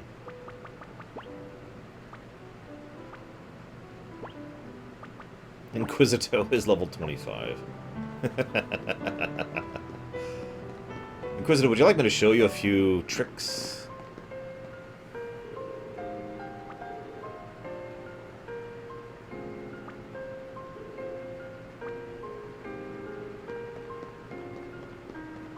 Another cool place. Very styled like the ruins, though. And just let me know as I go. My wish list? What do you mean, Machina? Explainate. In this game, Buzzdogan, there are definitely some very serious cliches on display, but none of them have bothered me or what I would consider to be a negative. And overall, I do think the construction of the theme of this game is really well done. The characters are not super well fleshed out, and they haven't had a lot of character development. The plot... there basically is no plot so far. The theme, however, the setting and the theme both have had a lot of development, and both of them are very top-notch. So this is not exactly the best written game I've ever played, but it's definitely up there. And yes, my Steam wish list should be up to date. What do you ask?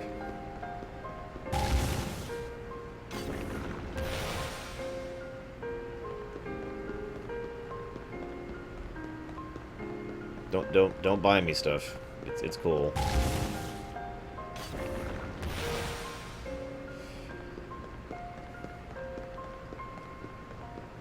Unless you're gonna get me Mankind Divided, that would actually help me out a lot.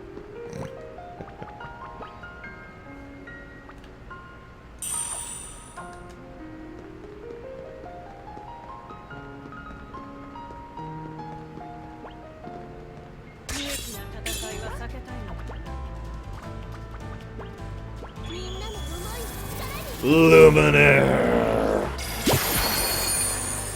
Holy crap.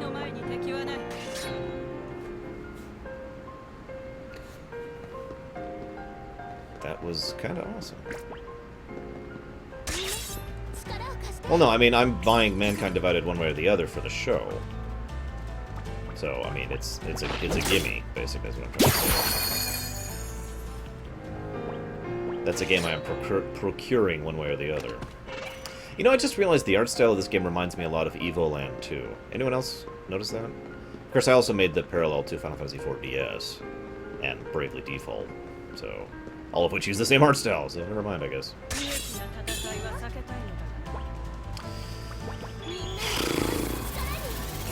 Aside from this Health Sponge boss design, which I've already spoken at length about, I really don't think I need to cover anything else there.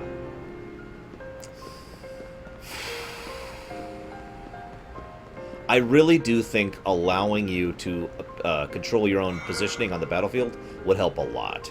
I mean that sincerely. That by itself would improve a lot of my opinion of this game's gameplay. I can't call the combat a negative. In fact, I actually rather do like it, and I do think they're kind of going halfway between the Mario and Luigi style. Oh, hello.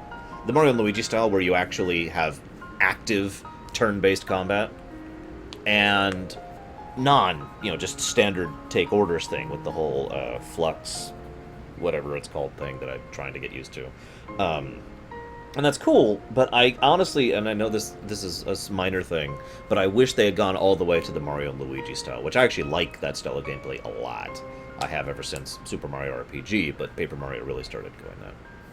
I had no intention to buy the deluxe, no. I'm just picking up the base game for the show. Might do a premiere run of that one. Haven't really decided yet. I'm not even sure. When does Mankind Divided come out? Can somebody give me a date on that?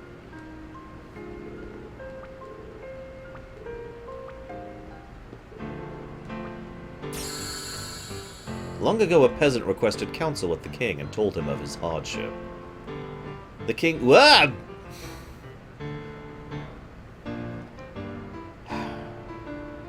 Thank you, Zeiss. I would like to give very public gratitude to Zeiss for buying me Mankind Divided. 23rd? That's really bad timing for me.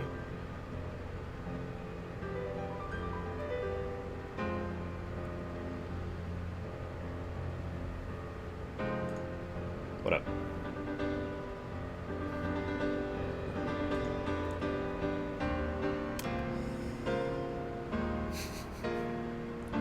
I'm not sure if I'll do a premiere run of Mankind Divided or not. It is a game that qualifies for a premiere run. Very, very, very few games qualify for premiere runs, and that is one of them. The problem is, I might have something going on at the end of that week. I absolutely will be doing an exploration at the end of that week, so I might just interrupt it for that. And then we've got the Kefka race on the 29th, and I don't think I'm going to be able to beat Mankind Divided in that short a period of time. I'll debate that. But regardless, thank you, Zeiss. So a peasant went to a king, and the king felt pity for the peasant, and bestowed upon him a gift, his own ring. The peasant thanked the king and promptly sold the ring in order to ease his financial hardship. Were the king's actions just? This is the question I put to thee.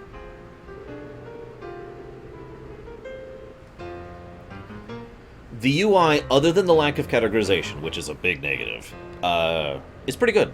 I like it. It's crisp, and it's overall easy to utilize and maneuver through.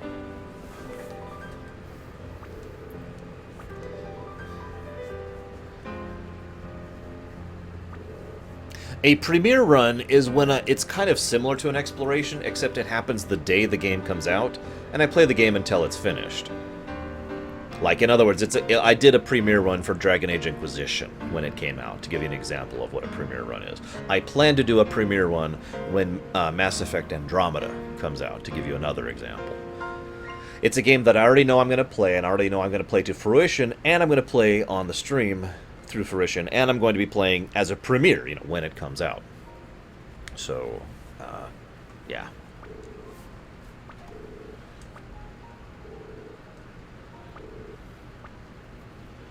What do you guys think? Was the king just for helping out the peasant? Was he unjust? Or was he ... What would you answer to this? Honest question. This is actually more of a gray question than it seems at first glance.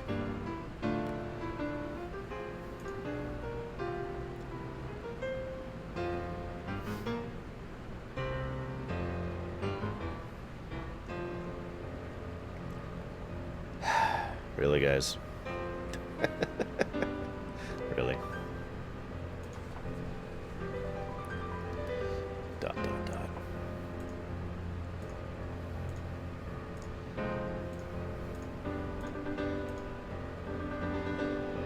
I think I will do a premiere run on Mankind Divided.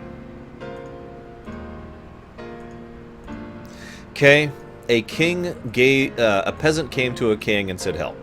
The king gave him a ring. The peasant sold it to ease his financial hardship. Was what the king did just? That is the question. See, here's the thing. I like this question because this is actually one of the first things I've seen in this game that is actually a truly complicated situation. I mean, yeah, there's lots and lots of thematic significance and I've already talked a lot about all of that, so I don't really need to recover that. But here's the thing. What the king did from a personal perspective was just, and from a national perspective was unjust. From a personal perspective, someone who was in need of help came to him and said, "Please help me." And he said, "Absolutely." And I think we can all agree that is just. From the perspective of a king, of a nation, he extended his hand to help one person in his kingdom, one individual, at the expense of both his own wealth and the wealth of the nation as a whole, which is unjust. Because justice by its nature means a form of balance. In the former example, the personal example, he was adding balance by giving of his excess. In the latter, he was creating imbalance by giving only to one, not to many. Make sense? So this is great. I like this. You're right, Zagoten. I do like this. This is a great question.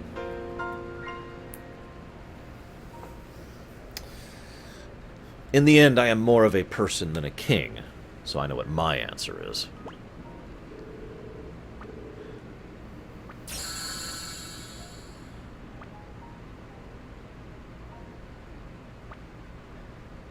As expected, that was the wrong answer. Yeah, I completely expected that to be true. Ah! Where am I?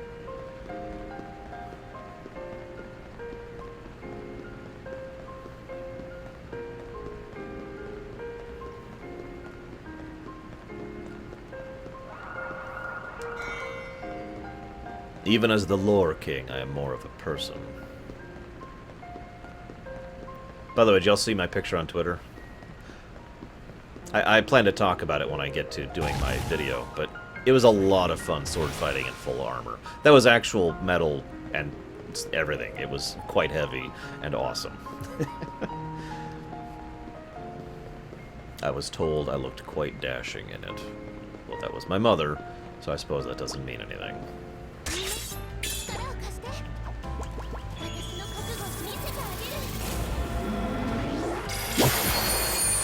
Have I mentioned that I like Luminaire? Because I like Luminaire. Yes, I do have a Twitter. I've been trying to use it more and more lately to reward the people who actually follow me on it. And all of my Tumblr stuff goes to my Twitter as well, so all my Q&A stuff goes there.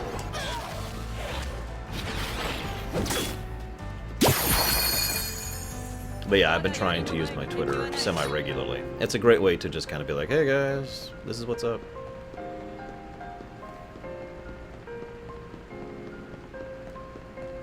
It's actually probably the best method I have of getting news outlets to you guys currently. Which is funny, because I have a dozen or so methods of doing that at this point.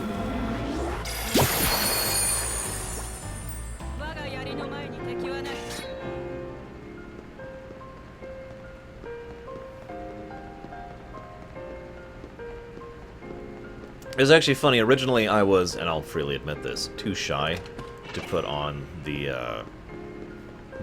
armor, and everyone who was with me was like, no, put on the armor, because I was playing the tank. So they're like, come on, put on the armor. It didn't change my stats at all. It was just, come on, go, put on the armor, it'll look cool. And I'm like, okay, fine.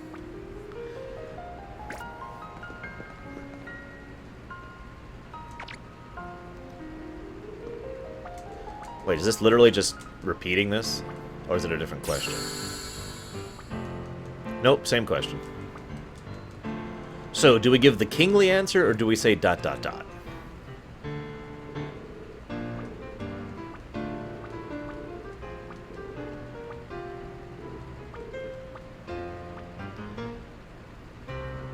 We'll give the kingly answer first.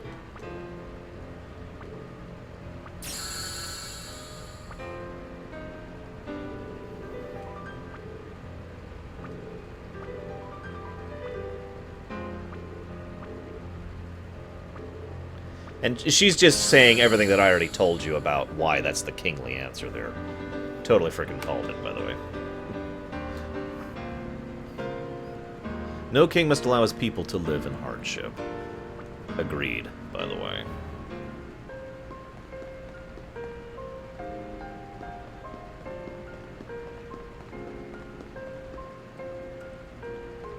There must always be Thunder Crash, a lore king. Oh, sorry. And thank you, Griffnor.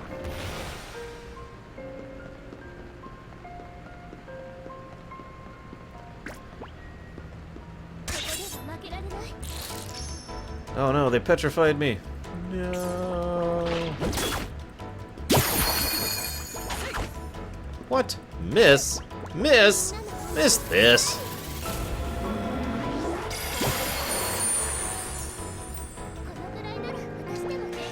Now, I really don't want to speak negatively of this, because that was actually a really cool sequence. But KOTOR did it better. KOTOR 1, there's a moment where you are tested in the same manner that you just are, right? When you are tested, if you basically fail the test, then the game has different ways in order to make that progress, for things to keep going, in other words, even if you answer the questions wrong. It is still, you know, the wrong quote-unquote answer, but you can still progress without having to restart. You know, in Kashyyyk, at the base of the Shadowlands, you probably know what I'm talking about.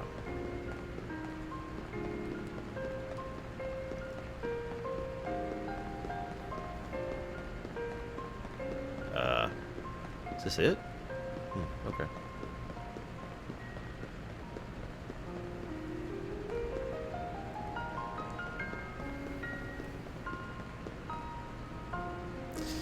I don't think Life is Strange is for me, personally. Everything I've seen about it has indicated to me that it's not a game that would be a me thing.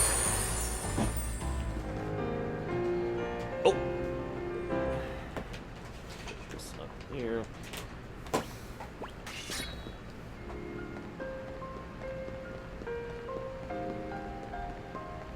Absolutely, Kay. Okay, you didn't see the whole justification, but the thing it said, and kind of the point I was trying to make without explaining it, is that... what? Okay, I must have missed something. Was that if the peasant is in poverty, the king is failing in some other way. He doesn't need to solve the problem of the peasant being in poverty. He needs to solve the problem of whatever is causing the peasant to be in poverty. Make sense? He needs to fix the larger problem, not band-aid the smaller problem. Hence why it was an unjust action. Make sense? Both answers have the king helping. It's just one is more the answer of a king helping. So no, the pizza has... I just got the notification that the pizza is on its way! So I'm going to have to open my door and listen. And probably the dog will go nuts too. How close are we to the end? Because I'm like committed at this point. Shoot. We're already level 99. Let's do this!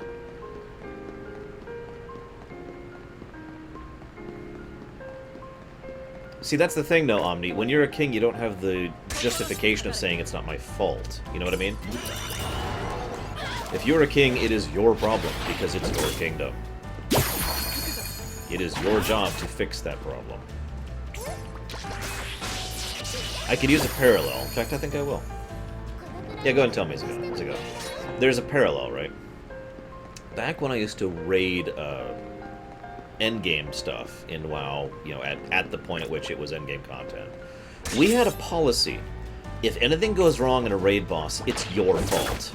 Are you a healer? You weren't healing enough. Are you a tank? You weren't mitigating enough. Were you a DPS? You were not DPSing properly. Or are you not avoiding damage correctly? Whatever happens, it's your fault. Now you might think, well, that sounds like a horrible perspective. And yet, the whole point of that perspective was that you take ownership and try to fix the problem. Rather than saying, you know, we failed, say, how can I do better? Make sense? In other words, a king should not say, this is not my fault. Ever. A king should say, what can I do to fix this?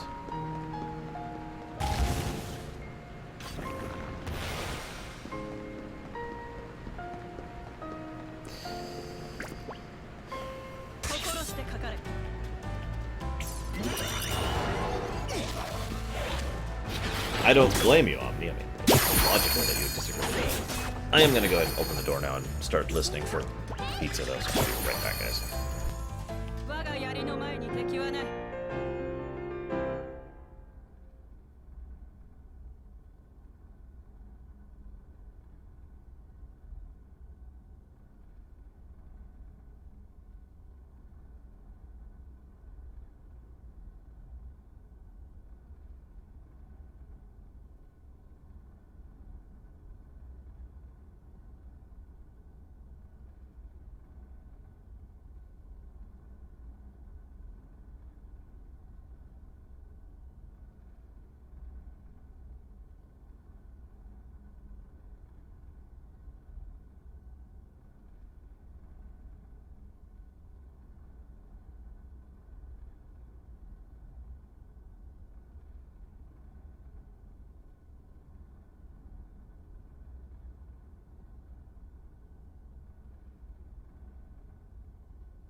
I return.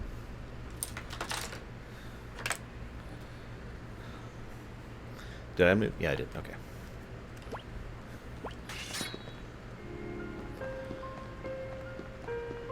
So I try to remember where the hell I just came from. It's locked! What is with all the locked chests in this game? Like, genuine question. If I'm this close to the end of the game, why are there so many locked chests? Holy moly.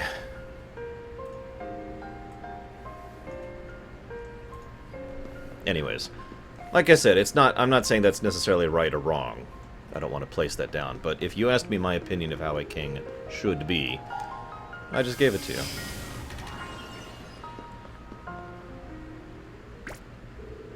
enthusiastic girl. That's the girl from Inquisitor's Village. You must not be deceived. The woman before you was no woman, but a monster.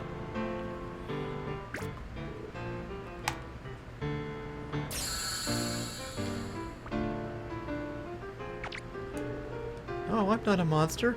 I was worried about Her Highness. I wanted to help. Please, I'm not a monster. It is the king's duty to guard these ruins. This monster must be eliminated. Actually, there's a really easy way to tell if she's a monster or a human. Monster blood is demonstrably different than human blood. So all we have to do is bleed her a little bit. Not like violently. I mean, just, you know, let us take a bit of her arm and go just a little bit.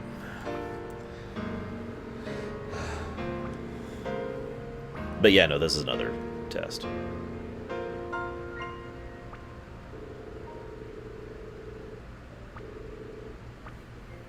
So, we can eliminate her, or don't eliminate her. Now, I'm guessing there's another wrong and right choice here. But let's talk about this for just a moment. But first, I'm going to answer Boz Dogan.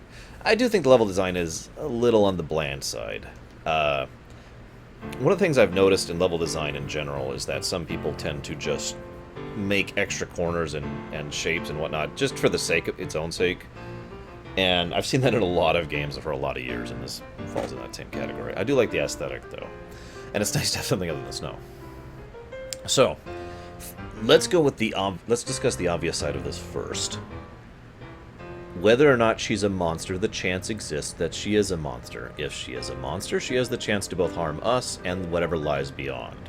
Ergo, allowing her into our confidence is something we cannot allow tactically from a cold calculus perspective. We cannot, under any circumstances, allow the possibility of the fact that she might actually be our enemy. And therefore, because of the fact that she might be our enemy, we must treat her as if she is our enemy. Second perspective. Let's call this the Undertale's perspective. Part of what being a person truly means is the ability to acknowledge the fact that sometimes you're going to be wrong and that's going to cost you. It's going to hurt, and you're going to have to be strong enough and driven enough and capable enough to deal with the fact that you made a mistake. Ergo, if you want to give mercy to someone, as indeed you should, then you must be prepared and capable of dealing with the consequences of that mercy. That even if if there is a high probability that this is in fact a trap, we must give her the benefit of that mercy because we are strong enough to endure the betrayal she might offer. As I've said many, many times, being good requires power, because the more powerful you are, the more you can deal with it when people trick you or deceive you or lie to you or manipulate you or take advantage of you. In other words, the only way to be the Mario is to be strong enough to endure the dozens, if not hundreds or thousands of times of when people screw you over, and keep handing your hand out in mercy and offer. Those are the two perspectives. Now they're asking for the perspective of a king.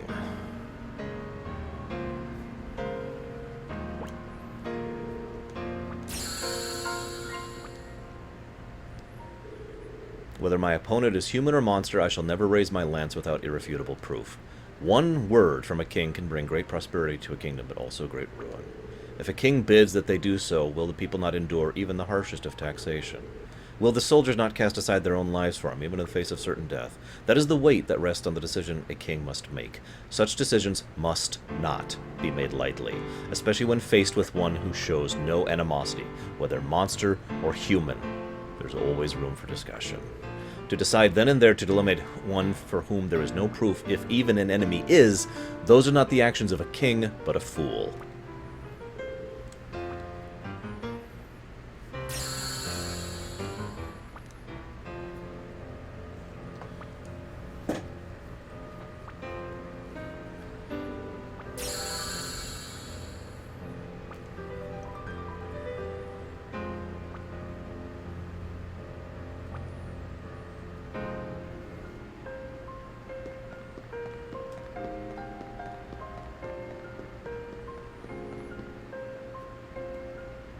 I do like this section a lot. The dungeon design is not exactly fantastic, but I'm really liking these questions. This might actually be my favorite part of the games thus far.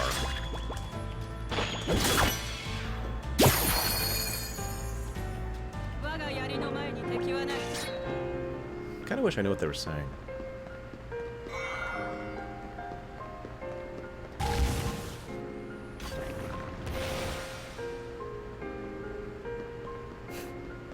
Trust me, Shadow. I know just how much that applies to real life.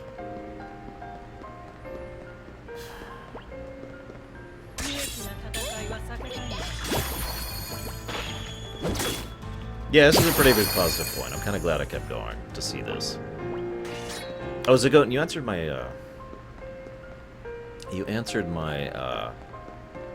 that's kind of the point, isn't it, Omni? You answered my question earlier, but I missed it. How close are we to the end of the game?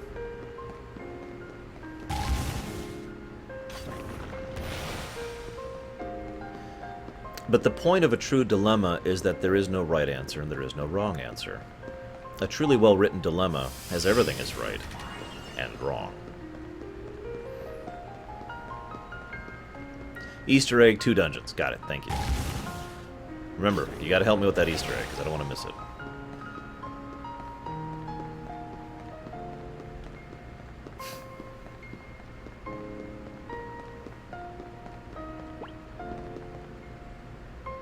Character design?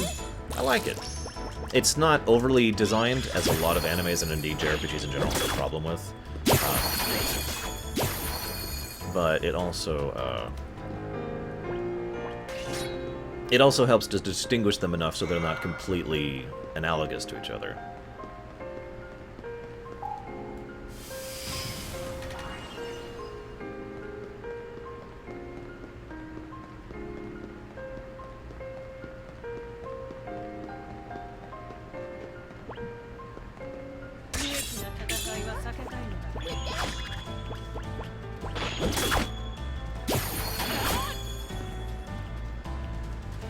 How did that miss?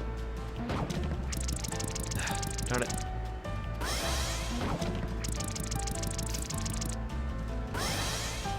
I will freely admit I'm not much of a vengeance kind of a guy, so I admit I'm probably a little bit biased in my answers.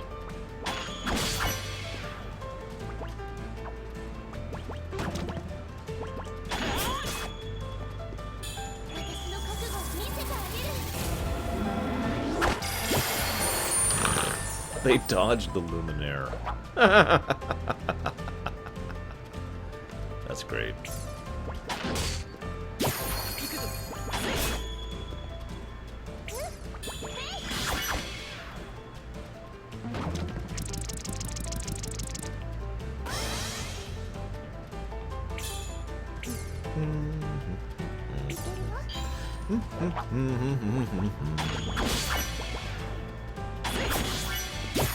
There we go.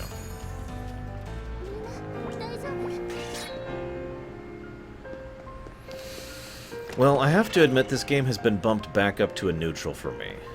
It was at a net negative thanks to the issues before, but this whole section has been pretty awesome. So that's been a... yeah, we're at a net 0 at the moment. We'll see how the rest of it lines up. I'm actually really curious, to be honest with you.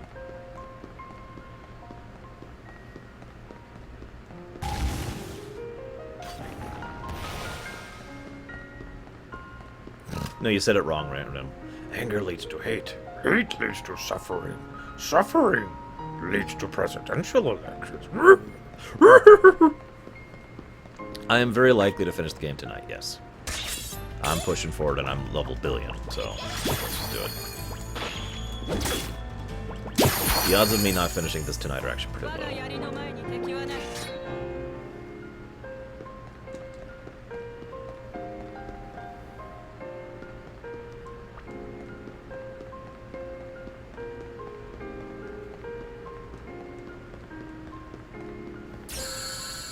Oh.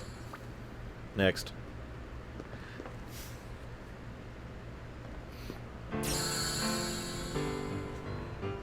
There's one who bears no human blood. Yeah, that's the kid.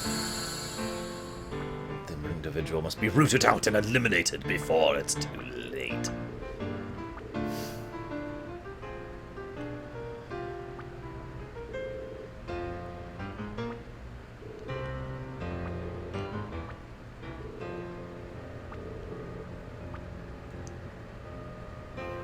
Really? We're not going to say the obviously not human kid is not human?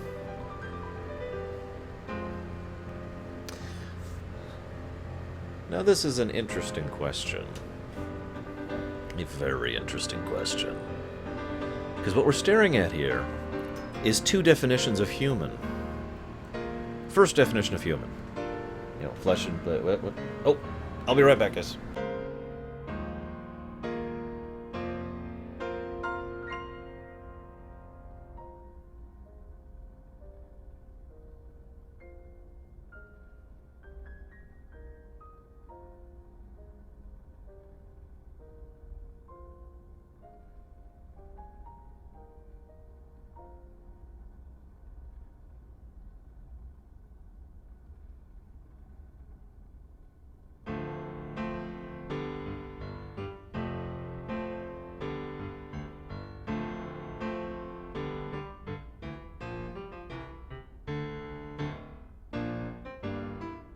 Okay, so apparently, the pizza delivery gentleman, or woman, or whatever, just drove in, came in, like to our little entrance driveway, whatever thing, and then left.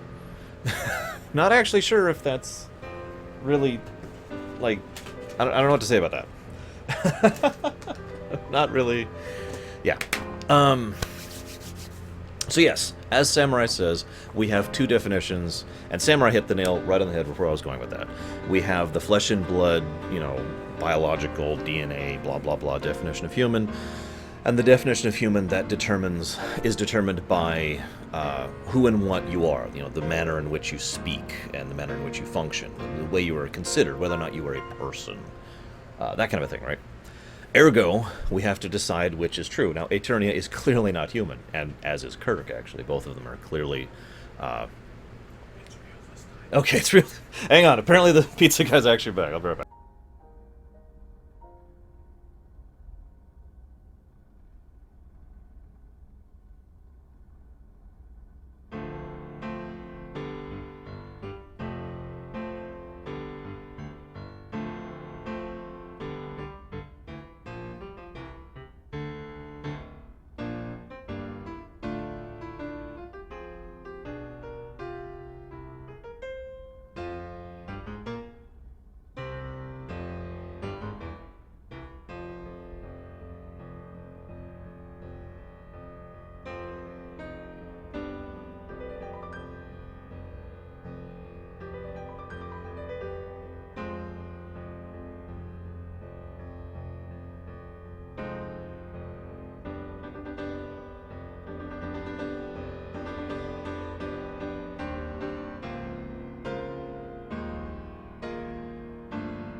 Okay, she actually delivered the pizza this time.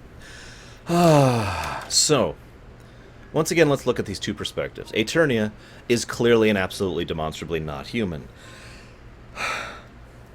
And, I mean, there are things that can be said about that and things that can be said for that. And the fact that that is a potential risk. The fact that we know so little about her. The fact that she has kept so many things secret from us. The fact that... she has not been completely honest with us and has been trying to do several things that is very questionable. She, like, if this was Azeroth, I could actually 100% believe that she's a Nethrezim right now because of the way she's been acting. She would be kind of an amateur Nethrezim, but nevertheless. The second perspective is the idea of treating someone with respect regardless of their blood. Now, that may sound like a weird opinion to have for a king, since in real life, you know, most people look at the idea of a king and think, you know, royalty, bloodline. I mean, we only could get in here because of the bloodline of the kingdom, which rests within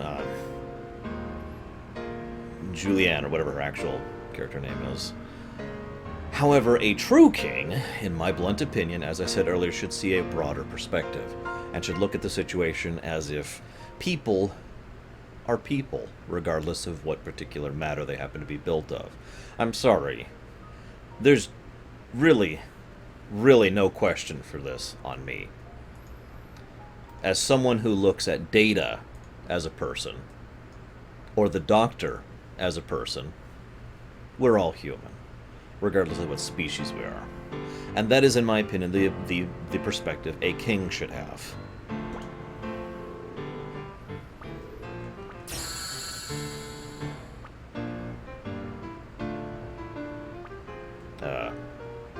However, that was the wrong answer this time. Although for the wrong reasons. Because the answer the thing gave was that I was giving blind trust, but that's not true. I gave you my reasoning for why I consider her human. Despite the potential for betrayal, she has proven many times that she is very clearly on our side, regardless of the fact that she is not human. Well, whatever. I'll enjoy a tasty, tasty bit of pizza while I wait.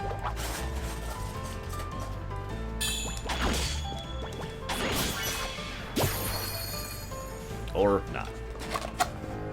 Damn. I'm going too fast.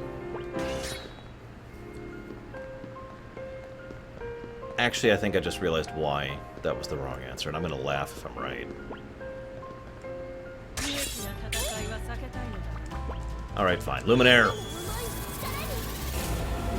Go away.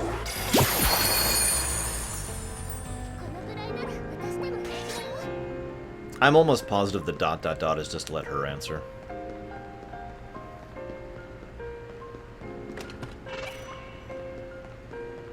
I don't remember where I'm going.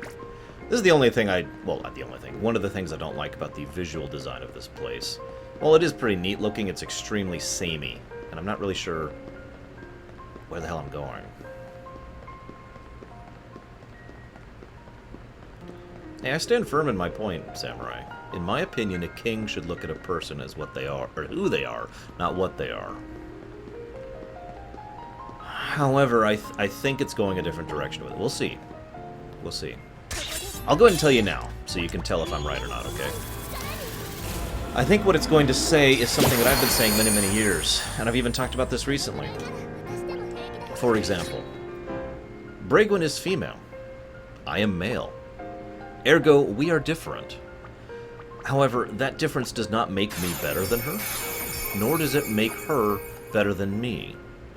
In other words, the fact that we are different and still respect and tolerate and indeed work with each other, despite and indeed because of our differences, is the strength of bond.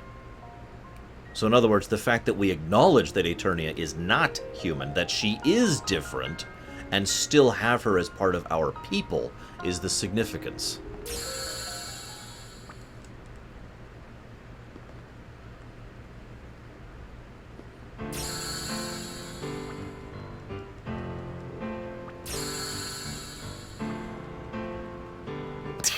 I know, it's weird, random.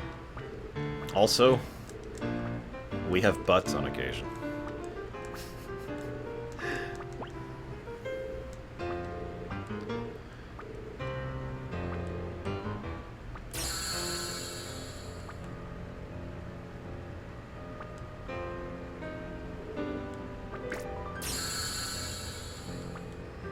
We will not dispose of Eternia, is what you just said. You're wasting your time. I will not be disposing of her. Any attempt to induce me to do so is meaningless.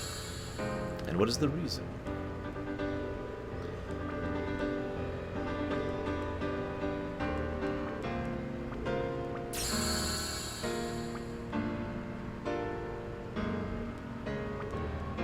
Whether she is human or not, she remains my ally. Called it.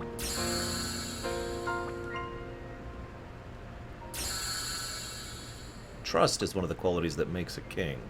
Placing one's trust in others without regard to birth or lineage is the sign of a true king. Yep, called it.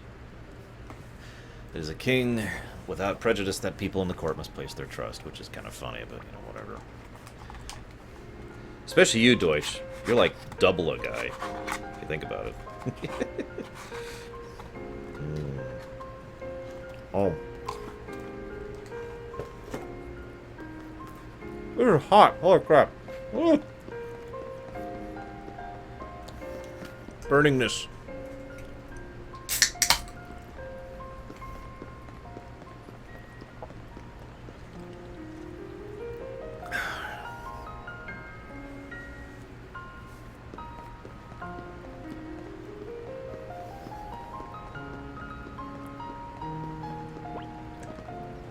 That particular test was a little bit biased, but I still like this.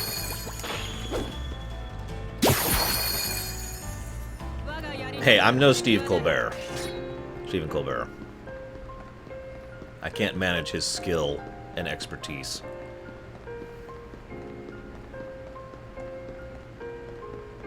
Hot Pocket Cam.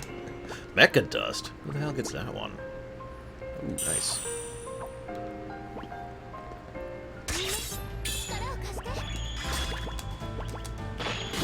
I now have a mech sword. Now, if I could just put a chainsaw on it. Actually, I'm sorry, that's ridiculous. Who would put a chainsaw on a sword?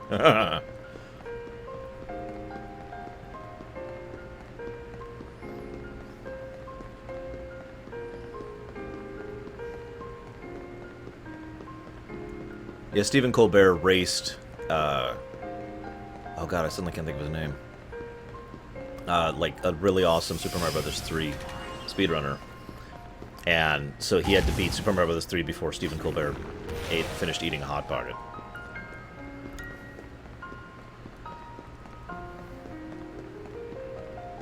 Right. I just noticed that without really meaning to, my party is female dominated.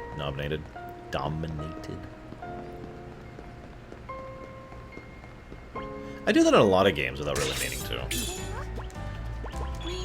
I mean, what's my favorite party setup in FF7? Cloud, Aeris, and Tifa. I mean, come on, you know. Also, Yuffie as soon as I lose Aeris, because I actually like Yuffie.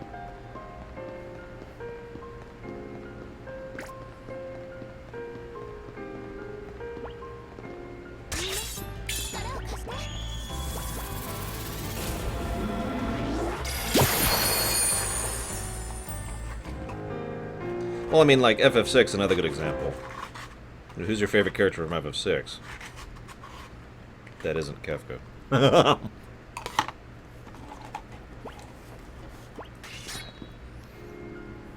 Back when I used to play fighting games extensively, my main in, sorry for the spoilers. My main in Street Fighter 2 was, well, actually it was Bison. And Balrog. So I guess I can't actually claim females there. Never mind. I was gonna say Chun-Li, but then I remembered that's actually not true.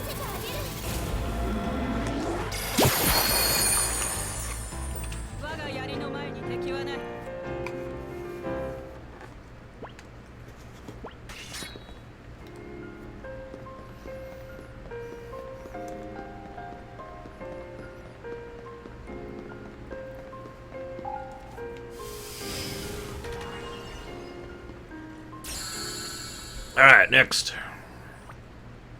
Hit me. Hit me. I want you to do it. I want you to do it. I want you to do it. Come on. Must a kingdom have a king? That's a very interesting question.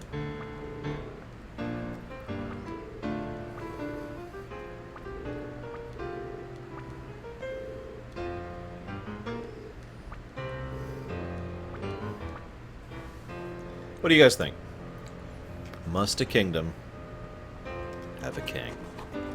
I can't give my full answer on this one. That would be violating some of my own policies on my show. But I'm curious to hear your guys' thoughts. Legit, as ever.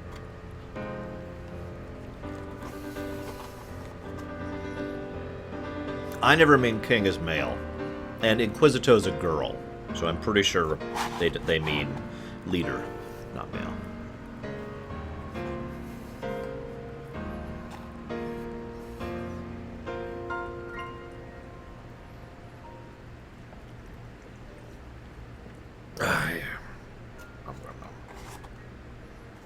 These are so good.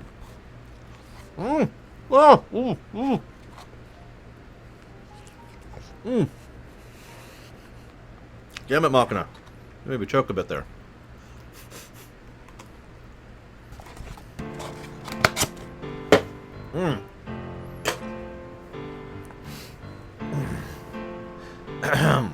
Thank you, Machina, for donating Hyper Light Drifter, which is a game I've been hoping to explore for some time. When I say king, I don't... gender doesn't matter. That's the way I've been using it this whole time.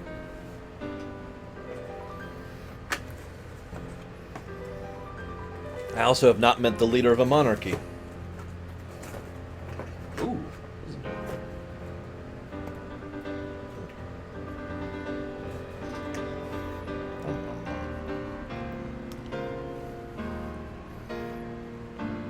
None of you giving me answers. Come on. Someone hit me.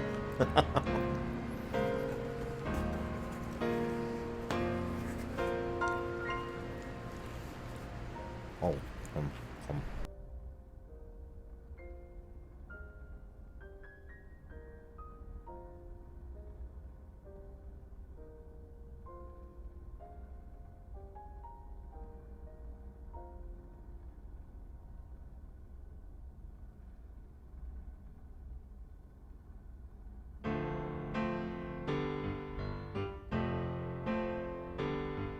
Must a kingdom have a king? I hope so, Machina. We'll see.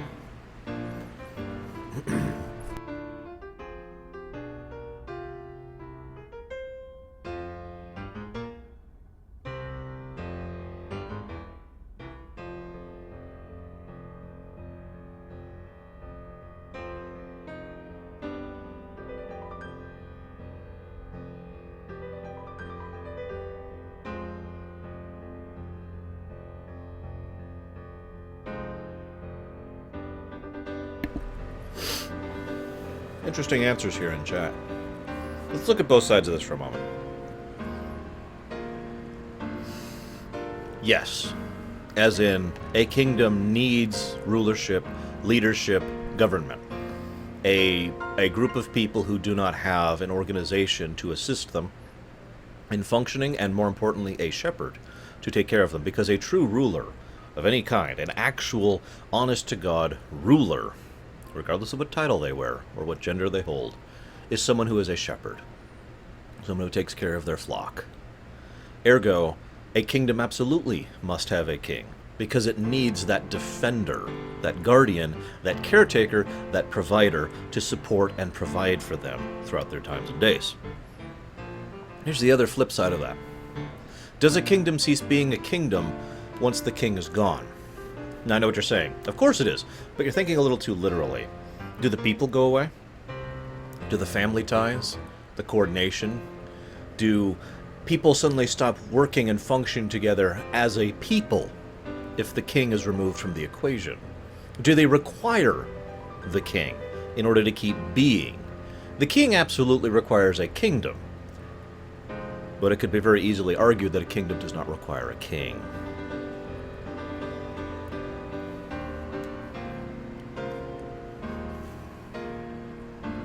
Both of these are valid answers.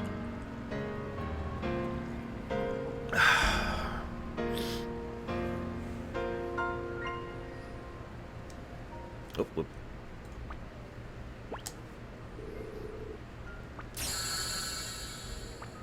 A kingdom needs no king. With no king, people may still live, but with no people, a king cannot. It is evident which is the more important of the two. To what end dost thou wish to act as ruler to thy homeland, once restored? Do you hunger for the throne? Do you wish for power? Do not belittle me. When did I ever speak of the throne? It is not in order to seize power I wish to see my homeland restored. It's to put an end to an age of fear and suffering at the hands of the monsters. United under a mighty kingdom, the people shall feel solidarity, and then together we shall rise up against the monsters and usher in an age of peace. Once that age of peace arrives, a ruler should be no longer needed, and I shall readily abdicate my throne. It is because I am prepared for such an eventuality that I can say a kingdom needs no king. Her reasoning is not quite mine, but I stand by my point and my answer. Of the answers I have given, only one has been wrong so far. I'm actually a little surprised by that.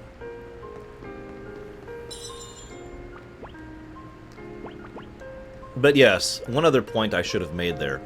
Power does not exist for its own sake. Or I suppose I should say, should not exist for its own sake. Power must serve a purpose. Political power, personal power, economic power, military power, it doesn't matter. There must be a reason for it.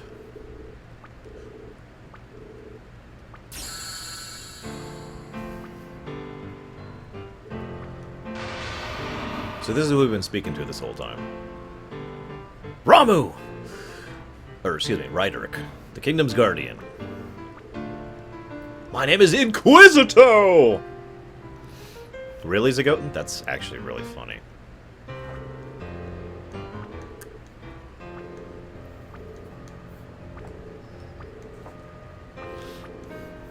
Thou hast yet to meet my final condition.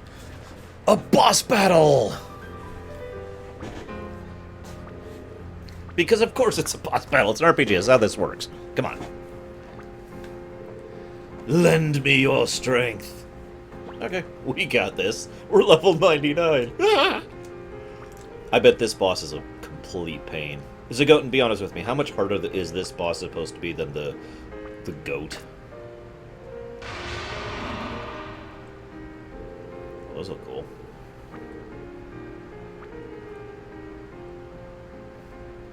Justice without power is ignored, but power without justice is no more than violence. I like that quote.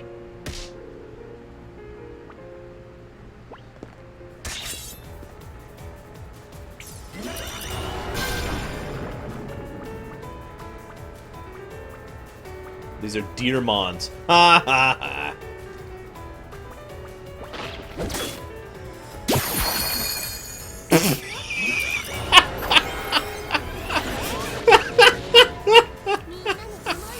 Luminaire!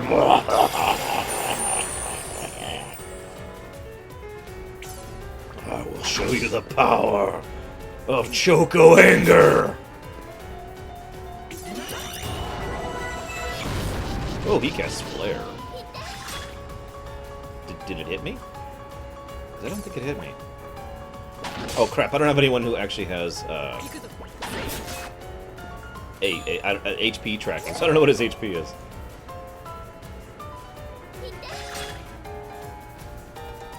By the way, there's actually a similar quote in FF7 that I actually also like.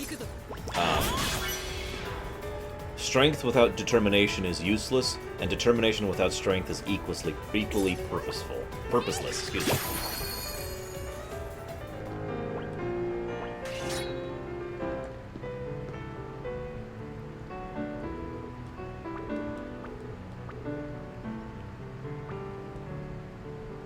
We got the airship, which is kind of cool. That's right, Kay. Very good. I'm misquoting him, but that's what he meant by the statement.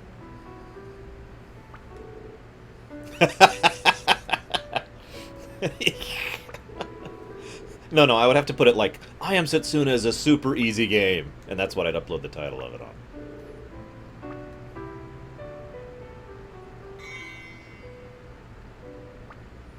World key. Oh, that's kind of cool. Oh, and now we can go around and open all the chests.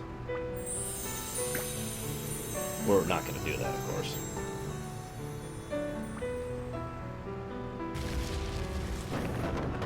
Because I don't think we need to.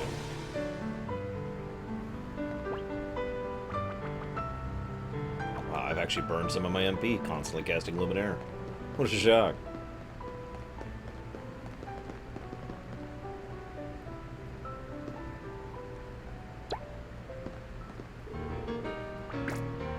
Airship music, except not really. We should call this airship Inquisitor the Magnificent. That is the best name for an airship ever. Next time we get an airship in some game, we need to call it Inquisitor the Magnificent. Wait, do we get to name the ship? Guys, we get to name the ship. Random? Would you like to name our airship if you're there? I hope you're there. I'm gonna eat a piece of pizza while Random decides if he's there or not. Yeah. Pizza. Okay, 2 pieces. These are very small pieces. Oh.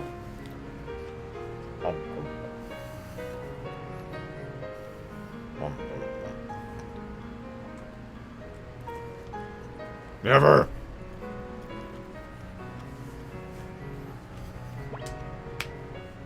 Ten characters. That's your limit, random.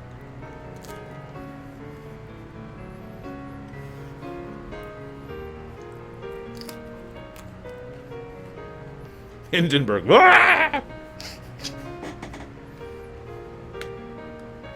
What's up, Sora Roxas? Haven't seen you in a bit.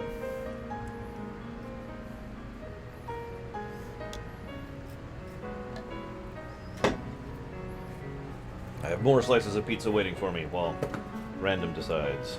Decide, random. It's your destiny.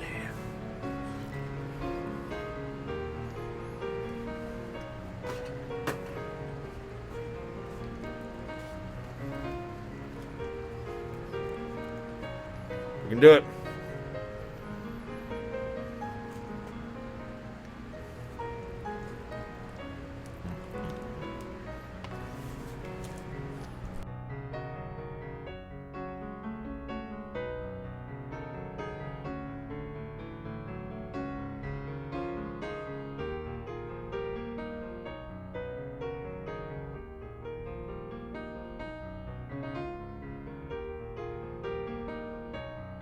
Quick, everyone pressure random.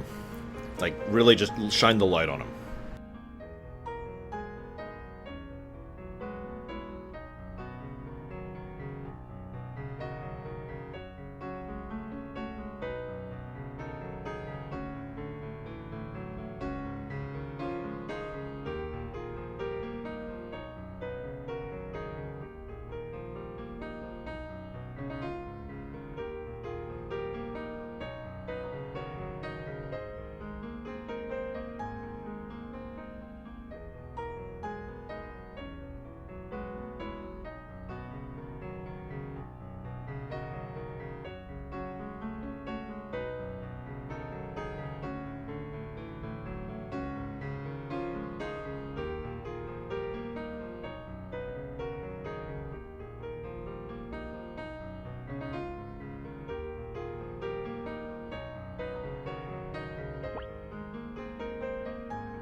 But no! Oh, whoa.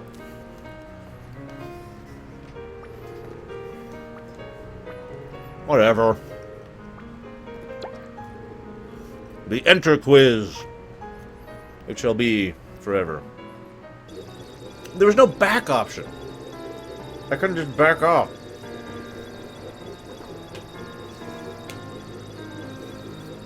Reset.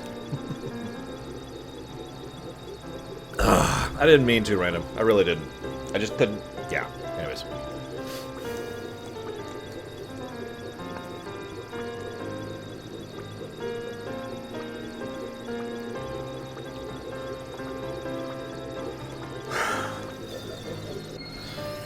So, some people have been wondering, yes, we do finally get an airship.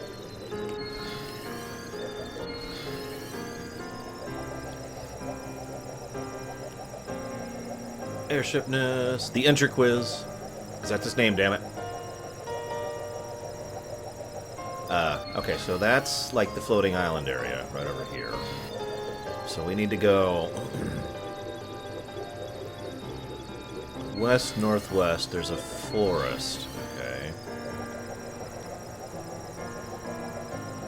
Is this it?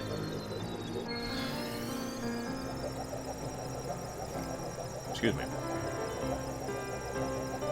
Quick! Quick! Jane! Stop this crazy thing!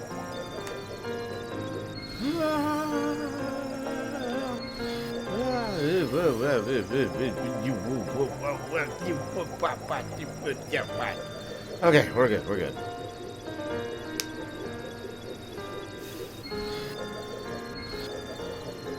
This is not it, okay. I don't know what that is. I can only reach this with the airship, whatever it is.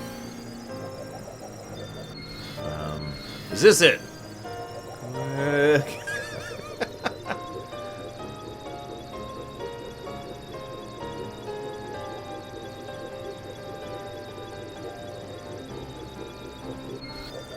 This is a weird looking airship. I mean, it's like they literally took a ship, and then they added the hovering things to the front and the engines to the back. It's kind of an interesting design. Further north. That's two things I've seen now that I can only meet with the airship. And it's neither of those. Is this it?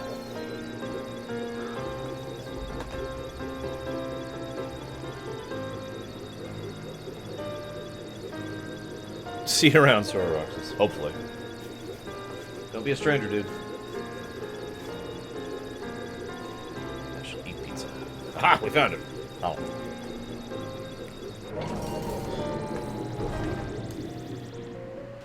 Morthholm? Morthshaw? What the heck is this?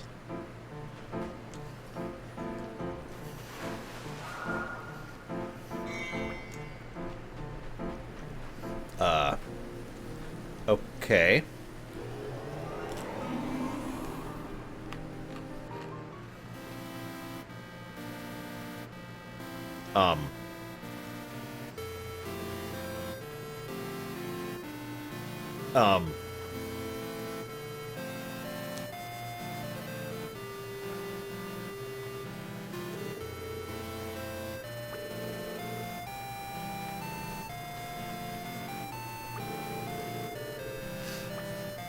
Nope, no thank you. No thank you.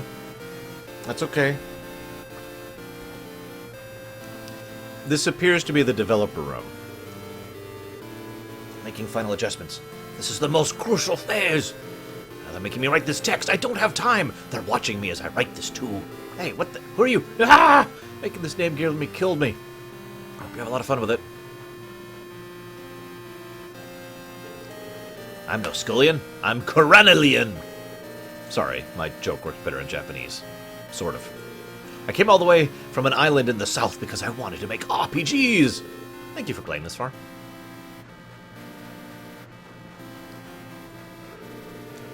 Well, see you all again somewhere. I want to stroke the furry bit on the hero's mask. And a pengy, too. It's kind of creepy.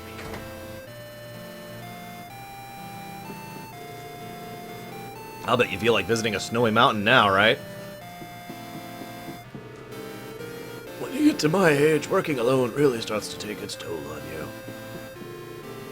This is all thanks to you. Thank you very much. Momentum. That's a really nice sword. Thank you very much for buying this game. You're welcome. I have not quite regretted it. Does anyone have an avalanche kelp, eternity laver, crystal lettuce, and sunset citron? I do, actually. Huh? You do? Would you give them to me? The sunset citron's very important to this dish. It wouldn't be the same at all without it. Just wait here. I'll go make it. Here you go. Dig in. It'll turn your whole notion of soup upside down. Trust me. Flavorsome soup recipe. Nom, nom, nom. Every sword needs a sheath.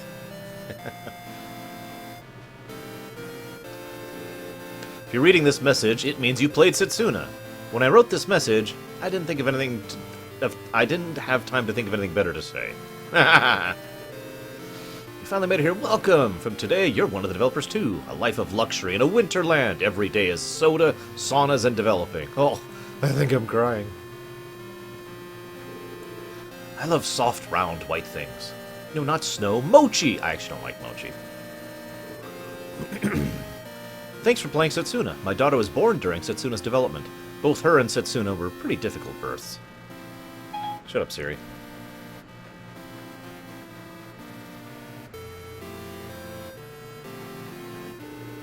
Not all the developers are here. Really, there were many more. So here's a weird question for you guys. If you were working on a game and you had the chance to put some lines of dialogue for your character in a developer room kind of thing, like Chrono Trigger or FF4 or, well, this game. I'm trying to think of another example. What would you have them say? Whenever I see snow, I get the urge to eat snow cones. I feel like a lemon snow cone. No, strawberry's pretty good too.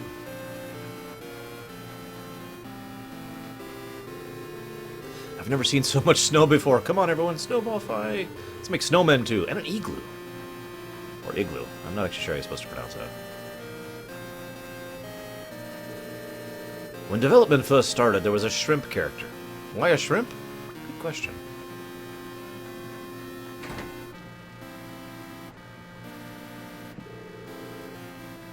Once this last effect is done, let it snow, snow, snow in Setsuna's world. Don't let it snow, snow, snow in the real world. I won't be able to get to work. Anyways, thanks for playing. Hope you enjoy all the beautiful snowy scenery. Well, if you press this button, this happens. Shrimp character was truly the best of us.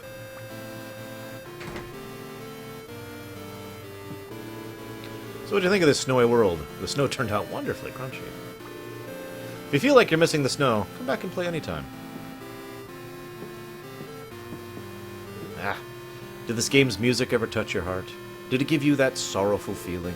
The composer felt so sorrowful he cried while writing the music. Really? The most powerful monster I could possibly imagine. That's how I tried to design the last boss. It's a rabbit. Just spoiling you ahead of time.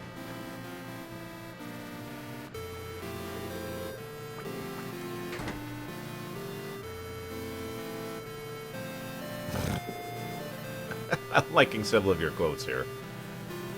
You came all the way out here to talk to me? Thank you. I get up early and work out every day. Minus 20 kilograms. I know I can do it.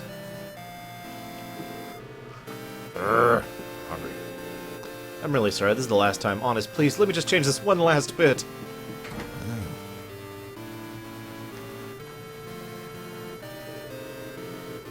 Whenever I see new fallen snow, I feel like diving right into it. I don't, though. I don't want to get wet. Thanks for playing. The more you try to make something perfect, the less perfect it becomes. This game definitely isn't perfect, but it's definitely not bad either. That's probably the most honest answer of what this game is I've ever seen.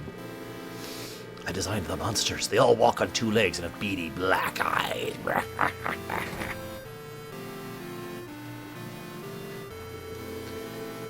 If you're reading this message... Oh, I already read that one. Moving on. Let's have some soba noodles for lunch today. That sounds good. Oh, I already talked to her.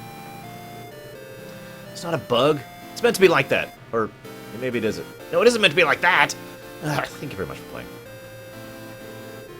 Thank you for playing. Look forward to Setsuna Tropical Island Edition. I'd play it. Here's the shrimp guy. Hello. I'm a shrimp. Nice to meet you. The character in this game sure are cute. Except for the shrimp, of course. Nobody likes those bastards. So I got a weapon, a recipe, and some good times. I'd say that's good.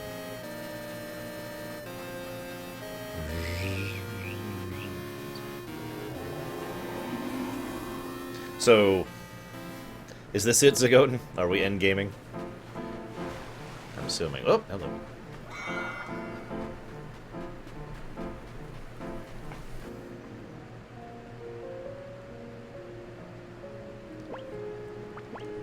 A 2D game is technically easier to make, but it's harder to make good.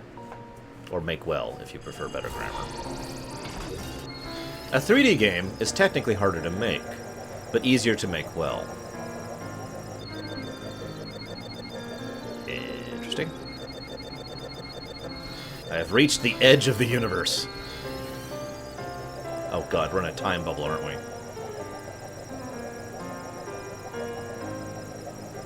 To the end game. Yeah. Well, I was gonna say, I noticed 2 islands that just have... Oh, here we go. Oh my god, it really is Zeal.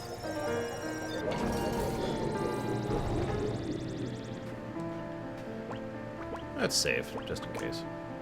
Let's actually make a backup save. Our first backup save ever.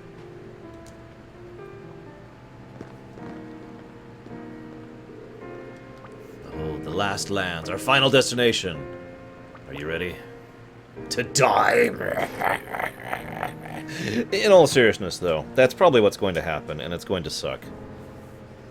So far, the overall theme of everything screwed forever has not changed, so... yeah.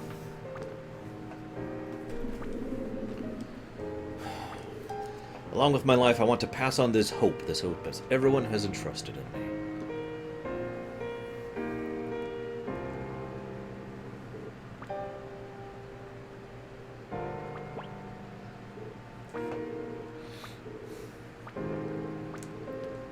For many years, the sacrificial pilgrimage has brought peace to the whole land, which means in order for that to happen, something has been taking place here in exchange for those sacrifices. Learning the truth behind that shall also reveal the truth of my kingdom's fall.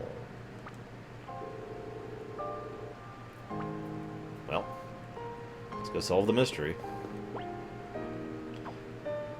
Let's leave the area forever.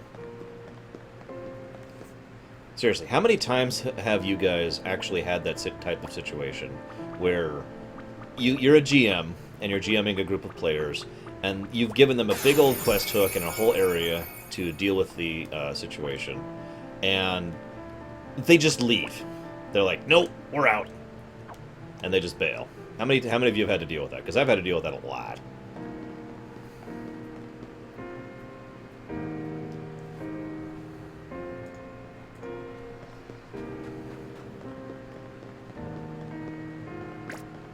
I think this is a stasis bubble, personally. Or not a literal stasis bubble like I usually employ, but an intended stasis bubble. So I have a rule. It's a very long-standing rule. You can insult me all you want. You can yell at me, scream at me, tell me I'm an idiot. Don't insult my viewers.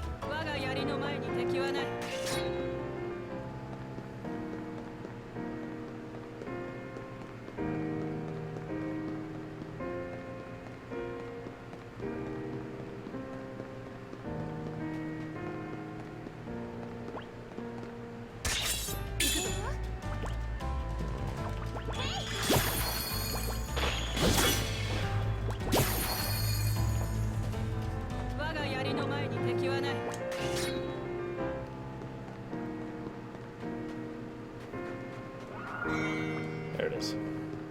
So this town looks kind of familiar, but I think that's just the repeated tile set. Although it's repeated to the point of ridiculous. This is almost the exact same tile set, except frozen, as that one kingdom where the corrupt leader was. You remember that? That was actually quite a while ago. Like, the layout of the buildings is the same and everything. Up to and including that wall on the left. So that's either a repeat, or it's a deliberate callback, and I don't actually know which one it is. I do notice the enemies here are the same things that were being summoned by Ramu earlier.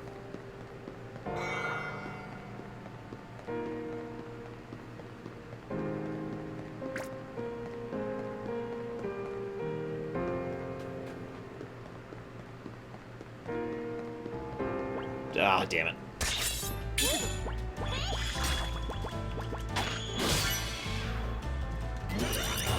Medium. Holy crap.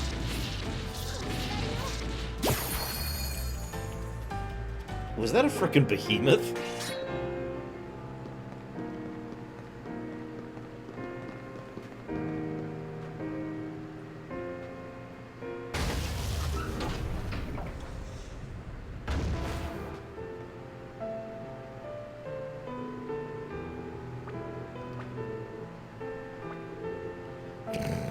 I'll go alone the rest of the way. You're an idiot. If I wasn't level 99, hell, you'd probably still have issues soloing the rest of this.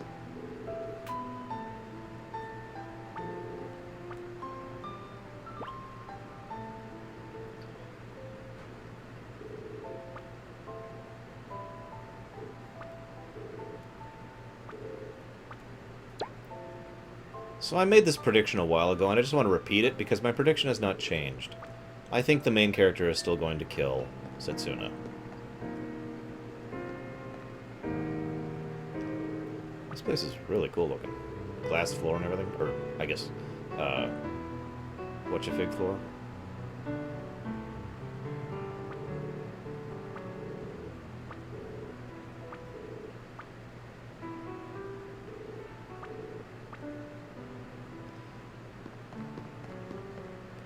A dinosaur, random. So, I'm kind of weirded out because, from what Zagoten just implied, this is actually not the last dungeon. Which is interesting because everything it's been doing has been indicating that this is in fact the last dungeon. I'm not sure what to think of that.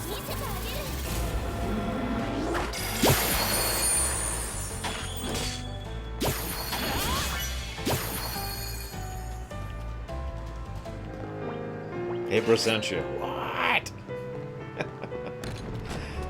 Sorry. I can't remember which year it was, but the one where he comes from, like, you can hear him screaming across him. It doesn't have a mic. You just hear him going, "What?"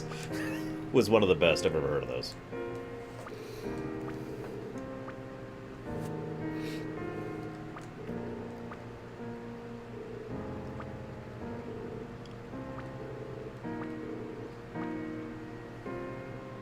And of course, Eternia is still not giving answers.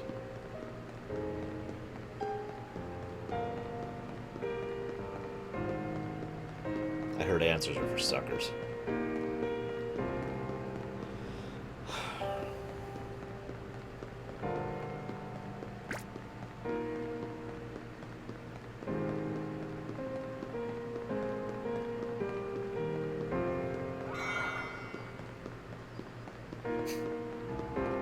You know, I just realized I could do something for this game.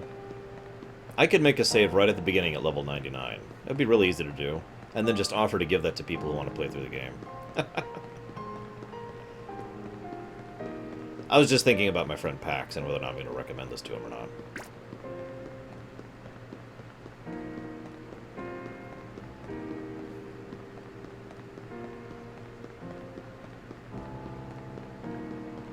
Okay, fine, I'll kill things.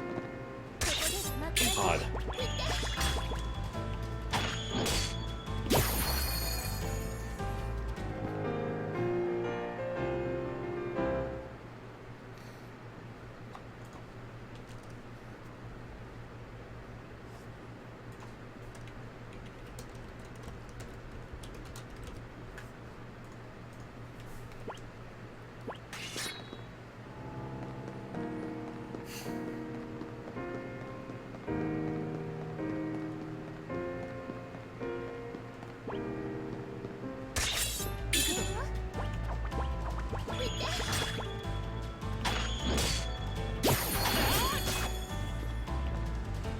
Why did she do 0 damage?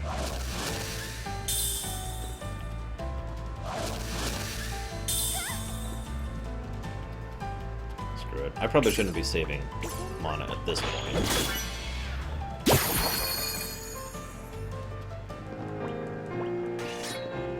I like how I'm still getting items and stuff, unless there's a vendor up ahead. That's actually something I've talked about before. The idea of items in a last dungeon has always kind of bothered me. Not only because it's one of the most least useful times to get the items and experience and whatnot, because, you know, you usually aren't going to have it, but because a game without a New Game Plus, it makes me feel like getting that stuff right at the end is just kind of meh. You don't get hugs from me, guys, sorry. I don't do touching. Except with Braven, but that's really different.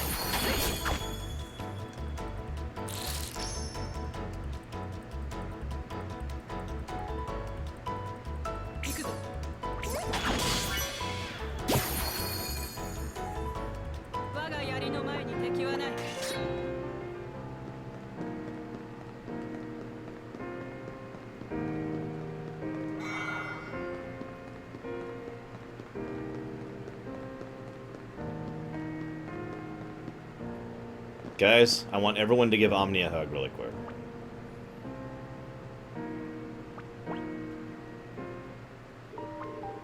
Except for me, of course.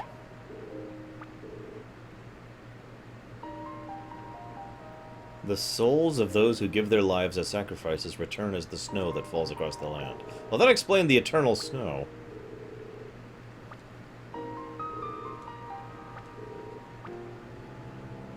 I like how even at this point everyone's like, yeah, you need to kill yourself, Setsuna. I'm telling you, this is just an extremely defeatist, dark story. And that's how this is going.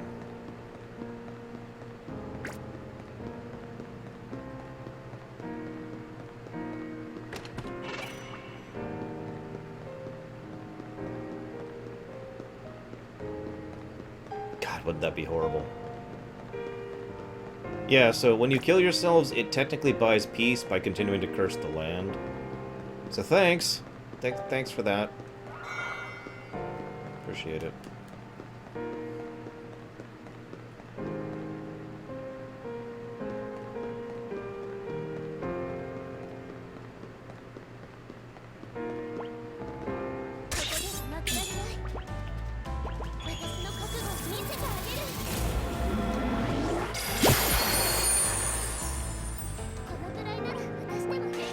You know what I like?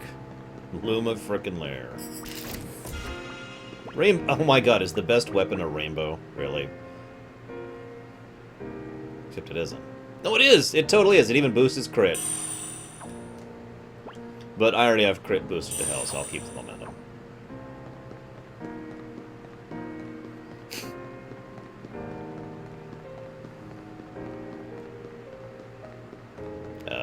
Is that it? Is that all that's up here?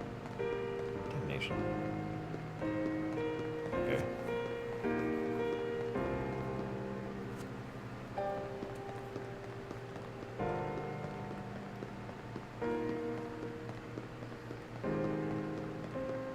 I was actually really jazzed when they added an even better version of the Rambo in the DS version of CT.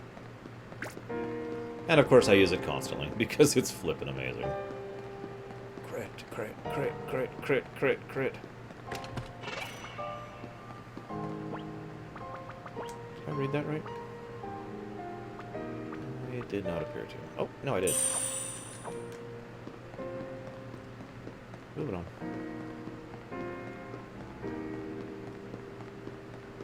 Damn it!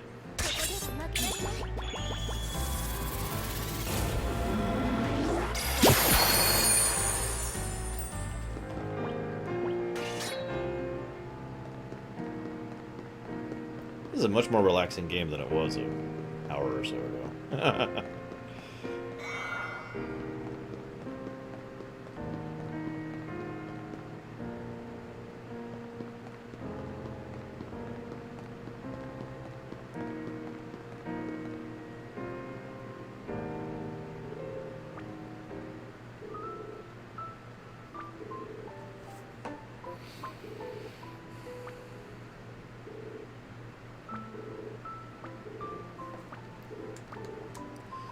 So, this is really horrible. There's so far we've been going through, you know, Setsuna is hoping to be remembered, Inquisito is hoping to, you know, redeem the glory and prosperity of her people. Kier is hoping to, you know, extend his lifespan and the lifespan of all his people. Not Orin is seeking to redeem himself for his failure. No idea what the hell that journey's up. But my point is, everyone's like, this is going to be amazing soon. You realize this is about to be a downer from hell, right? Like, that's what's going to happen. This is clearly and definitively a hope spot. We're all like, oh, things are going to be amazing. And then things are going to be worse than we ever thought.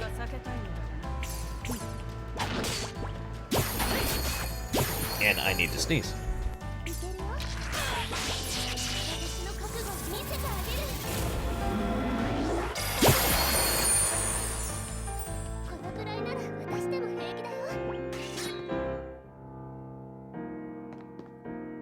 Okay, I'm back.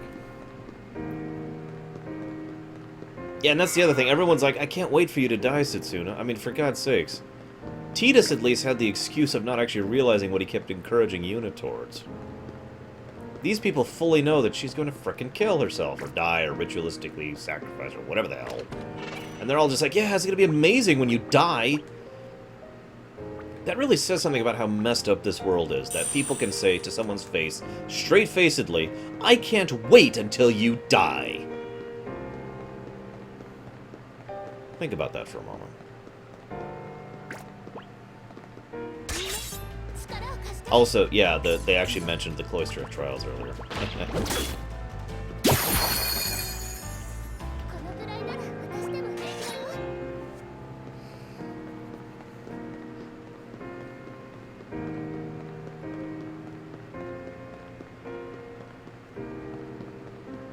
Good night, guy. Evade the downer, for it will be a downer. This is probably a really bad thing to do right before I go to sleep, but whatever. I should do this one here.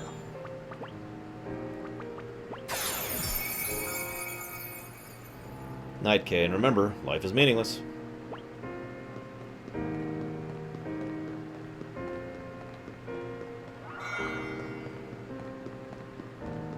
By the way, a lot of the loot we've been getting here is damaged masks. Think about that for a moment.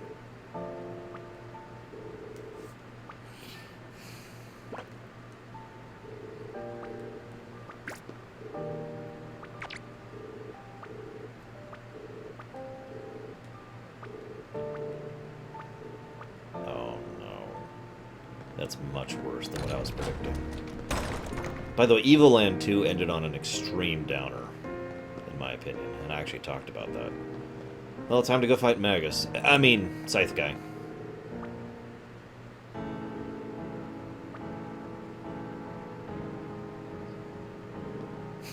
I know, I mean.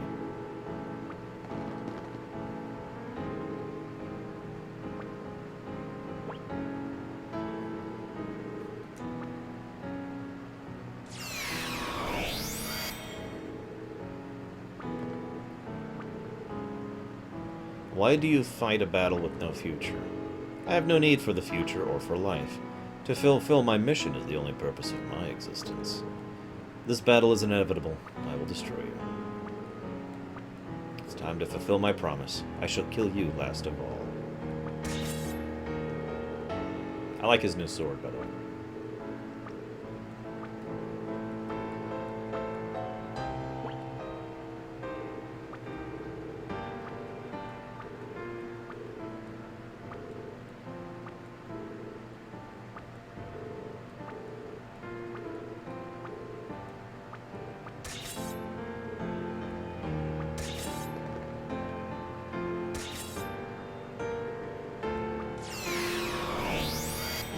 He had to teleport down the stairs. Okay, that's just showing off. Descendant of the sacrifice, guardian of the people. Boss fight. Dark matter. Well, he uses black hole. Does that count?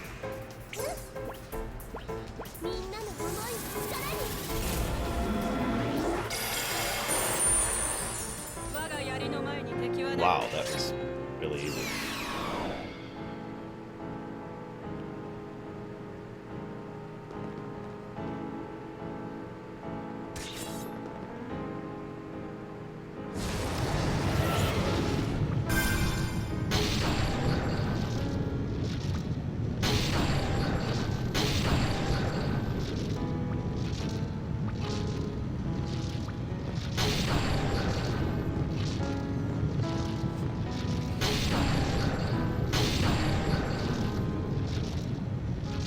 The same power of the monster blood that took over her consciousness.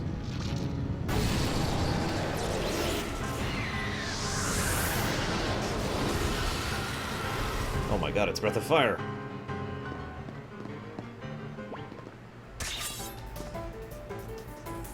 Okay.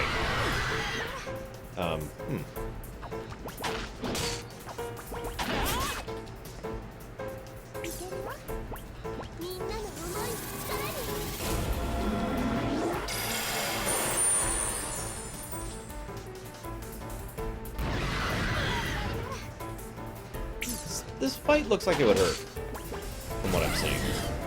Dragnarok? I like that.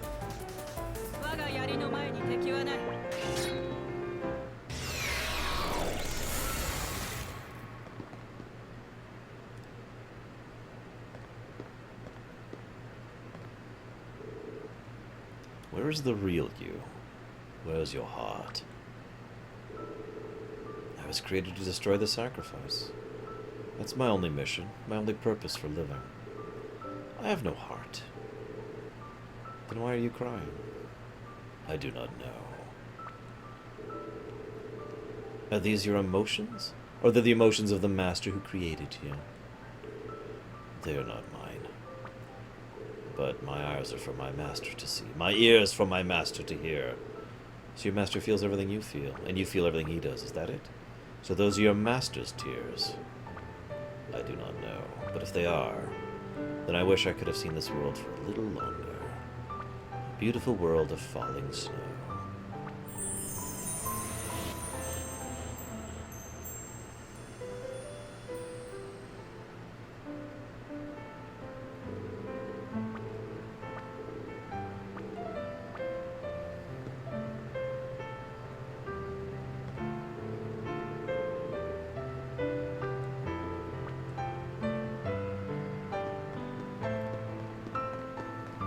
Throne.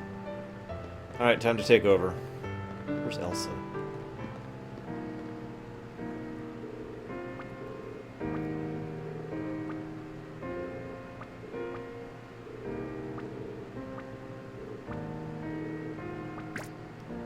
About frickin' time, Eternia. Wait, she didn't tell me anything! You stupid twat.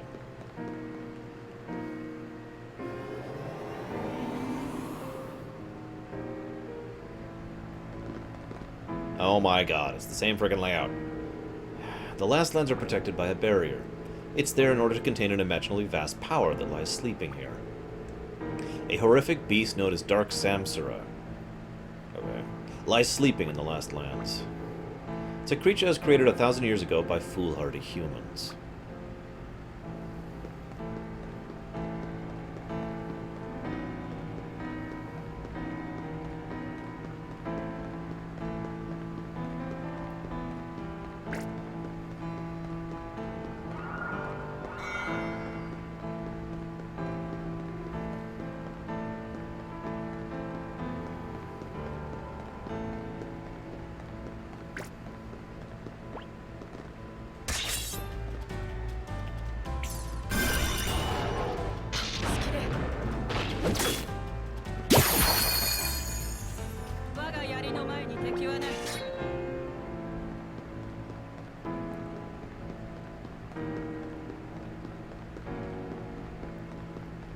More exposition to follow.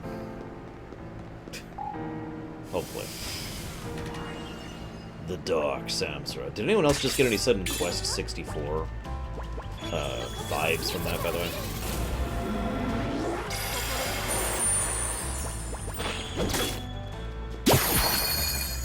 The Gawas poked their heads in recently. But they're kind of, like, not here anymore. I don't know why.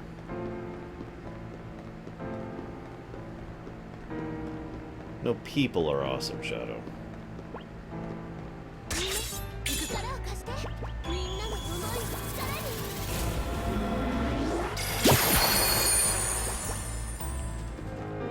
That was at HDQs when they showed up. I knew it was recent.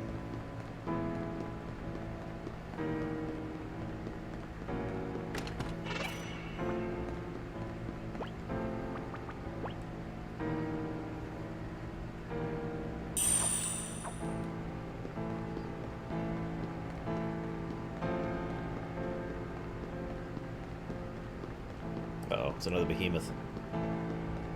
Don't knock him out!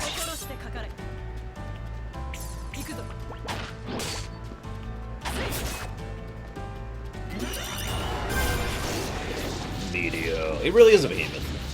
For those of you who don't remember, in FF4, the behemoths were basically bosses, and there were only so many you could encounter until the very last dungeon. In which case, they frickin' sucked.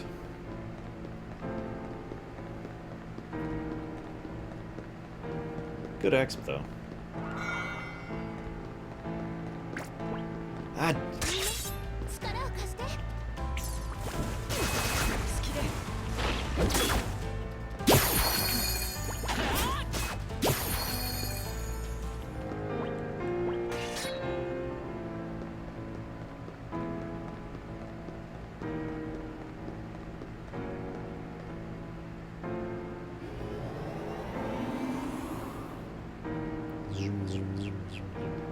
More exposition. The Dark Samsara destroyed the kingdom that once flourished in these lands. Even now as it sleeps, its unimaginable magical energy continues to wreak havoc. It is what brings the monsters into this world and what will bring about the world's end.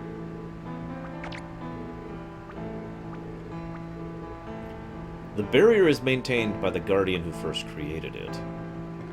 Oh, Lord. By the way, this is nice. I don't know if you could tell, but the last dungeon theme here is the title screen theme, but with a take on it. It's a remix, basically, of the title screen.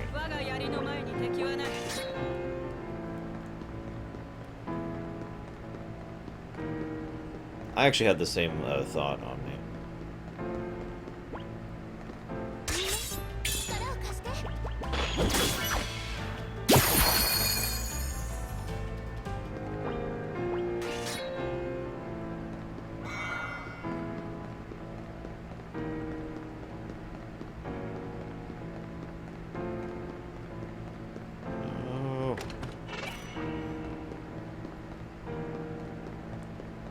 Me too, random.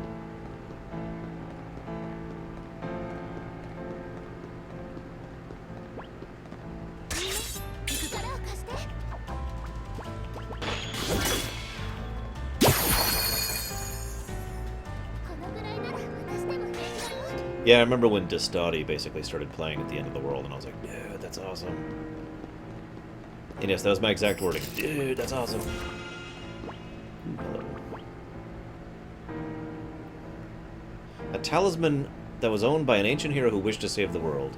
He set off on a journey to the last lands to do so and never returned. I'll give that to her. I have to explain why you haven't been paying attention to the story.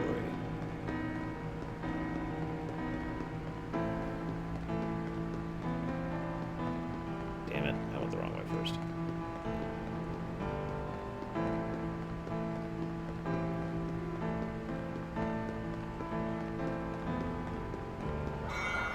Doesn't Shadow live in Canada?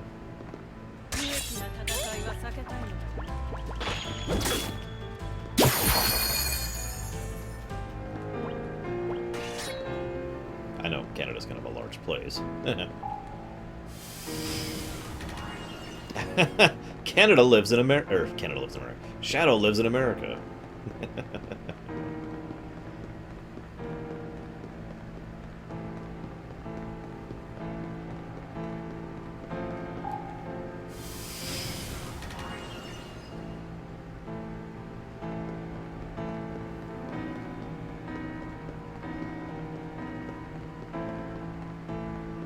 A quick shower will fix that up, Shadow.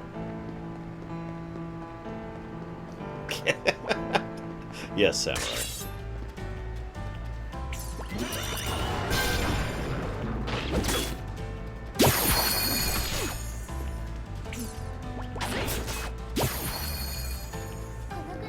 You know what's funny? Jabin lives in America, too.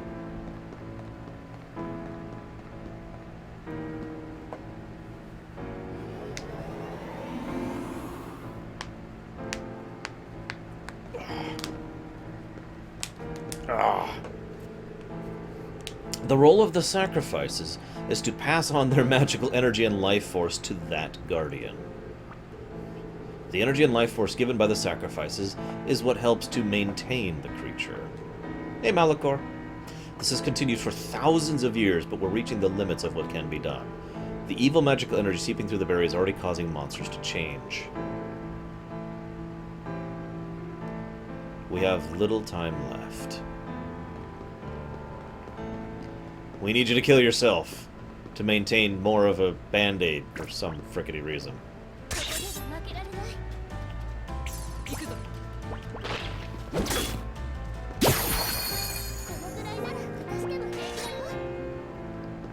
I just like to say that probably my favorite scene in FF10 is when they all tell Unalesca to go screw herself. Auron's speech at the end there is really awesome. I'm just gonna stop trying to avoid things.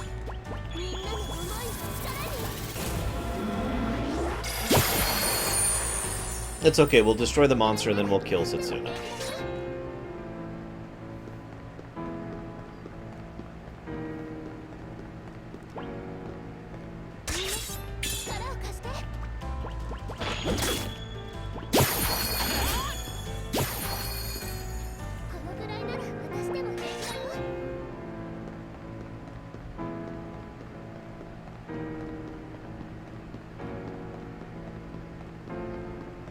That's a great quote to go. In my opinion, of course.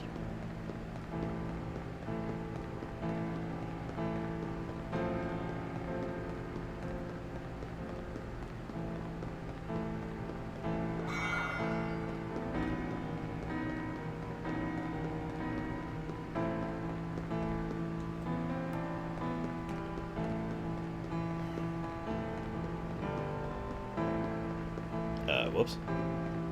Okay, no.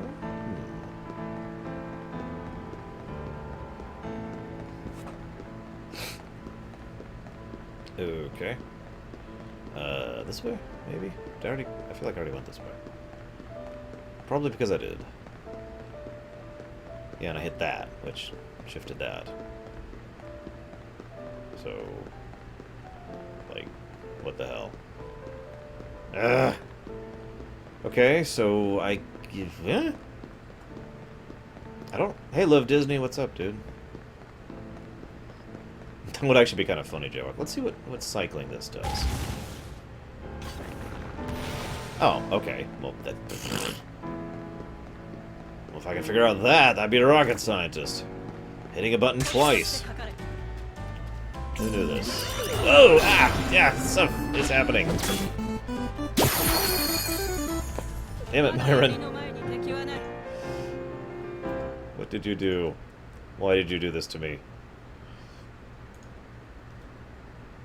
Where's the thing? I want Orin Speak style. The pizza is excellent, thank you. I've actually only had a few slices. I really need to be eating more, but the Orin speech... Man, I don't know. The Orin speech is awesome.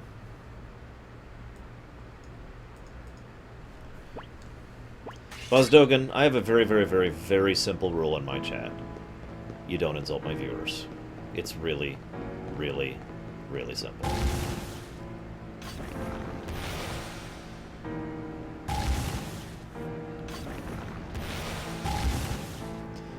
Usually most people refer to being called childish as an insult, so yes, in that case.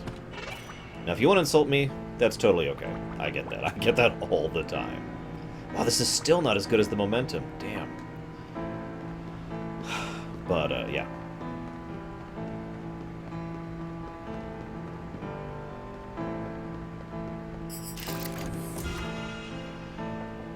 Shadow, if you were here, you would totally be welcome to some of my pizza, dude. I have some carrots, too, if you want them. Whoa, that guy's some... This is special. This is special, isn't it? Or maybe he's not. Oh, whatever.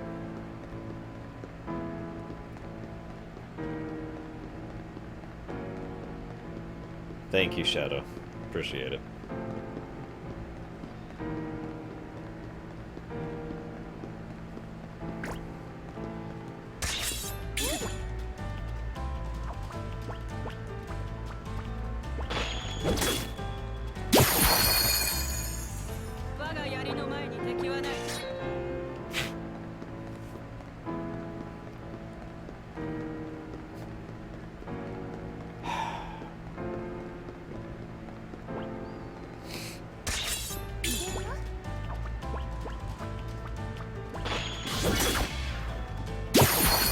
What? You're not supposed to do that.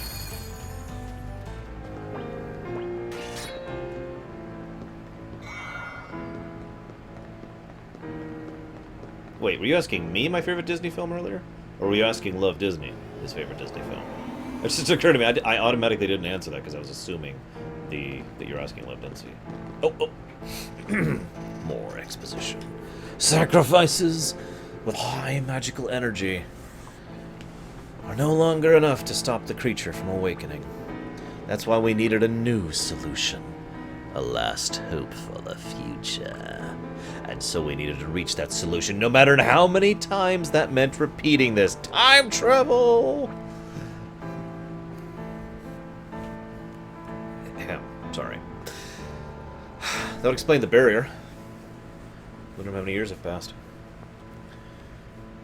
My favorite Disney film depends on how you define a Disney film. I know that's weird, but that's the era we live in.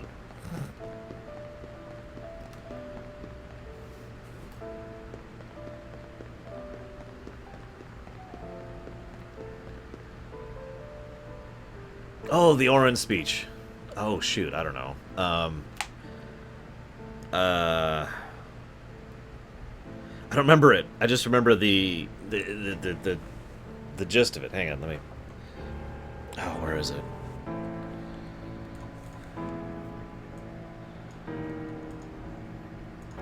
Let me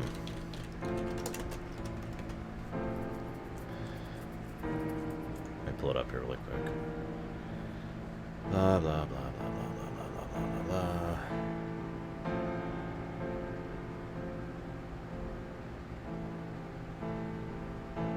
It's not here.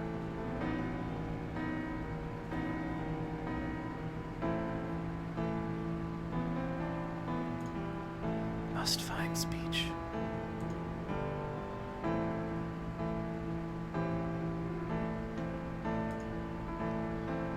.2D animated?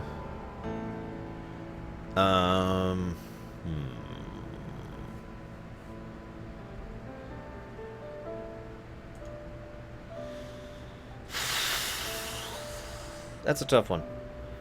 I'm torn between Emperor's New Groove and Lion King.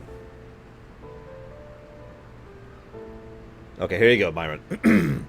Now, this is it! Now is the time to choose. Die and be free of pain, or live and fight your sorrow. Now is the time to shape your stories. Your fate is in your hands.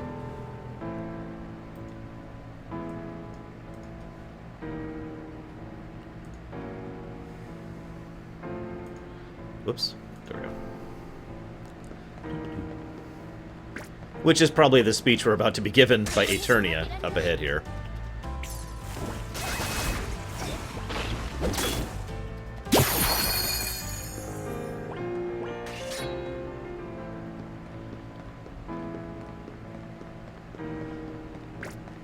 Now, if we add Pixar movies to the mix, that gets a lot trickier.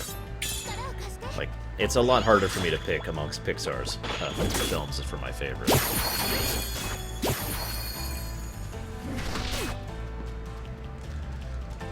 Yeah, that is the moment where Waka finally concludes his character arc. Still my favorite character arc in FF10. You remember, I think it was you, Samurai, who, when I said at the beginning of the FF10 marathon, you didn't believe me when I said Waka was my favorite character in FF10. I think it was you. It was someone.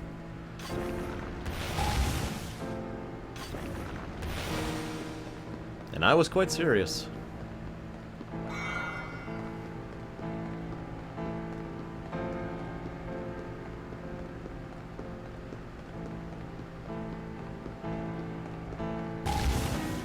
No, you gotta say it right. Dude, it's DiGiorno.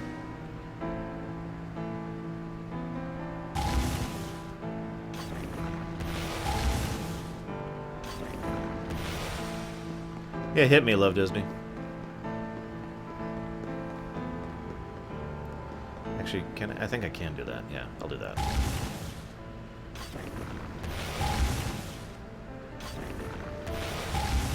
I could get the loot, but do I really need it? Because I don't think I do.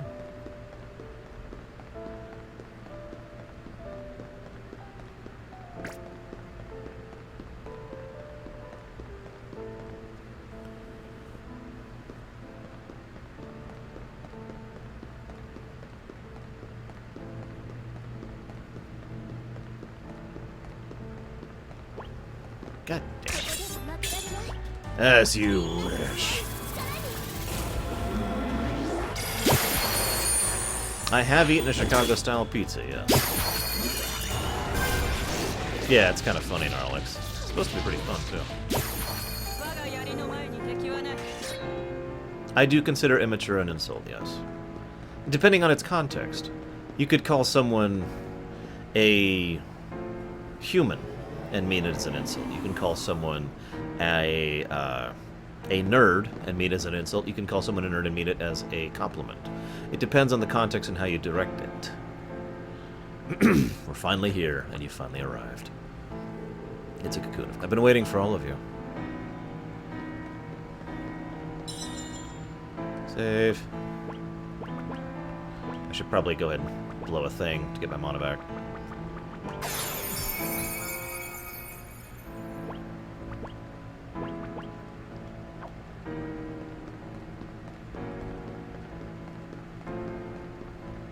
So, wow, that's bright.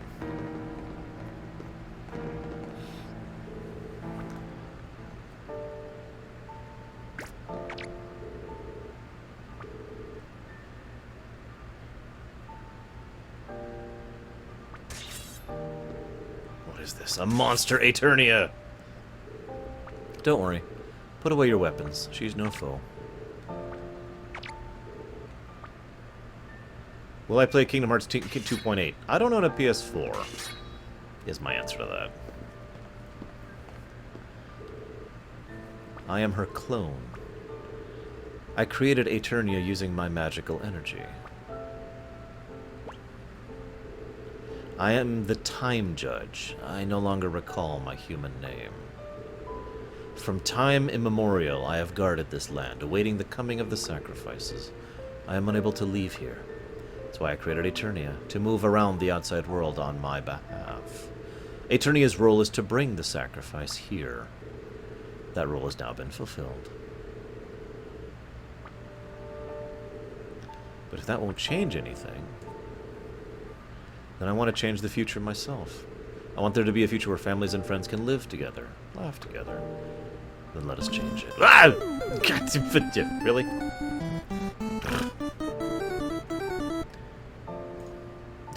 You're welcome. Auron is an awesome, awesome character. And thank you, Myron. You are special. You are able to choose your destiny. You, Setsuna, are our last hope for a new future. It is exactly as she said, as Mana said. She saw hope in you, and she was right. I believed her, watched over this last glint of hope. I have watched you grow and learn. Thanks to you, I am now ready to stake everything on one other option. Instead of sealing away the dark samsara, we shall destroy it completely, because you're level frickin' 99. If you fail, this land and all life in it will be destroyed. The decision to attempt such a fearsome battle cannot be made lightly. Okay, real quick, Zagoten, how do I activate the optional mode of the last boss? I'm just gonna stall here for just a moment. I'm gonna eat a slice of pizza. Slice of pizza. Slice of pizza. Because I like pizza, believe it or not. I don't want that pizza, though. I want this pizza. Ugh. There we go. Pizza. Oh.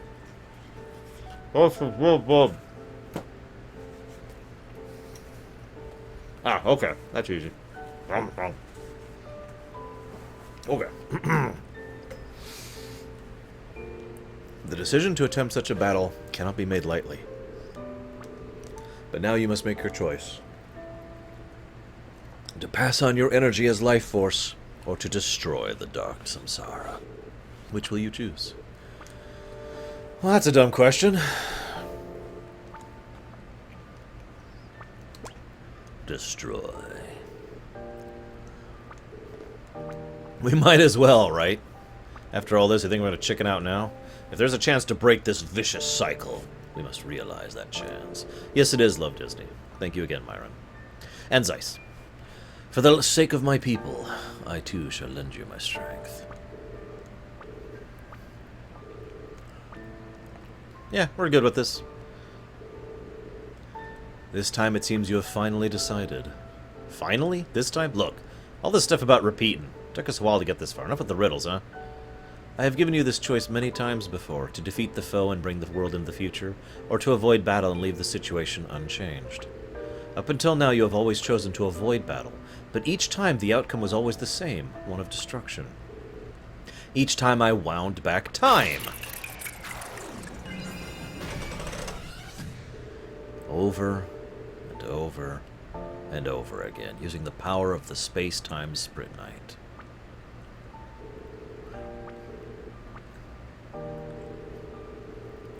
I've traveled on this journey together with you every single one of those times. Although I'm sure none of you remember, of course. What? I don't remember a thing. Yeah, because we rewound time. Hello? Yes, this world constantly repeats the same period of time. That is true. When time is wound back, no one retains their memories, because that's how time works. Very rarely, it seems, distortions can occur, causing others to also retain their memories. As like the cause of your dream, Setsuna, the cause of your sense of déjà vu. How far is time wound back? Using the day of my promise with the previous sacrifice as a reference point, I continue to wind back time to that point over and over again. Each time, though, the events of that have followed in more or less the same way. But this journey's been different, because the player character's been there. The rapidly changing monsters, the vanishing land, the appearance of the Reaper, and most unexpectedly of all, Samurai's appearance.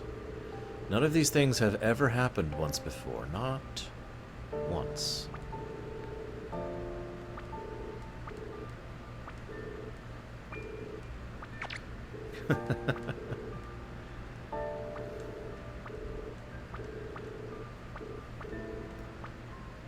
So now we gotta fight her. Because, you know, we need to defeat her.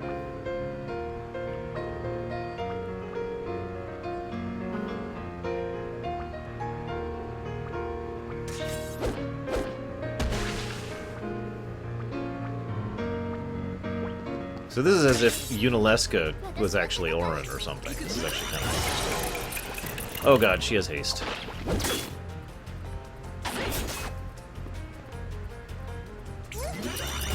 She does look a little Unileska-y, doesn't she?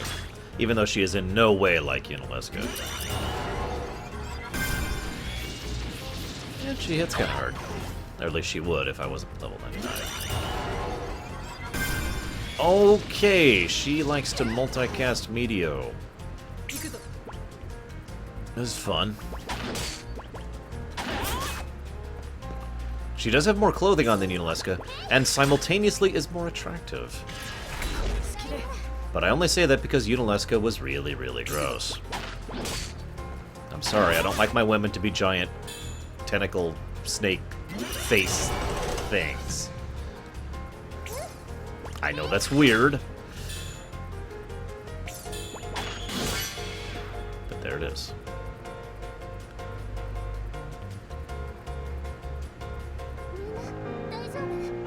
That was 13 million X for that one. Yeah, for some reason I'm not really into Octopus Lady.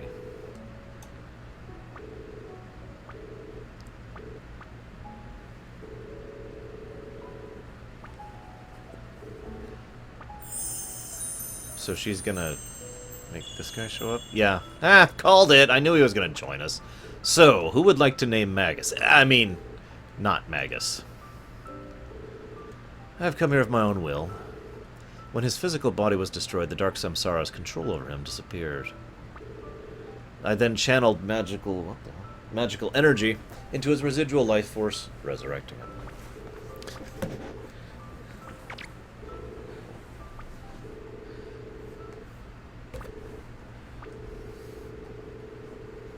Name him Not Magus. I could call him Not Magus.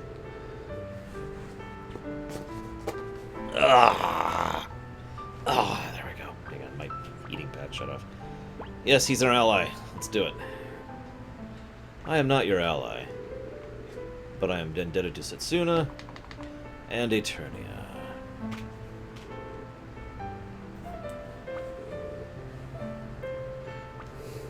It'll never stop spinning, Malachor.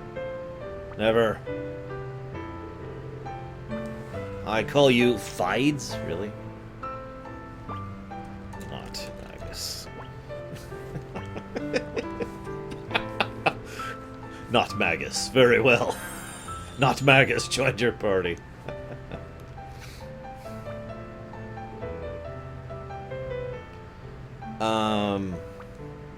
Interesting. So is that like part of the make the boss easier things a Goten?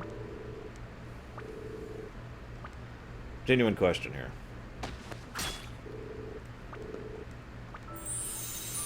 Yeah, I'm pretty sure her name is,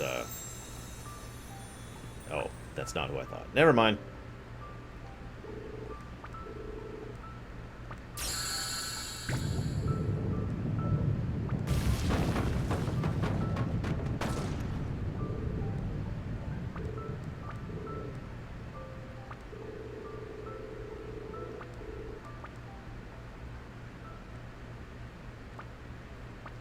Hey, not Magus is only level 44.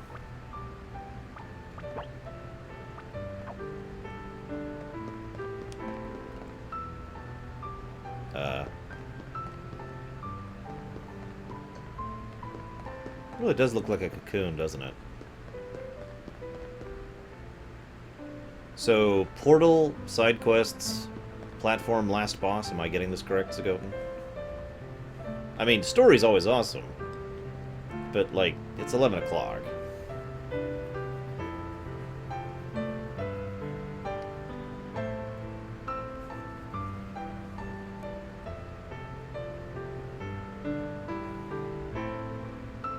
So, would I have to go all the way for the frickin' dungeon again, Zagoten? That's really the important question.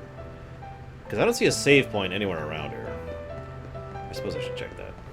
Save point. Save point. Oh, thank God, there's a save point right here. Fantastico. Okay. Come on, not Magus. Hang on, we need not Magus and not Orin. There we go. Not Magus, not Orin, and not Yuna.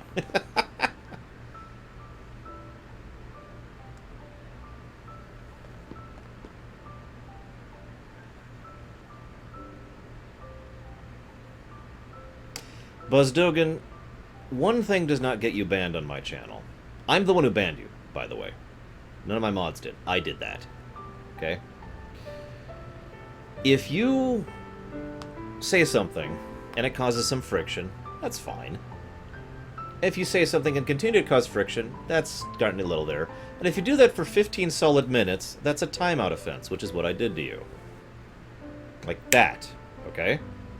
And I made my point fairly clear. You were being insulting. Not anything you specifically said, but in your overall tone and demeanor was being insulting to my viewers. Doesn't matter if they're mods. Doesn't matter who they are. They are people who are not me. And ergo are off limits. Make sense?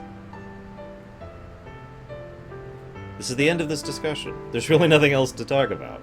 If I was actually genuinely upset about the matter, I would have actually really banned you, rather than put you in a bit of a timeout, which is only like a 5-minute timeout or whatever. I forget the actual timeout it is. So it's not an issue. Moving on.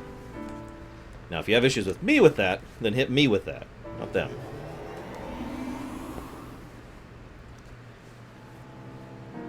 Okay, so how long are these ago? Genuine question. The side quest stuff. Because, I mean, this feels like the we have epochs flying in Chrono Trigger. You know what I mean? And, you know, all the optional stuff you can do in Chrono Trigger. Of which there's quite a bit, actually. And I have no idea where to go to start any of that. But story? I mean, just story, you know, lore. It calls to me. It sings my name! Oh, it sings my name. This one's for you, Malachor. This is for you, Malachor. This is for you. This is hard on my thumb. Yeah, okay, we're done.